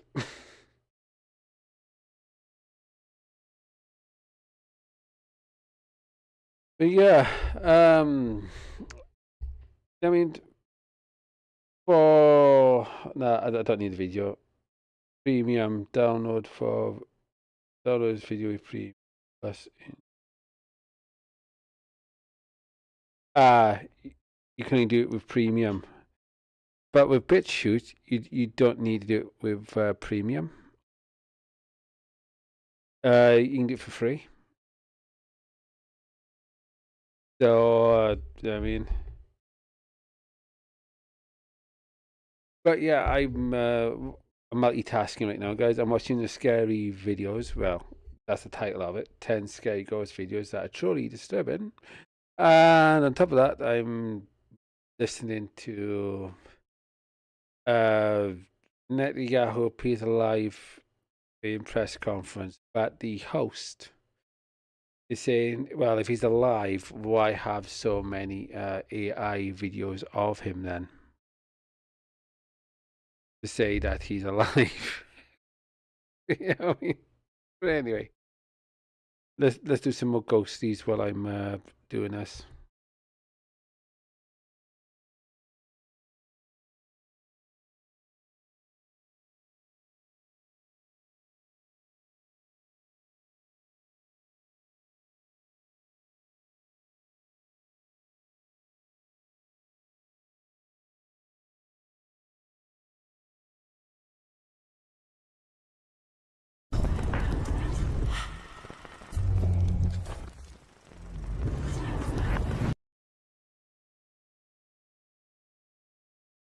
We're doing fearsome top 5 again, but these are top 8 scary ghost videos that will make you jizz. I mean, top 8 scary ghost videos that will give you the chills.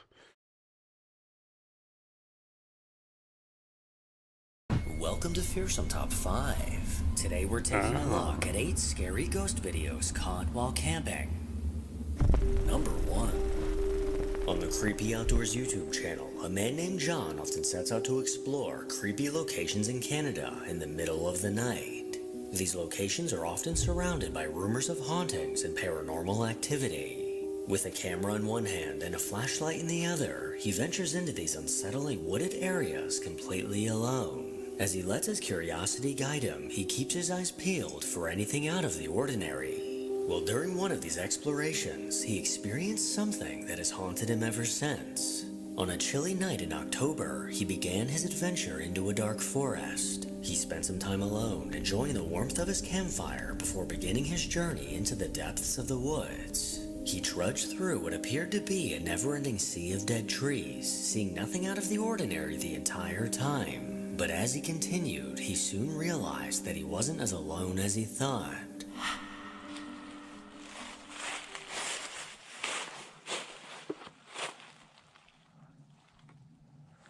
Man, this place is so lonely.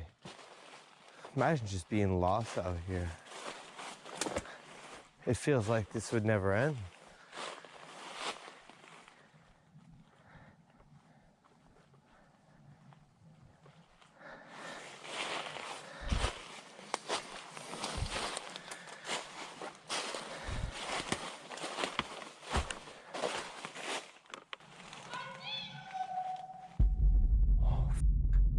Oh, hi.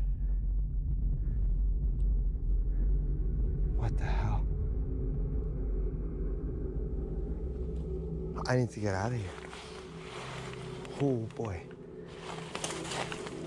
Ooh. Okay.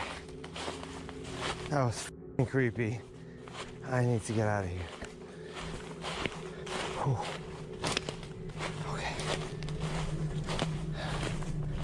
As soon as he turned off his flashlight, an unnerving voice called out from the darkness, saying, "I see you."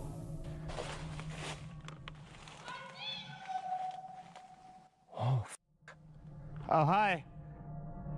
This chilling voice made his heart skip a beat, as he believed he was the only person around for miles. He immediately began heading back to camp, now worried for his safety. He moved quickly, trying to avoid whoever else might be in the forest. And eventually, he made it back in one piece, and decided to celebrate his survival by cracking a cold one. Now that's my kind of guy. Number 2. The Northwest Wind YouTube channel is run by a guy named Sam from Cleveland, Ohio.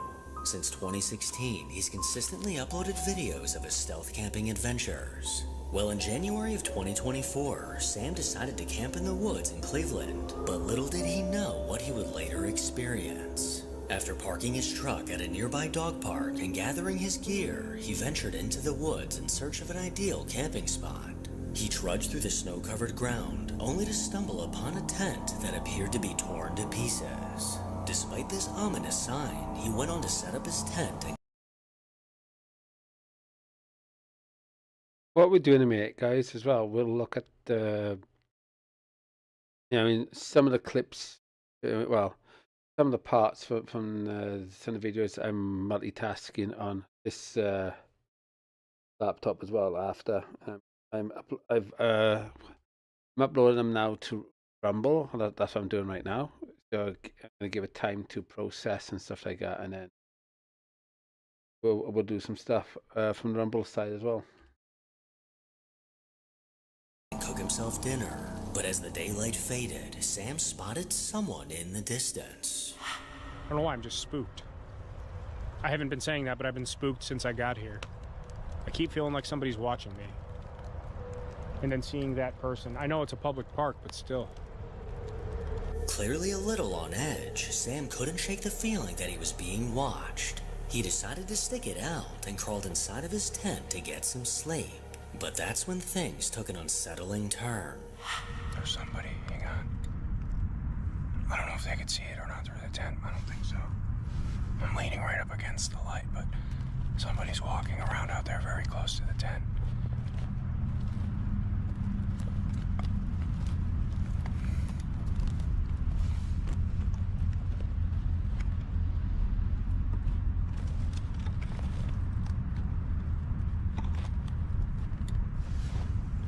Somebody's out there.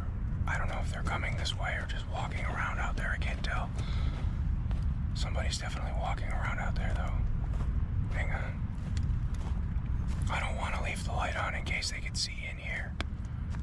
I think the fly is thick enough that they can't see the light, but still, I'm leaning right up against the lantern, so you can only just barely see my face.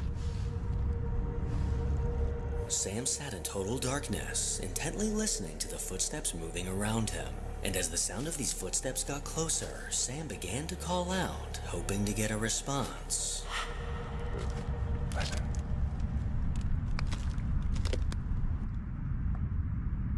I don't like like this at all. I'm spooked. Hello? Hello?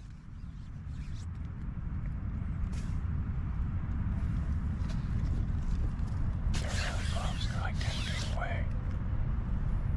I think there's two people. I can't tell. I can barely hear them talking. They're whispering. I think there's two people. Hello?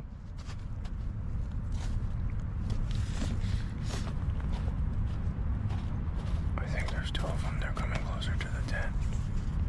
They have to know that I'm in here. I'm gonna try and just be silent. Hang on. They're walking around outside in circles. They're right outside the tent. Hello? I'm in here. Hello? Hello?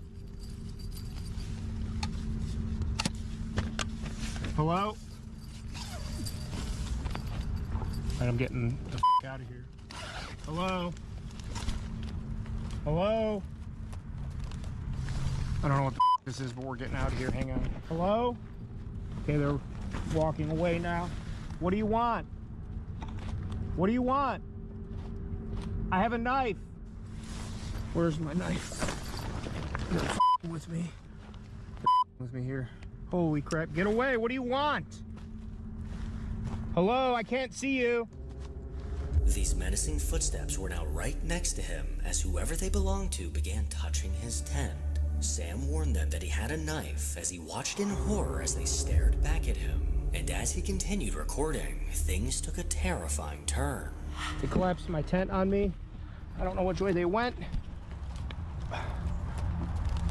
I think they went this way. I see you. Get away! They're just standing there. They're just standing there. What do you want? Leave me alone! They collapsed my tent on me and pulled the fly off while I was still in there. It smells like someone's smoking a cigarette too. I smell your cigarette! I smell your cigarette! I don't know what to do. I don't know where to go. I don't know what to do. He bravely stepped out of his tent, flashlight in hand, although it was hard to see much of anything in the surrounding darkness. But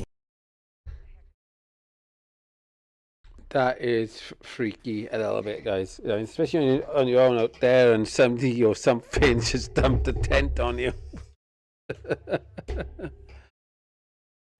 I'll be right back, guys.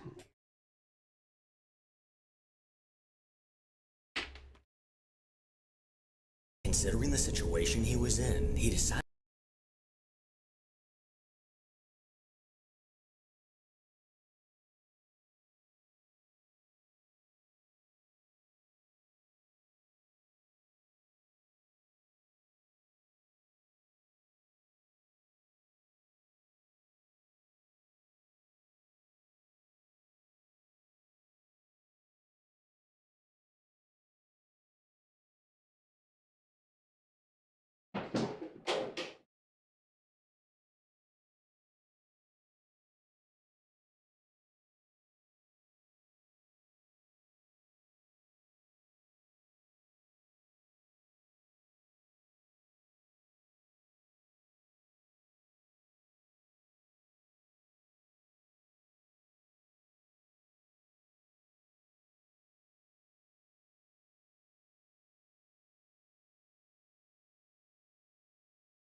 Hmm.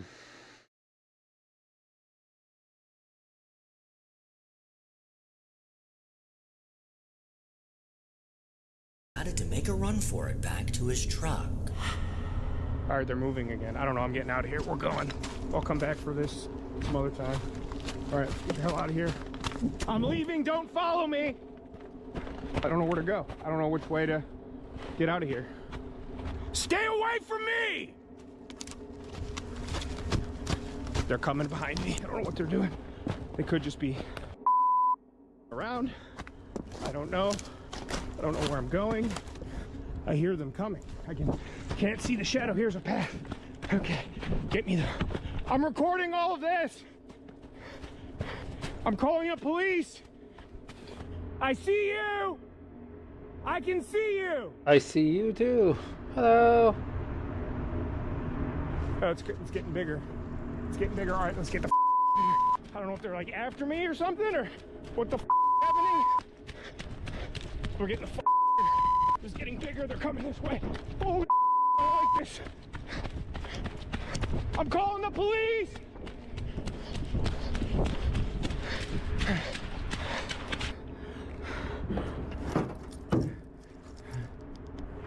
There's another car here. Okay. This is okay. All right, we're getting out of here. With footsteps trailing behind him, Sam sprinted through the trees, eventually making it back to the safety of his truck. With his adrenaline pumping, he left all his gear behind as he sped back to his house. And once he was secure in his garage, he took a moment to reflect on what just happened. The very next morning, he returned to the woods, where he found his tent exactly where he left it. So if this person wasn't planning on stealing his stuff, then what would have happened if Sam didn't run for his life? Number 3. A man named Larry runs the Work Less, Enjoy Life More YouTube channel, where he documents his RV adventures in the American Southwest. Back in 2022, with his 2 chihuahuas, Mason and Marty, by his side, Larry set up camp in a dense forest in Arizona. He was excited for the trip and ready to relax in nature. But once the sun was down and he started cooking dinner, things took a terrifying turn. Get it lit up here. Oh yeah.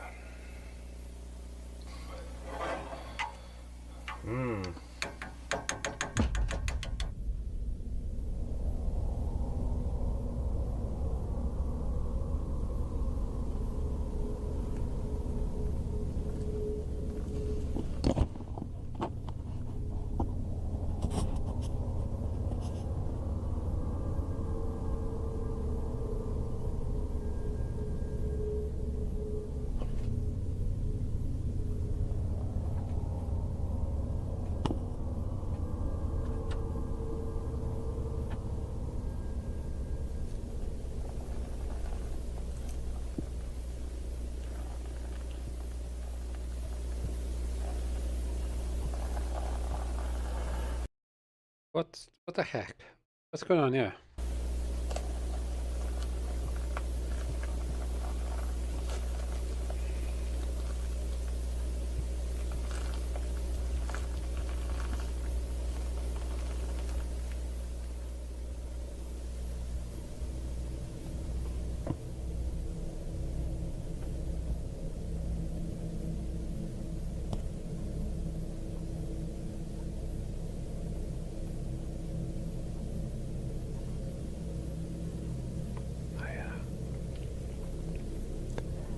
I hear somebody walking outside. And they knocked.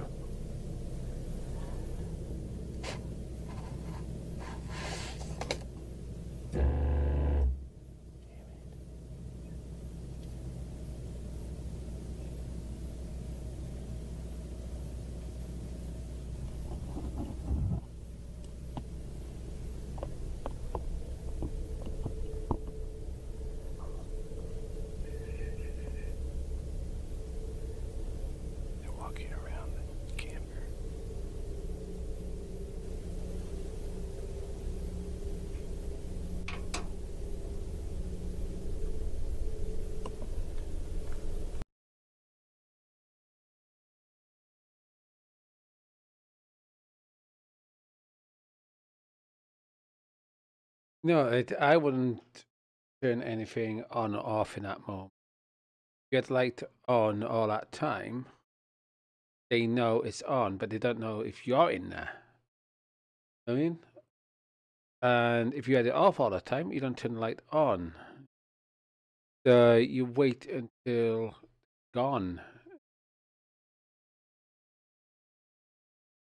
So yeah, I mean, he's now let them know that there's somebody there.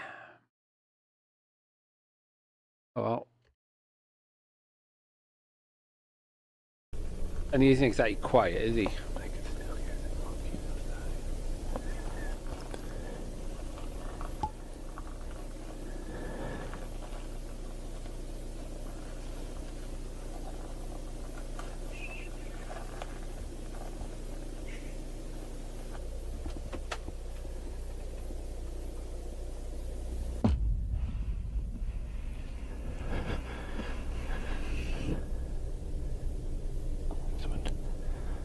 One more knock. Just one knock.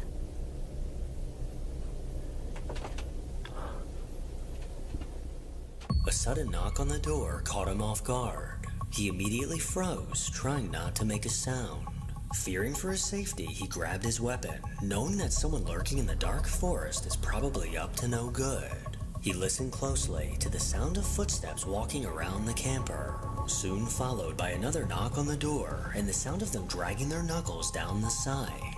These chilling sounds eventually stopped, and after a restless night of sleep, he woke up bright and early and got the hell out of there. Number 4. Over on the English Woodsman YouTube channel, a man named Daniel has been uploading videos about camping for the last 8 years. Although he claims he's not an expert, he's uploaded countless videos of his wild camping, stealth camping, and woodland camping trips over the years. Well, in August of 2023, Daniel uploaded a video that was out of the ordinary for his channel. In this video, Daniel set out to camp in the woodlands close to his home. He made his way through the woods, stopping to eat a few berries and showing off what his dinner would be later on. After a trek down a path, Daniel finally decided on a spot to set up camp. He began preparing his food, but it was at this moment that things took an unsettling turn. I'm going to be out Friday night, but I'm going away Saturday, so I've got a bit of a drive as well, so I didn't want to be tired, and it's going to throw it down Friday night as well, and rain camping is really good.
All right, let's try again.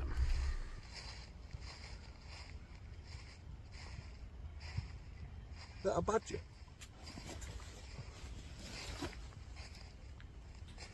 Hello?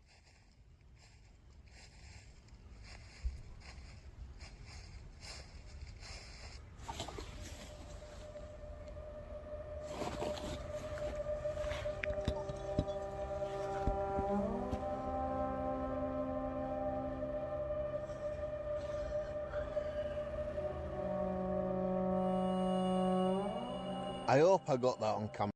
Rise for the Badgers. I really hope I did. Because if I didn't, and I'm showing this, people won't believe that. Just my heart's beating a bit quickly.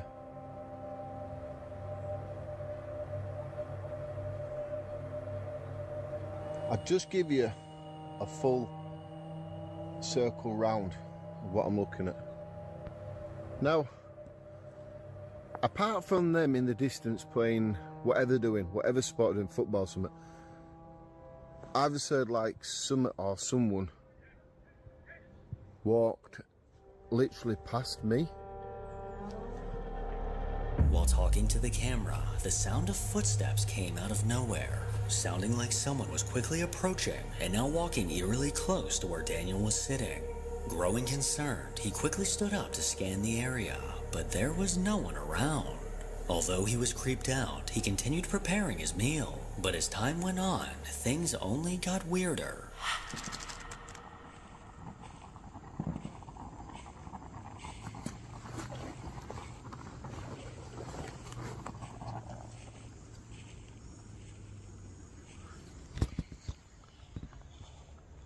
There's that noise again now.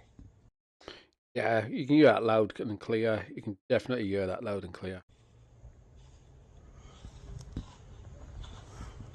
Hello?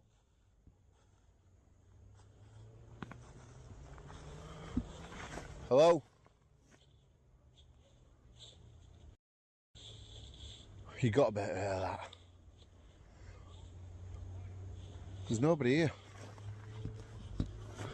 And it sounds like someone's just walking around.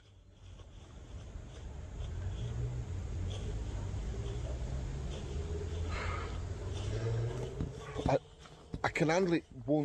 Can you wear it?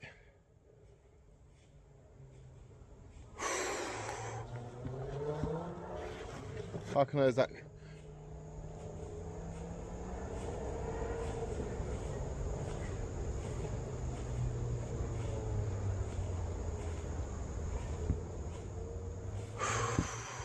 It's like it's just there. Coming from somewhere close by, these disembodied footsteps had returned. He immediately got up and began investigating the nearby area, but his blood ran cold when he once again realized that there was no one there. Despite these chilling encounters, Daniel went on to eat his meal, then later on set up camp for the night. But while in a sleeping bag, the sound of footsteps coming from the darkness caught his attention.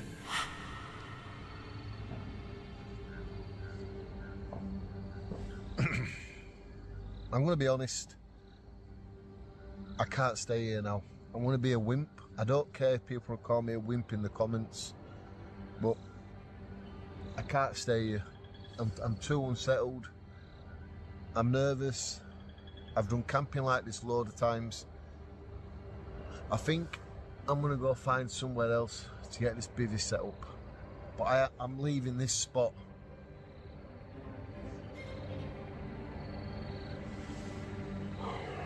So I packed my stuff away, and already I'm regretting it.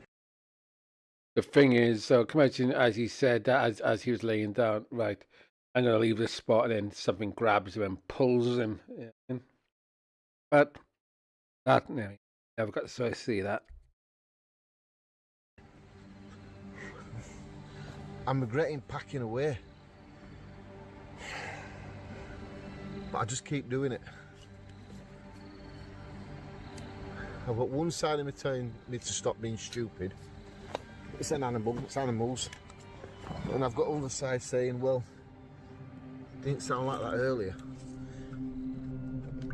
Ultimately, Daniel decided to leave the woods completely and head back home. A decision that could have possibly saved his life if those footsteps belonged to a person. But if this wasn't a person, then what exactly was in the woods? Number 5. Over on the Grizzly Gaz YouTube channel, a man named Gaz has been documenting his wild camping adventures for the last 2 years. And by his side for every trip is his adorable dog Fendi. One day the two ventured into some local woodlands, making their way deeper and deeper into the brush in search for the perfect spot to set up camp. Sometime later, once his tent was set up and a fire was going, Gaz finally kicked back to relax in his hammock. But as he did, he began to hear something coming from the darkness of the woods.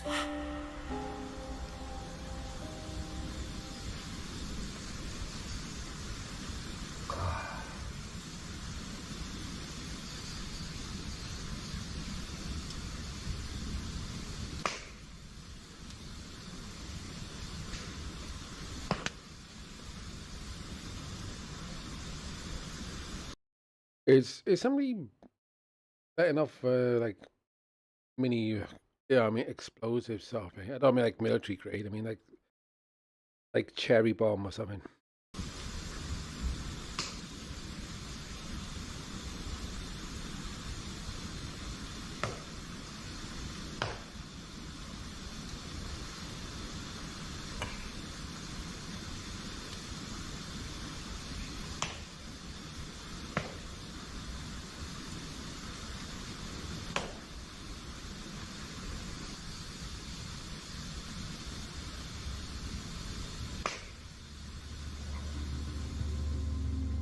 Gaz looked around, trying to find the source of these bizarre noises. But after some time, he forgot all about it as he began to cook dinner. And as the steak sizzled over the open fire, Gaz lay back in his hammock when those strange noises once again returned.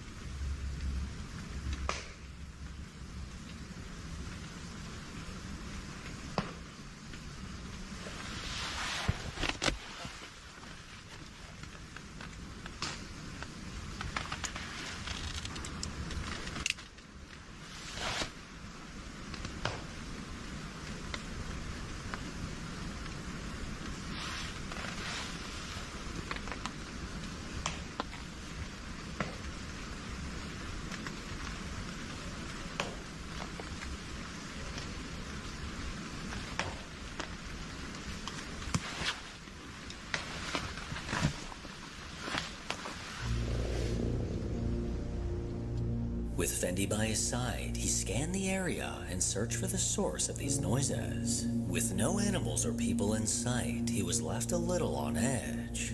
After eating dinner and getting settled into his tent, he prepared to get some sleep. But as he laid in the darkness with his eyes closed, the faint unsettling rustle of something moving caught his attention.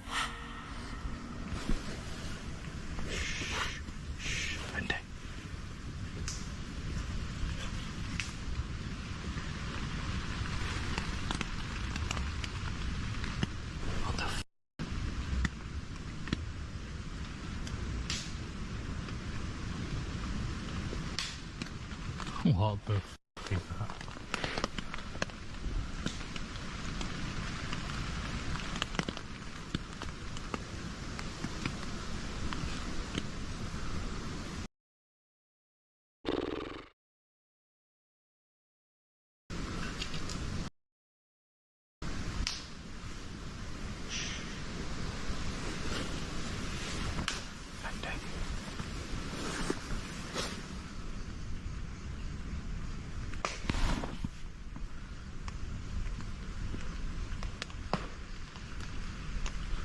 Come on, someone's with us. Someone's got to be with us, haven't they?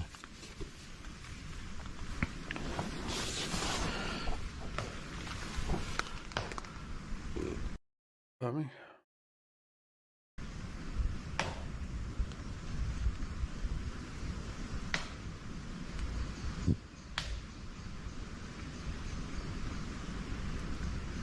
Oh, excuse me. Holy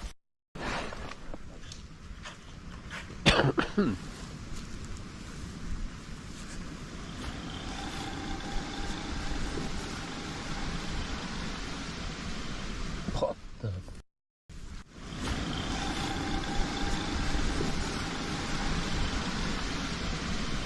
what the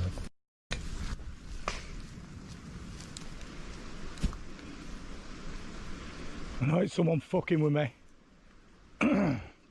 Got a big dog here and a nice knife with your name on it.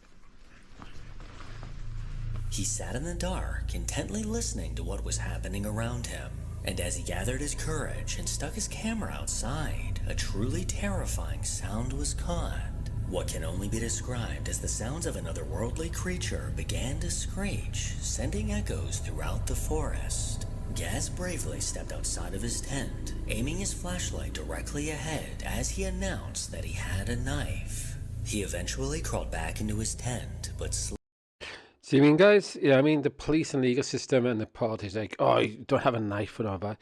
If you're on your own and you're in that circumstance, better to have a knife than nothing. sleep was no longer an option. And as he sat in silence, he eventually heard footsteps getting alarmingly close.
Hi. I can hear you. He sat motionless as he That's interesting. You get running off. began to hear something rubbing the outside of his tent. After calling out and saying that he can hear them, the sound of loud thumping footsteps can be heard running away. These unsettling footsteps did not sound like they came from an animal. But if they didn't, then who was outside of his tent and what exactly did they want? Number 6. A man named Brennan from the Uncharted Travel YouTube channel set out to explore an old abandoned mine. After a dangerous hike up a mountain with a few close calls, he eventually made it to a massive staircase, with the mine waiting 950 steps below. His curiosity led him from building to building around the property, until he eventually discovered a room with a door he could lock from the inside, where he decided to set up camp. To help with his paranoia while sleeping, he brought something to set up in the building. I bought these little motion sensors. So this is just like your standard convenience store I think I've seen this one before. motion sensor. I think it said it did infrared as well as motion. I'm not 100% sure. I will be keeping this receiver in my tent here and moving this sensor to outside. And you can see when it detects motion, it'll give off this that little chime. So if any animal or any person or anything comes in the middle of the night, I will be able to wake up and deal with the situation before they sort of see me. But he soon ended up regretting his decision to bring these motion sensors as they began to go off.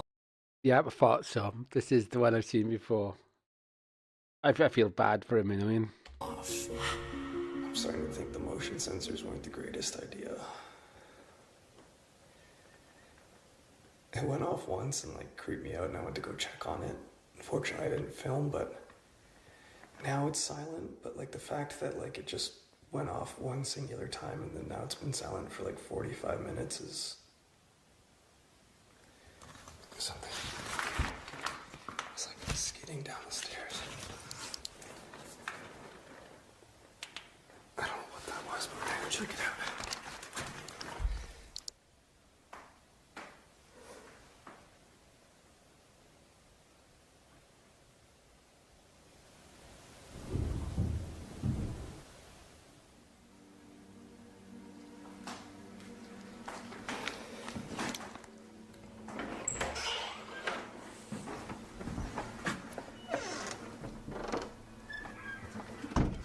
came from downstairs.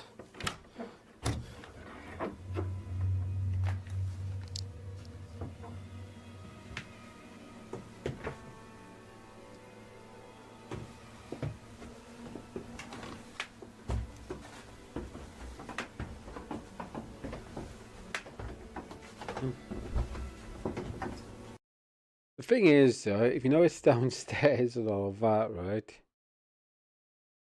Why do you need to go and see what it looks like? You know what I mean? Burn me.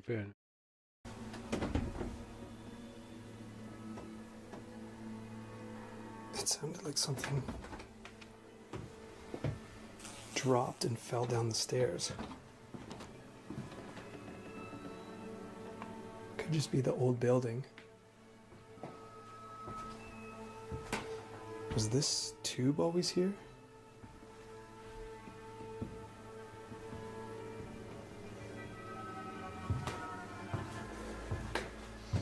Do we go into the basement now?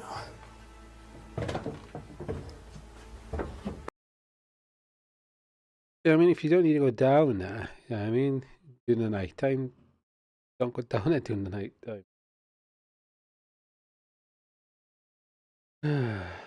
But I mean, if you're going to do something like this, you know what I mean, to be honest, you should have somebody with you because the way the location is and your miles up high as well. I mean, to be honest, you need someone with you. I mean, because like I mean, you could easily hurt yourself up. Because to be honest, the floorboards and all. But he made the choice. I mean, if it's something small like a mouse, I don't mind, but I don't want to...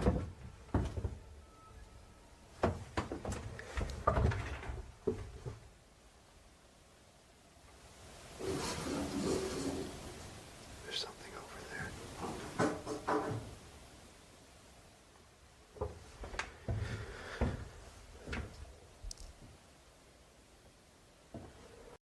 Why is he going further down? You know what I mean? I mean, he was like a few steps up. I don't know.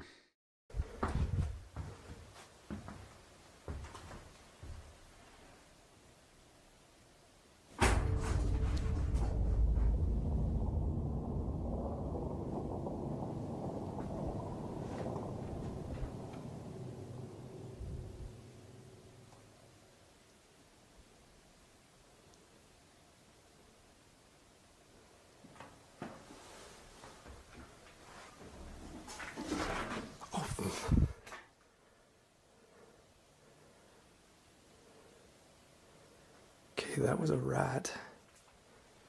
But what was over here? Question is, do you want to find out? Do you really want to know? Or you're all alone, away from everybody else? You know what I mean? You really want to find out?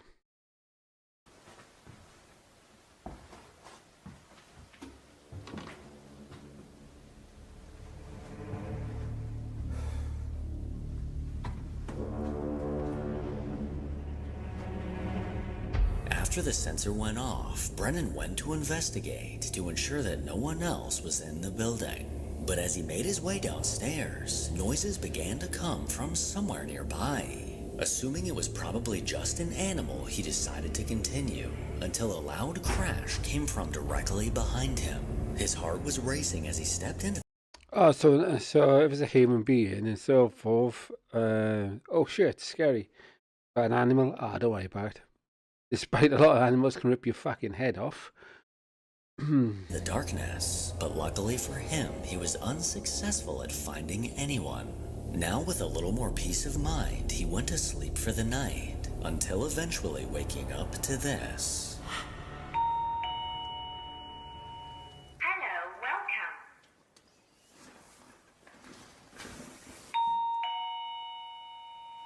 Hello, welcome. Okay, that's like the third time. The motion sensor outside has gone off.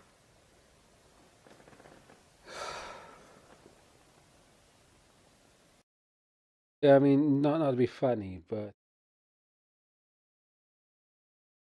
something like that. If you're gonna buy something like that, make sure you on headphones. So yeah, it wakes you up, but doesn't let anybody else know that you know that they're there. You know what I mean? And it's, I don't know. Okay, I'm gonna go check it out.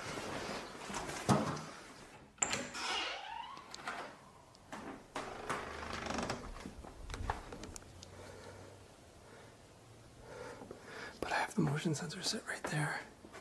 You can see it's going off because I'm here now. I think the camera makes people stupidly brave. I mean, I just see it as a camera, a tool. So when I've gone like ghost hunting and stuff like that, I don't just push on, you know what I mean, and think, right, if everybody sees this, I don't want them to see me to be cowardly or anything like that. I think, right, if I got my camera with me and I'm filming something and so forth, and then I'm like, time to get out here, that means it's time to get out of there. You know what I mean? It's not like, oh, I'm gonna push on because I'm filming. No, I have inside my gut that something's gonna happen. It's absolutely disastrous. I get the fuck.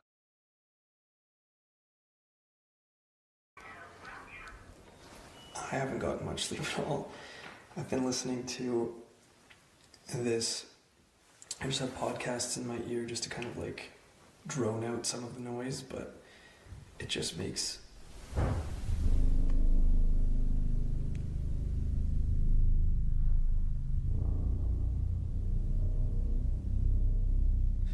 okay, that I think we need to go investigate that because I know I closed all the doors, so that concerns me a little. It's not windy. And all of these doors are closed. Well, except for this one, but this one's not budging. As you can see, it's like stuck there. It'd take a lot to move these ones. But it sounded like it was one of these doors. He woke up to the sound of the motion sensor repeatedly going off. And as he was talking to his camera, the sound of a door closing came from a nearby room. He rushed out of his tent, prepared to find something, but every door was closed and there was no one around. And unfortunately for Brennan at 3:30, things took a chilling turn. I swear I just heard the lock click.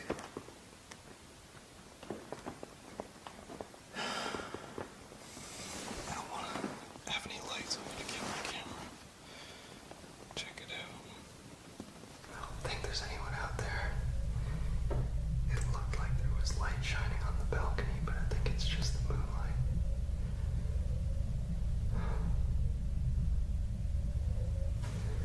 I really hope there's not someone creeping out there. Because if they're out here this late, they're up to no good. You can just hear the ambient sounds of this old building, like the wind's blowing, and clearly it's making the wood creak, and there's pack rats.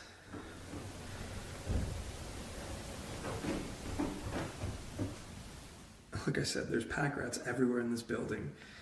They're in the walls, in the floor, in the ceiling, the attic above me, the basement below me, making all kinds of noise.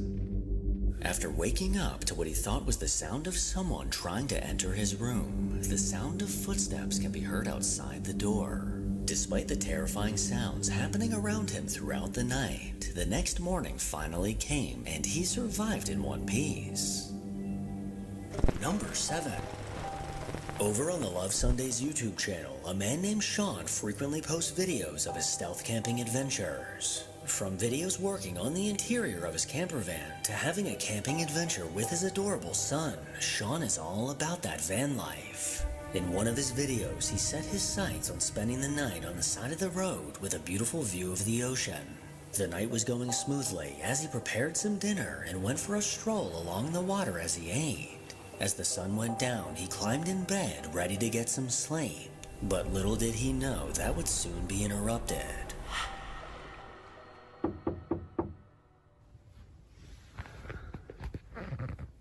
just heard something outside.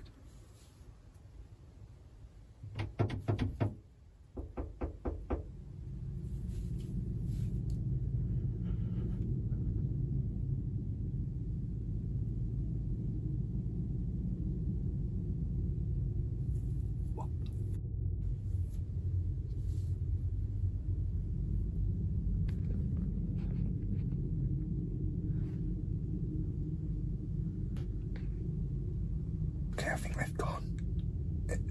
They literally tried to get in the van. It wasn't just a knocking, they were trying the handle. Let me check outside.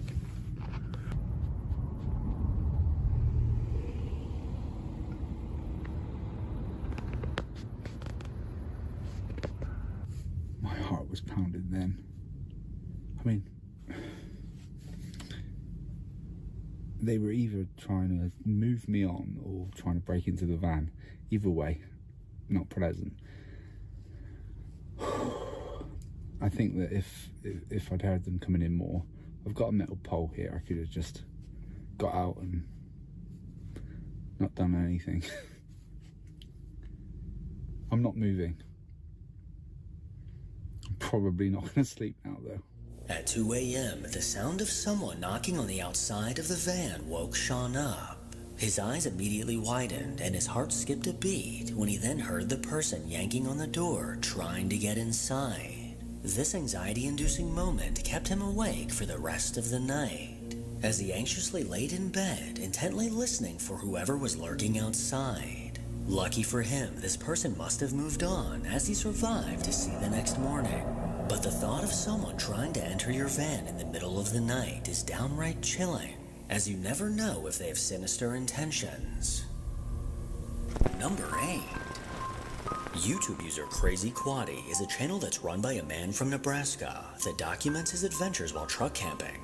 Over the last few years, he's seen a lot of things while stealth camping in his truck, but one thing he never expected to encounter is something paranormal. In one of his videos, he bravely decided to spend the night inside an abandoned house. From the looks of it, this house has clearly gone untouched for a while. He made his way inside and immediately began exploring the empty rooms. Eventually, he made it to the basement where he decided to set up camp. He positioned his cot and sleeping bag, preparing for a chilly night. But after the sun went down, he began to hear something above him. There's something up there.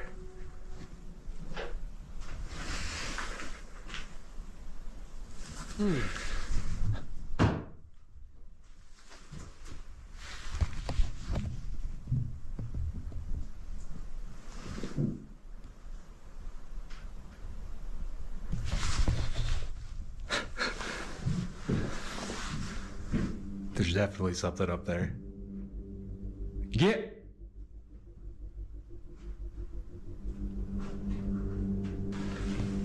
I can hear it walking around, whatever it is, probably a raccoon.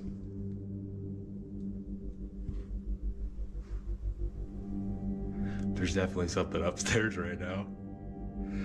I haven't even cooked dinner yet, and once I do dinner, I'll have to bag that up.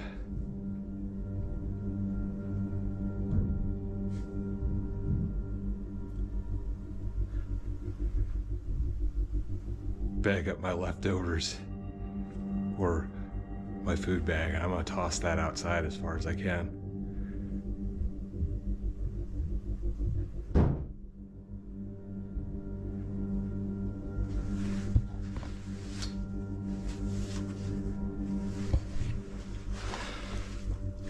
Got our bear spray.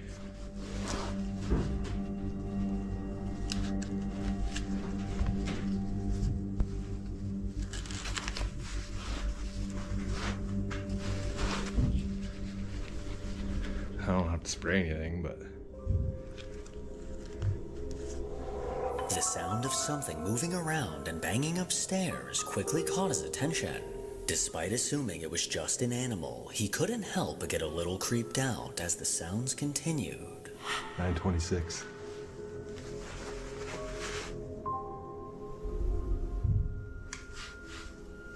I mean, the wind has picked up a bit. So it could be branches clonking against the house, especially up front, because they're like everything is grown right up to the house. But it sounded like there was something walking around right above me.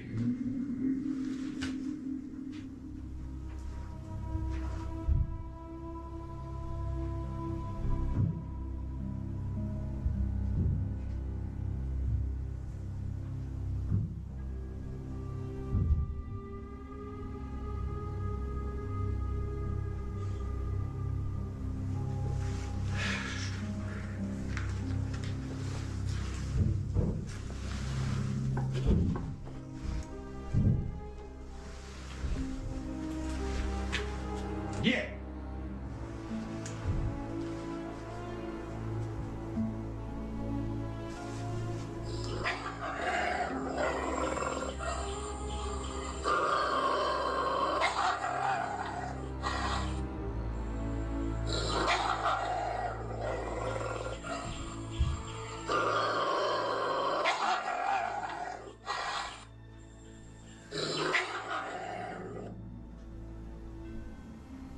He attempted to scare it off with sound effects on his phone, but this didn't seem to work. After making a hot meal, he nervously prepared to get some sleep.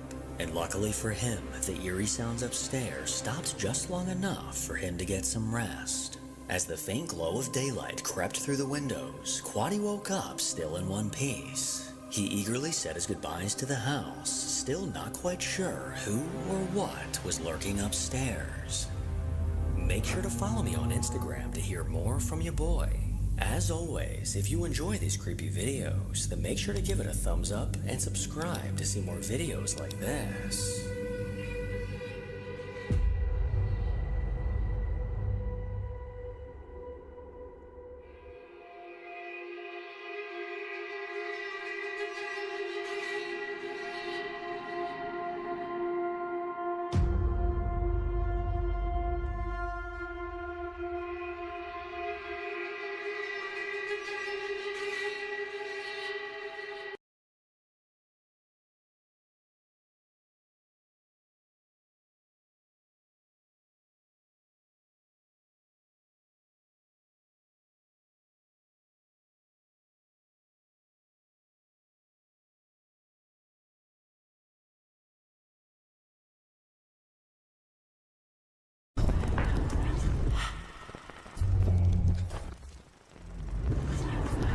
Welcome to Fearsome Top 5. These are the top 15 scariest TikTok videos of the year. Number 1. A man that goes by Big Dave on TikTok recently posted a video of a terrifying close encounter in his home. Over the years, he couldn't help but notice the strange, unexplainable things that would happen to him and his family. And he knew it was only a matter of time until proof was caught on camera. Well, one night, the security camera in his living room was recording as usual, but as his son walked by, something chilling was caught in the background.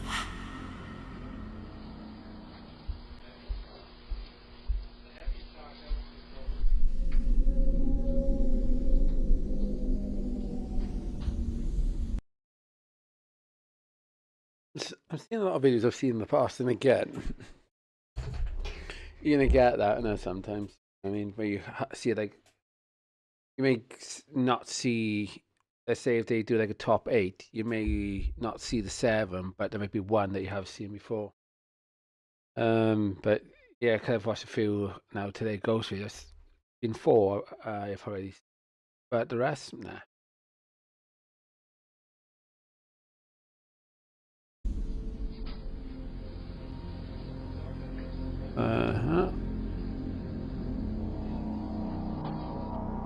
As his son walked through the room, a hair-raising figure emerged in the background. This pale figure slowly made its way from right to left, walking out of view. Dave's son didn't notice this figure or anything out of the ordinary. But since this video was captured, Dave's been left speechless at what was caught inside of his home. But is this genuine proof of a ghost? Let me know what you think. Number 2.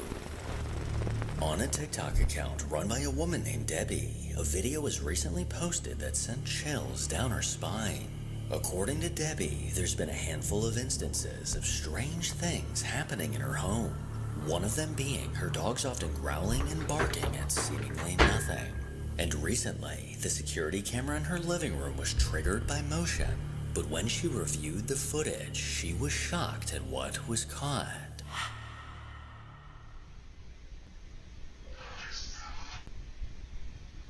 Although no motion was actually caught, a ghostly voice can be heard saying Alyssa.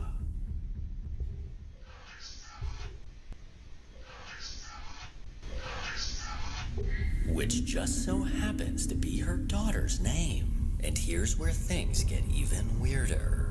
In July of 2023, her daughter's fiance was tragically murdered. So could this ghostly man's voice potentially belong to Alyssa's fiance? Number 3.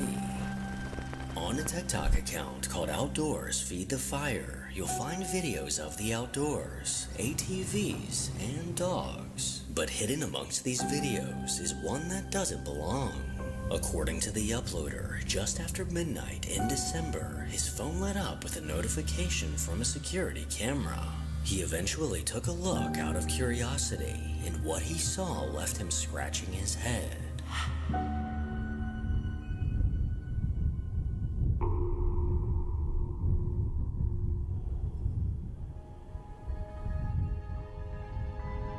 As the video begins, many small bugs can be seen darting past the camera, and directly next to his truck, something bizarre appeared. A faint humanoid figure can be seen standing just to the left of the truck for only a few frames of the video. But as the camera adjusted, this figure instantly vanished. It wasn't raining at the time that this video was recorded, and compared to the bugs flying close to the lens, it's clear that this is something else entirely. But what it is, I'll let you decide. Number 4. TikTok user Jen Marari has been dealing with an unsettling haunting for the last 2 years. After moving into an old farmhouse with her wife and daughter, it didn't take long for them to notice that something wasn't right. What seems to be a stubborn dark spirit just won't seem to leave her property. Over the last 24 months, Jen's been able to catch incredible proof of what she's been experiencing inside of her home.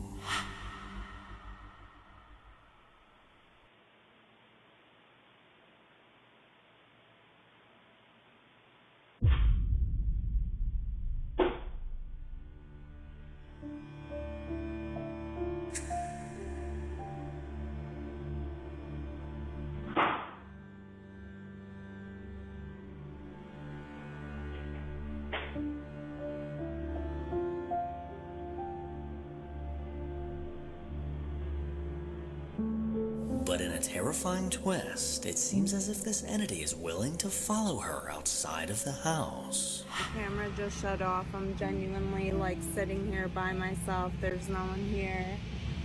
What the f***? And I don't know.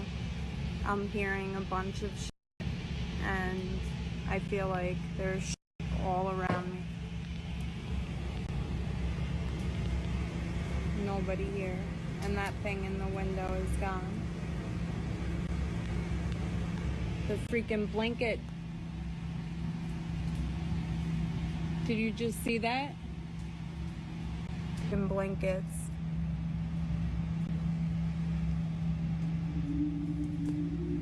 Look at that. Look at that. Dude, there's nothing over here. There's nothing over there, dude. That's nuts. While Jen was sitting outside completely alone, she began to hear strange noises all around her. And after seeing a nearby blanket move out of the corner of her eye, she began to record it. When suddenly, something we cannot see began to pull it off the couch. The movement of this blanket clearly looks like someone or something was causing this to happen. 5 days later, while Jen was walking through the woods on her property, she began recording after hearing someone behind her. Alright, so I'm walking and I hear other footsteps that are not my own. Here, I'll stop. Hang on. You heard that, right? You know, guys, we all know they haven't phoned me.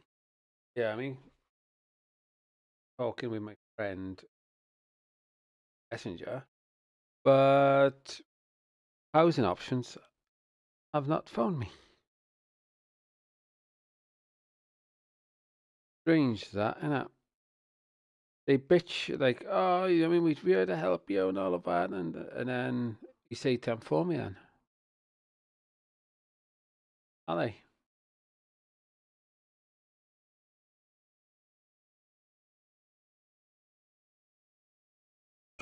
Nothing.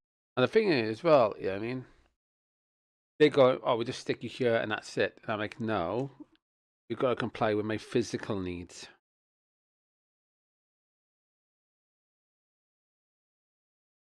I'm not being dumped somewhere and then I can't get up to the top of the stairs and so, and then I can't get to the, no, I want to be put somewhere where on the flat and I can physically get in. No one. Nothing. I heard that again. Jesus Christ.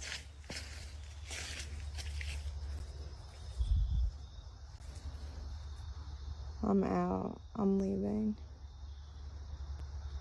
Hello.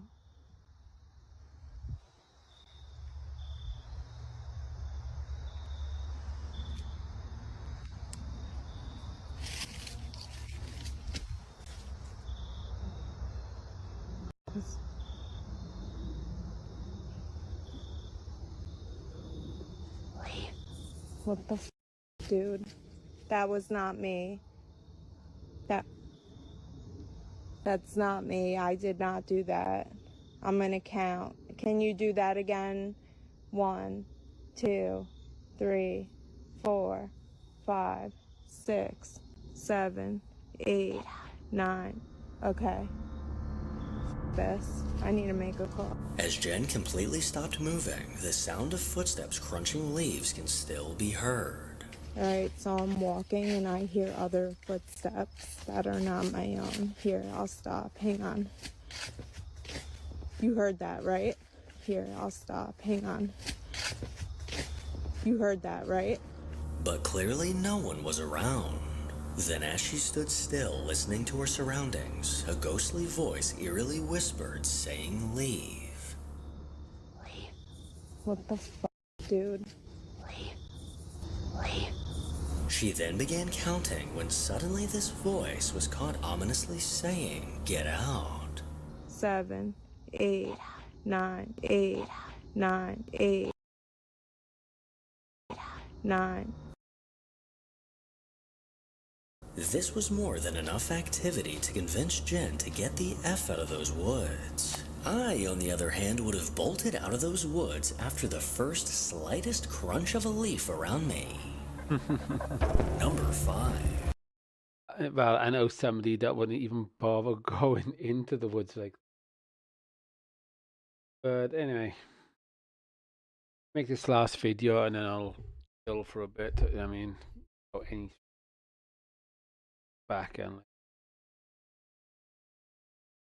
A man named Eric Torres posted a video to TikTok desperately looking for answers. He currently works on a ranch in California, and early one foggy morning at 5:55 a.m. while on the ranch, he spotted something eerily moving through the fields. His first instinct was to try to catch it on camera, and luckily he succeeded. Yo, what the f is that?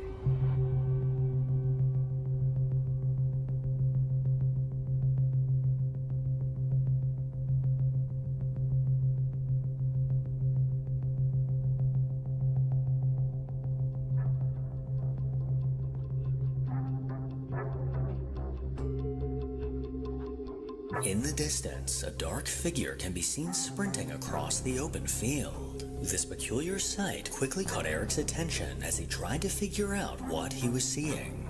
As it scurried through the tall grass, it appeared to be a solid black form, not resembling any animal that I've ever seen. Eric's first thought was that this could possibly be a skinwalker. And according to the viewers on TikTok, they believe it's just Jeepers Creepers going for his daily run. Number 6. Really? Cheapest Creepers the fitness freak. I like that.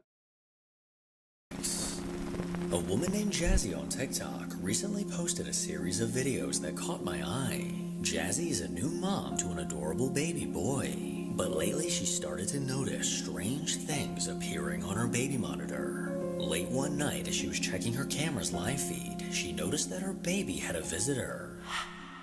Oh. Like an orb, no. Yeah, like an orb entered the cart.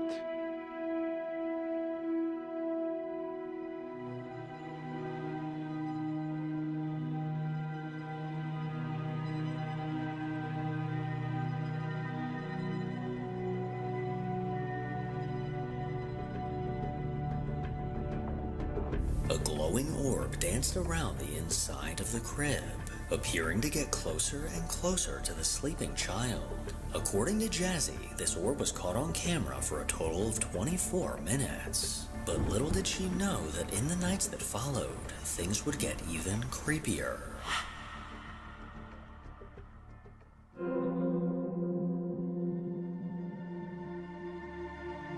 As her son was fast asleep, it looked as if something yanked his legs out from under him. Luckily, he didn't seem to react to this, but Jazzy couldn't help but find it strange. And the following night, her camera caught this.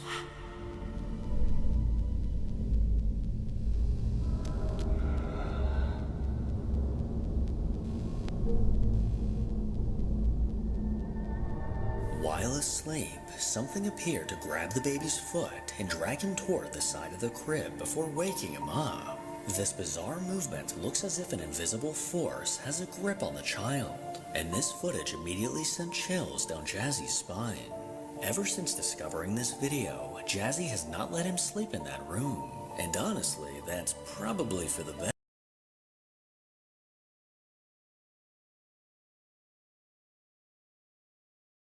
Oh, I thought you had something. Oh, I didn't, guys. Let's go back to the ghost video.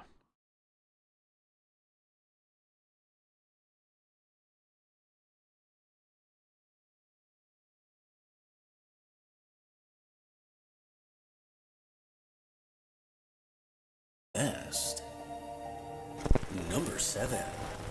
On the Mystic Ghost TikTok account, paranormal investigators Michelle and Ben set out to investigate the haunted Thomas house. Located in Tennessee, this house was built in 1890, and over the years it's been witness to 3 fires, numerous deaths, suspected murders, and several accidents. These tragedies have led to paranormal activity that fills the house. From cold spots, moving beds, disembodied voices, and shadow figures, guests often leave claiming to have seen something. Well, as Michelle and Ben decided to conduct a spirit box session, it didn't take long for a voice to come through.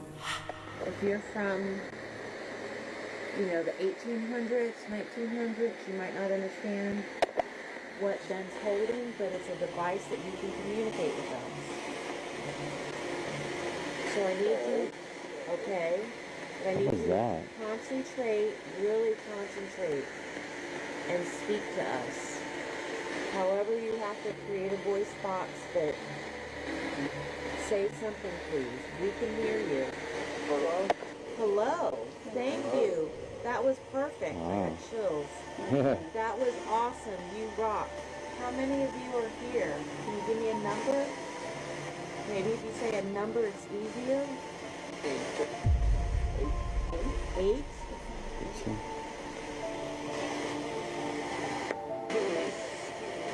Hello. What was that? It was like, hello, hello. Was that a hello? After asking questions, several intelligent responses came through. But it wasn't until later into the night that something absolutely terrifying was caught on camera. Has left the building. So we're waiting for him, and then we're gonna get rolling. But right now, I'll pick it up. We'll go. While Ben was talking to the camera, a dark figure appeared in the window behind him. This chilling figure quickly lunged into view and looked as if it was staring directly at the investigators. Michelle and Ben had no idea what was behind them, as this black being hauntingly lingered in place. Number 8. A man named Tristan from France began posting videos to TikTok back in 2018. But just a few years later, the content he was posting took a drastic turn as he began to document the sudden paranormal activity in his home.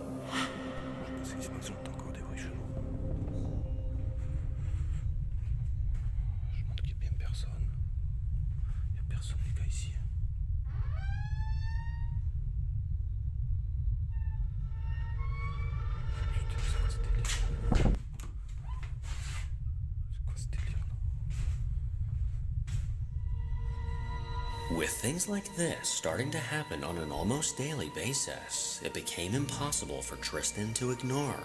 He decided to set up a small security camera, and it didn't take long for something to be caught.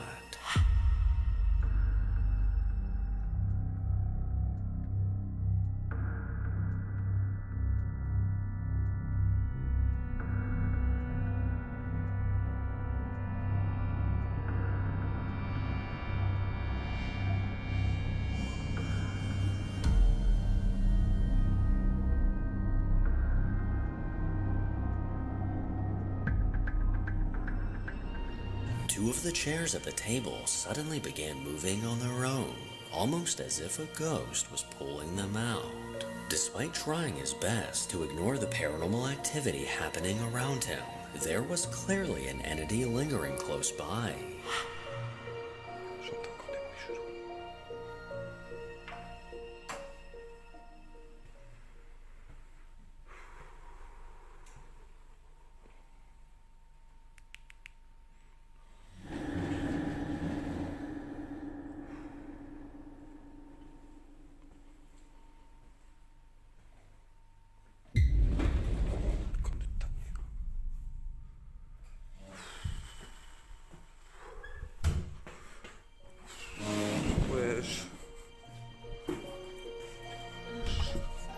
This hair-raising activity left Tristan constantly looking over his shoulder, with a feeling of dread every time he would enter his apartment. But no matter how much time would pass, this spirit always seemed to return.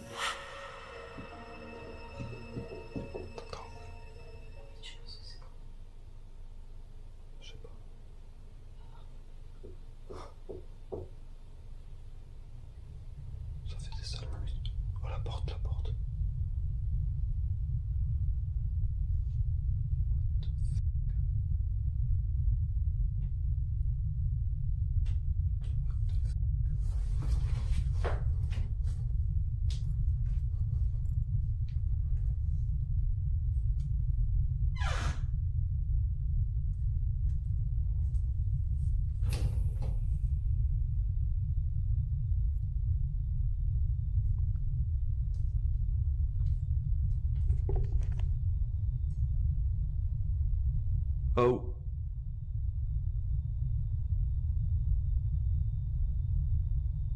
Ja, ey.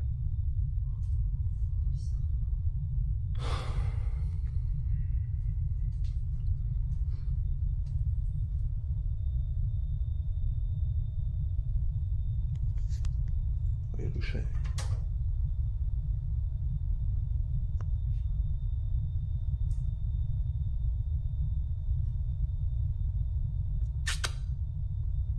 Anything?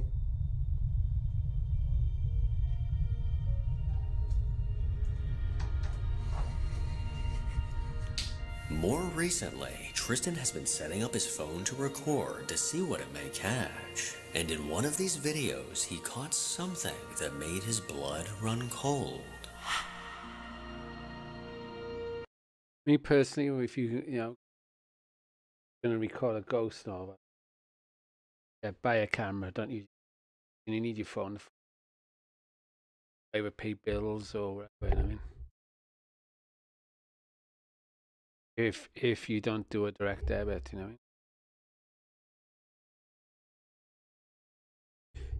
I mean, if you're walking around like that and so forth, got in your hand, you don't up if you're sleeping, all set up, and then go, you just come on and go, oof, and knock this over.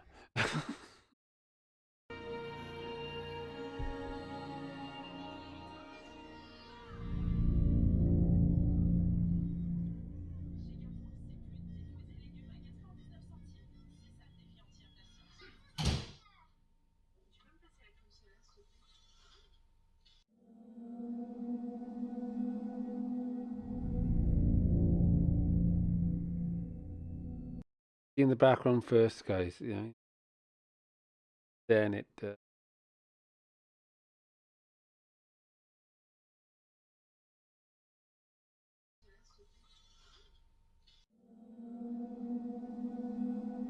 Take a shadow first, and then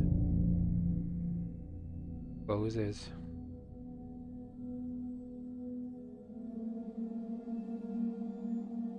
In the dark doorway, a faint apparition can be seen walking by. This chilling translucent figure moved from left to right before slowly closing the door. The clear outline of a person is impossible to deny. And now, after capturing this footage, Tristan has finally seen the spirit responsible for the bizarre events inside of his home. Number 9. A man named Jorge has posted countless videos to TikTok of the nerve-wracking haunting taking place in his home. Alongside him, his wife and kids have also experienced terrifying things that they couldn't explain, and an overwhelming heavy presence can be felt throughout their house. With a new baby being added to his family, Jorge set up a camera to keep a close eye on his infant daughter. Well, late one night, as this camera was recording, something spine-chilling was caught near her crib.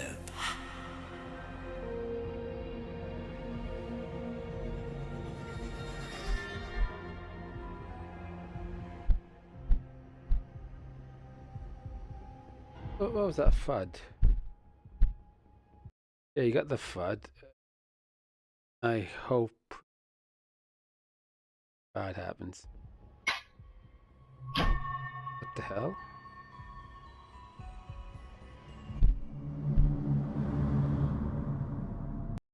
You can actually see like a dark shadow by here. Like you've watched it walk across to here. That's interesting. And it's getting darker, and it's now over the cot moving. And it's literally here. Now it's moved that.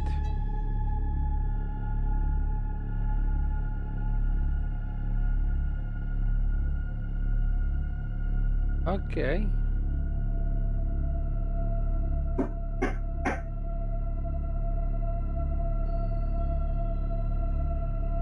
Suddenly, the bedroom door slammed shut on its own. Then What about the yellow? Yellow. What about the light here? moments later, an unsettling dark mass manifested. Yeah, before. Okay.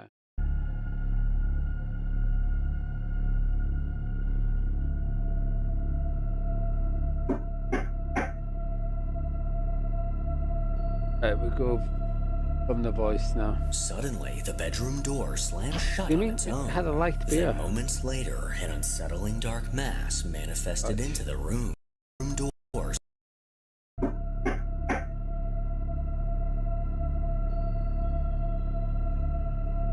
Suddenly, the bed.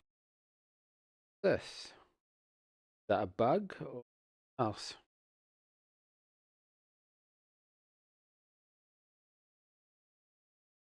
Bedroom door slammed shut on its own. Then, moments later, an unsettling dark mass manifested into the room. This terrifying anomaly got eerily close to the baby, appearing to hover over the crib. And as it did, one of the toys got tossed to the side. This figure then suddenly vanished, followed by 3 knocks coming from somewhere in the room, which some believe to be a warning of impending danger. With something like this appearing in your home, the only logical thing to do is pack your shit and get as far away as possible. Number 10.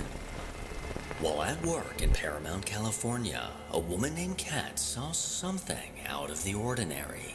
At 4:45 a.m., the security alarms began to go off due to motion outside of the warehouse. Kat and a few other employees rushed to check the security camera footage, and this is what they saw.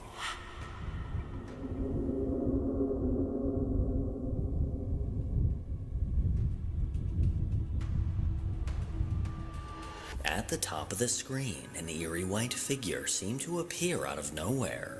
Possibly coming from out of the shadows, this translucent figure moved from right to left before the video cut off. As far as Kat knows, no one was outside of the warehouse at that time, and whatever this may be, it does not appear to be a living person. So I'll just leave this one up to you to figure out. Number 11. TikTok user SkiBoy2Digit is an account run by a man that works as a janitor at Cathedral High School. Located in Los Angeles, California, this school was built in 1925. But this school has a darker past than most, as it was built directly on top of a cemetery. Most people that linger in the building after dark have reported experiencing strange things that they couldn't explain. And with photos of the old cemetery, as well as pieces of tombstones displayed on the walls, this paranormal activity comes as no surprise. Well, one night, as Ski-Boy was making his rounds through the school cleaning up, he began recording after a chilling encounter. Alright, I usually don't record while I'm on the job, but this is freaking me out. It's sort of unreal. Here at work, I'm here in the janitor's closet. Yeah, let me just show you guys.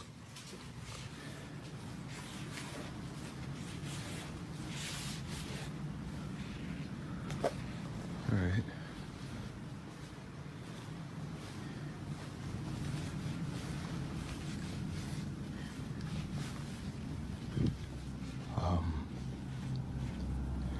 Just to, I don't know, let you guys know this school was built on a cemetery. I don't know if that helps my situation or not, but previous janitors that have worked here have tried to tell everyone that, you know, every night something happens, some spooky, I don't know, paranormal or whatever you want to call it, but yeah, I didn't really believe them until tonight. I was in here cleaning up after some students had thrown a party, but what's been freaking me out is this one right here. No matter where I'm at in the classroom or what I decide to do, it just follows me. And do your thing, you stupid balloon. I got you on camera now, so let's just, see? That right there.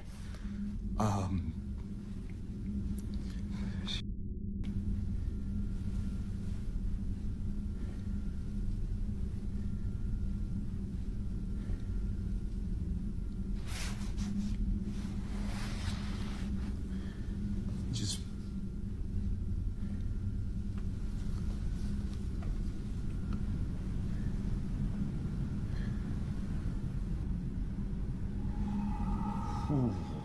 okay.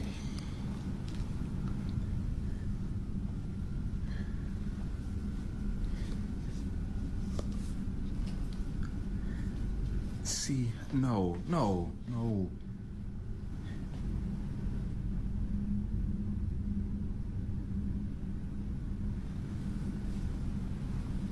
It just follows me no matter what. Ooh. No, I can't. A single red balloon seemed to interact with the man recording. A very unsettling sight, as every other balloon remained completely still. And as he warily backed out of the classroom, this balloon hauntingly followed, making its way into the hall and floating directly towards him. But as he backed away, a dark figure can be seen in the background. The shadowy figure quickly darted past an open doorway, only appearing for a brief moment. But this chilling encounter was more than enough for Ski Boy to call it quits for the night. So could this be a ghost from the cemetery beneath the school, or is there a logical explanation? Number 12. Over on a TikTok account run by a woman named Ashley, she normally posts videos from her daily life. Whether they're of her kids or her pet snakes, they're never too out of the ordinary. But what was recently caught on her security camera is definitely something bizarre. One night around 4 a.m., the camera in her daughter's bedroom caught something that made her hair stand on end. What she first thought was just her husband caught on camera quickly took an unsettling turn.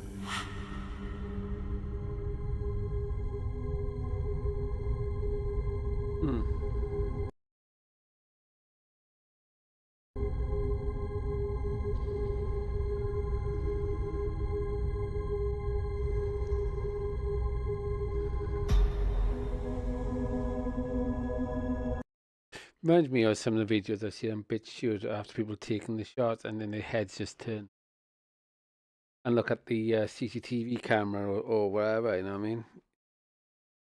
And then they drop down dead.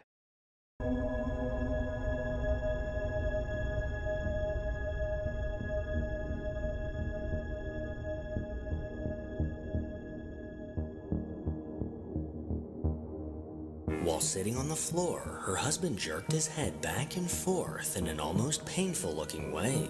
He then suddenly whipped his head around and stared directly into the camera. Then, almost as if nothing happened, he simply laid back down to go to sleep. According to Ashley's husband, he has no memory of doing this. So either he was having some crazy dream, or he was possessed. Number 13. A TikTok user named Sophia is a teenage girl that often posts videos from her daily life on TikTok. And while most of these videos are fun and lighthearted, one of them stands out from the rest. According to Sophia, a few years back, there were a few instances of strange unexplainable things that happened in her home. From music boxes playing by themselves in the middle of the night, to her sister witnessing the shadow of a little girl running up the stairs. Well, one day while it was storming, Sophia began recording a video of the rain. But when she flipped the camera back to herself, she accidentally caught something chilling.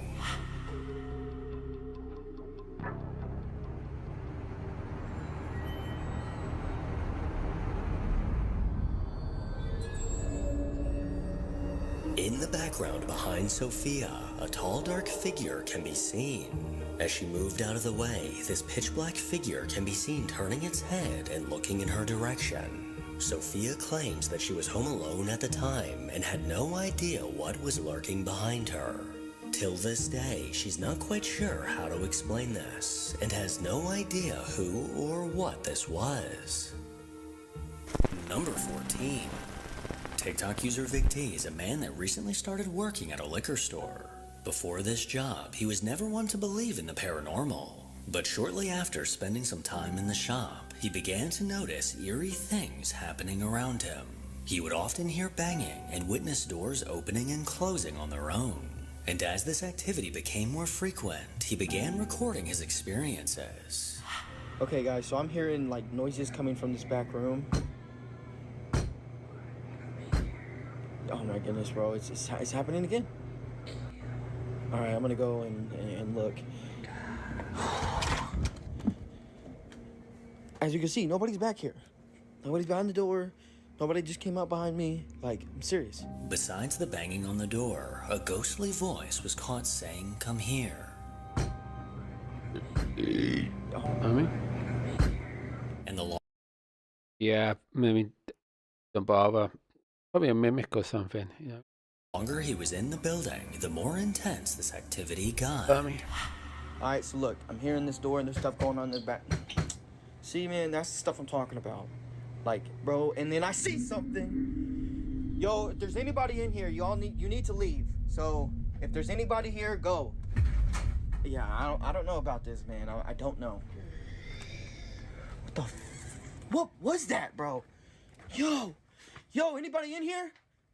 Anybody in here? Yo, anybody in here? Think of it. It looks in the shadows. So what does he do? He walks into fucking darkness. You know what I mean? Light that room up. I mean, as much as you can.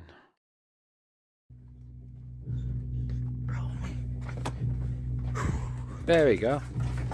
No, I'm out. I'm out. After hearing the same banging on the door, he went to investigate, only to come face to face with a dark figure. This ominous being quickly poked its head out from behind the door, giving this man his first glimpse of what's been causing the activity. Absolutely no features can be seen on this unsettling face, and as he made his way into the back room, no one could be found.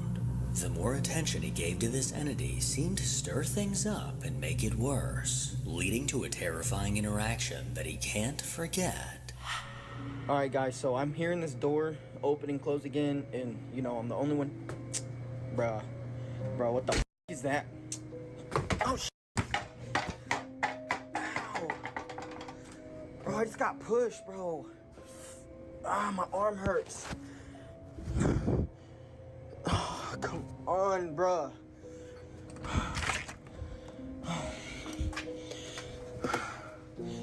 There's nobody in here. Ow, dude, I'm not doing this no more. Mama out, bro. I'm gone. I gotta go. After catching another glimpse of this entity, he lunged towards the door, only to get pushed by an unseen force. He stumbled to the side and immediately began complaining of pain in his arm. And as he looked down, a massive red mark can be seen on his skin. This bright red mark looked as if someone had aggressively grabbed him. He somehow mustered up the courage to enter the back room, but as always, there was no one there. I've seen a lot of haunted places over the years, but a haunted liquor store is definitely a first. I mean, what I say earlier, ghosts that are alcoholics. We got one, yeah. Number 15. Over on TikTok, videos posted by a man named Dustin have caught a lot of people's attention. Dustin works in Yeah, I mean, it makes sense. Think about it. Yeah, I mean, if we turn into ghosts, some of us, instead of going elsewhere, if we were an alcoholic or a druggie or smoker or whatever, it makes sense that you go to the drugstore or a pub or something like that. Maybe that's what it is. Angry ghosts just want a pint. Anyway. Hotel in the Appalachian Mountains. Alone in the building at night, he's had several experiences that have left him feeling uneasy. According to urban legend, all kinds of supernatural beings and creatures have been spotted in the area for decades. Cryptids, skinwalkers, and ghostly apparitions have all been reportedly seen in these hills. Well, one night at 11 p.m., as Dustin arrived at work for a shift, he began recording a Snapchat to send to his friend that planned to stop by later that night. But when he rewatched the video he recorded, he noticed something that made his blood run cold. No, because I'm freaking out, guys. So I just Snapchatted my friend, right? So I was walking through here, and whenever you get right here, you can see something behind me. Yeah, I just got to work, and I feel like, like all day today, I felt bad. Honestly, it's less, like a little bit, I felt bad, and I don't know, I feel like I need to go to a doctor, but like I'm constantly just like nauseous, and I don't really know why. Like I have tried to like take medicine for it and stuff, but I don't know, it doesn't seem like it really does anything, but yeah, I'm just chilling.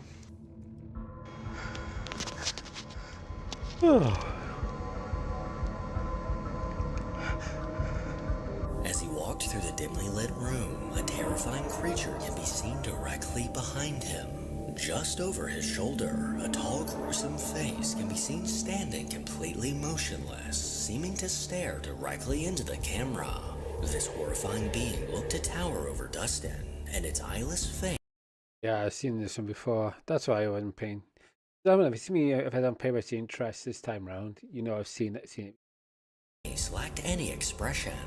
After discovering this ghastly being in the back of his video, Dustin immediately locked himself in the back office for the rest of the night, keeping a close eye on the security cameras just in case this figure reappeared. Make sure to follow me on Instagram to hear more from your boy. As always, if you enjoy these creepy videos, then make sure to give it a thumbs up and subscribe to see more videos like this. That was absolutely okay. My laptop's hot as hell. In case it yeah, overly heats.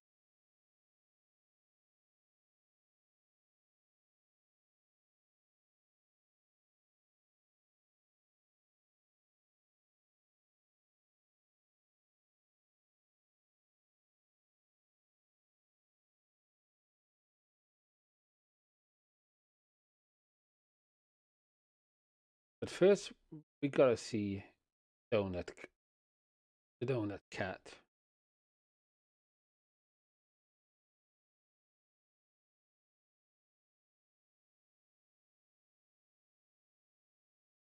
I see you.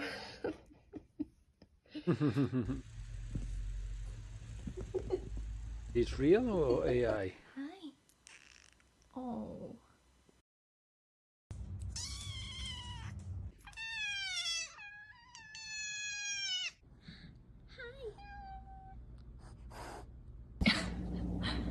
What did you do?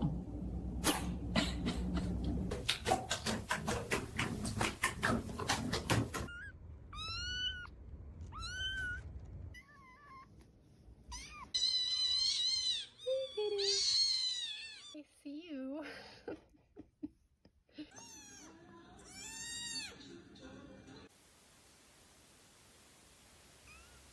are you doing? That's significant. I see you. Oh. Girls want a treat?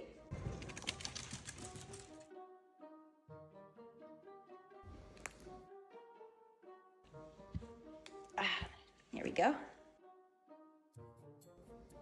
No?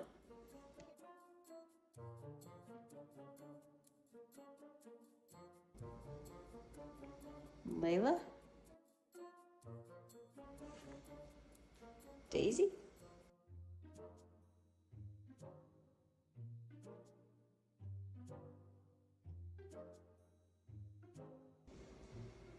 You guys are weird.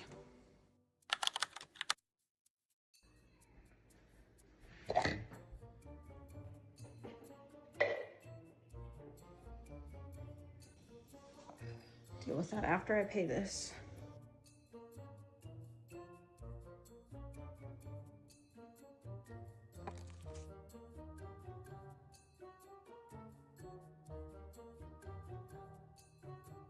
What the?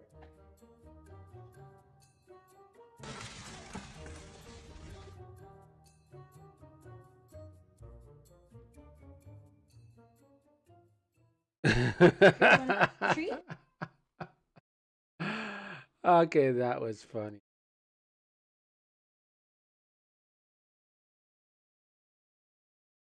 Some punk out there called me a ginger, so I clawed him. But now I'm worried. What if I went too deep? What if he didn't make it? Oh, you gotta hide me. How about under this pillow? Oh, I'm climbing the walls here. I can't go back to the kennel. Barbara, I'm loving these new urinals you got where the dog bowls used to be. I'm just a poor bull, nobody fills me. He's just a poor cat neglected by his family. Demon, I cast you out with all the might and fury imparted to me by the Messiah. Okay, Frank, you're good now. All right, the humans have left the room, so I'm just gonna squeeze in the bowl here, and when they drop in the new goldfish, old Ginger Snap will be waiting. What if they bring back a snapping turtle? It looks a bit treacherous. Yes, a bit precarious, I'd say. Hey, fellas, what are we looking at? Still analyzing, but it appears to be a trap of some sort. I told him, keep his paws off Darlene. He's behind me, isn't he? I can feel his breath. Our entire litter is orange. Some punk out there called me a ginger. So I clawed him. But now I'm worried.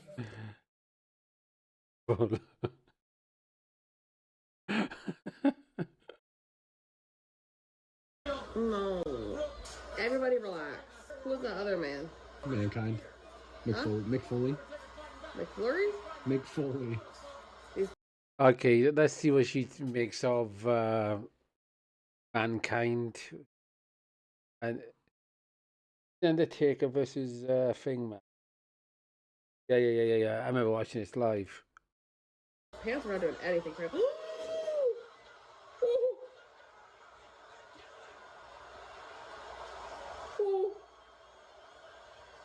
Oh my god. Oh my god. Oh my god. Why am I crying? I'm so stressed out. No. Let's see it again. Everybody relax. Who's the other man? Mankind. Huh? Mick Foley. McFlurry? Mick Foley. These pants are not doing anything for him.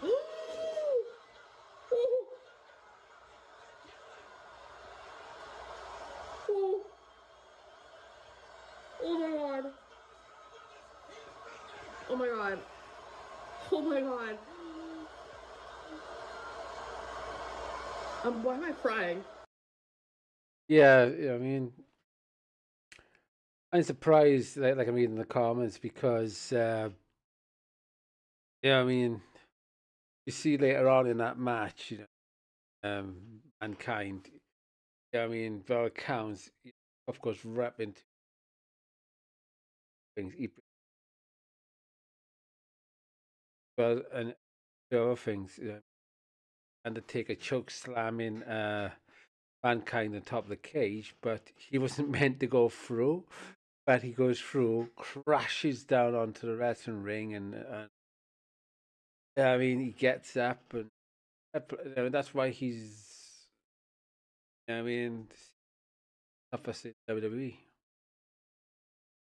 and a few other things. But yeah. While cutting down trees, a woman accidentally destroyed the home. That's one.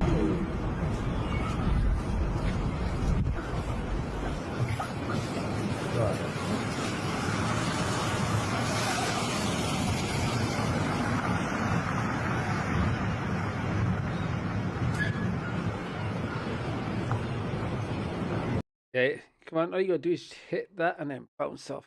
Go on, you can do it.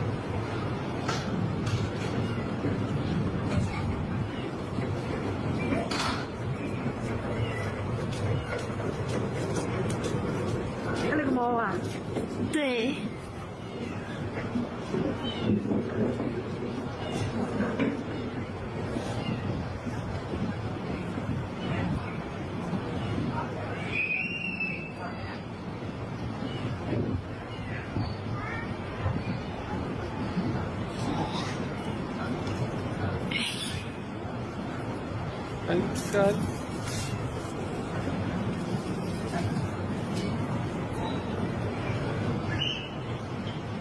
That's it. Go on. Come on. Yeah. Come on.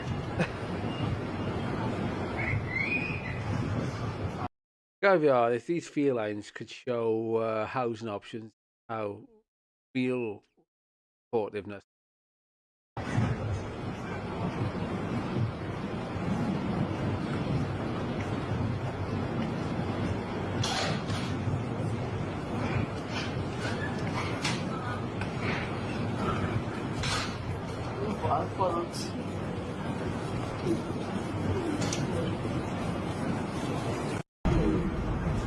Right, that's it. Right, we'll end it there. Oh, cancel. There, guys, you take care and have a good one. Bye for now.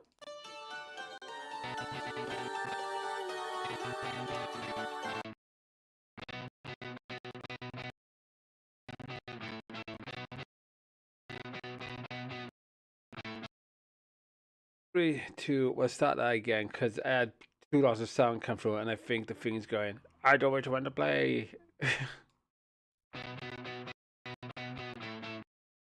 Yeah, that's not going to be it.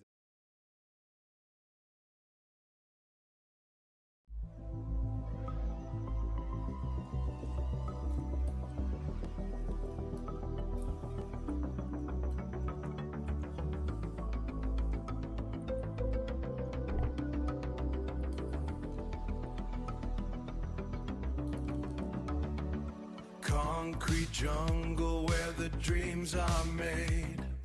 Neon lights piercing through the heavy shade. I'm walking solo on this broken glass. I'm walking solo on this broken glass. Watching all the shadows as they start to pass. Oh, the city's calling out my name, but the heartbeat never feels the same. Lost in the rhythm of the midnight sun. The race is over, but I've just begun. Steel horizons reaching for the gray. Hi guys, and all that. Hope you're all doing. Another dollar just to buy another day. Echoes of a story that was never told in a world that's turning bitter and cold. Oh, the city's calling out my name, but the heartbeat never feels the same. Lost in the rhythm of the midnight sun. The race is over, but I've just begun.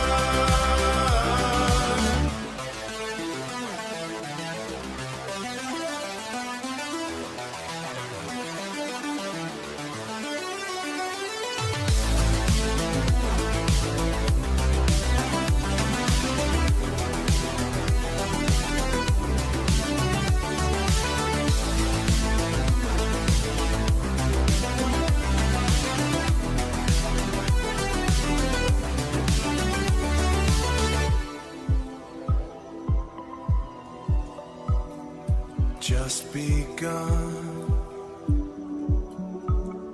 City lights, midnight sun.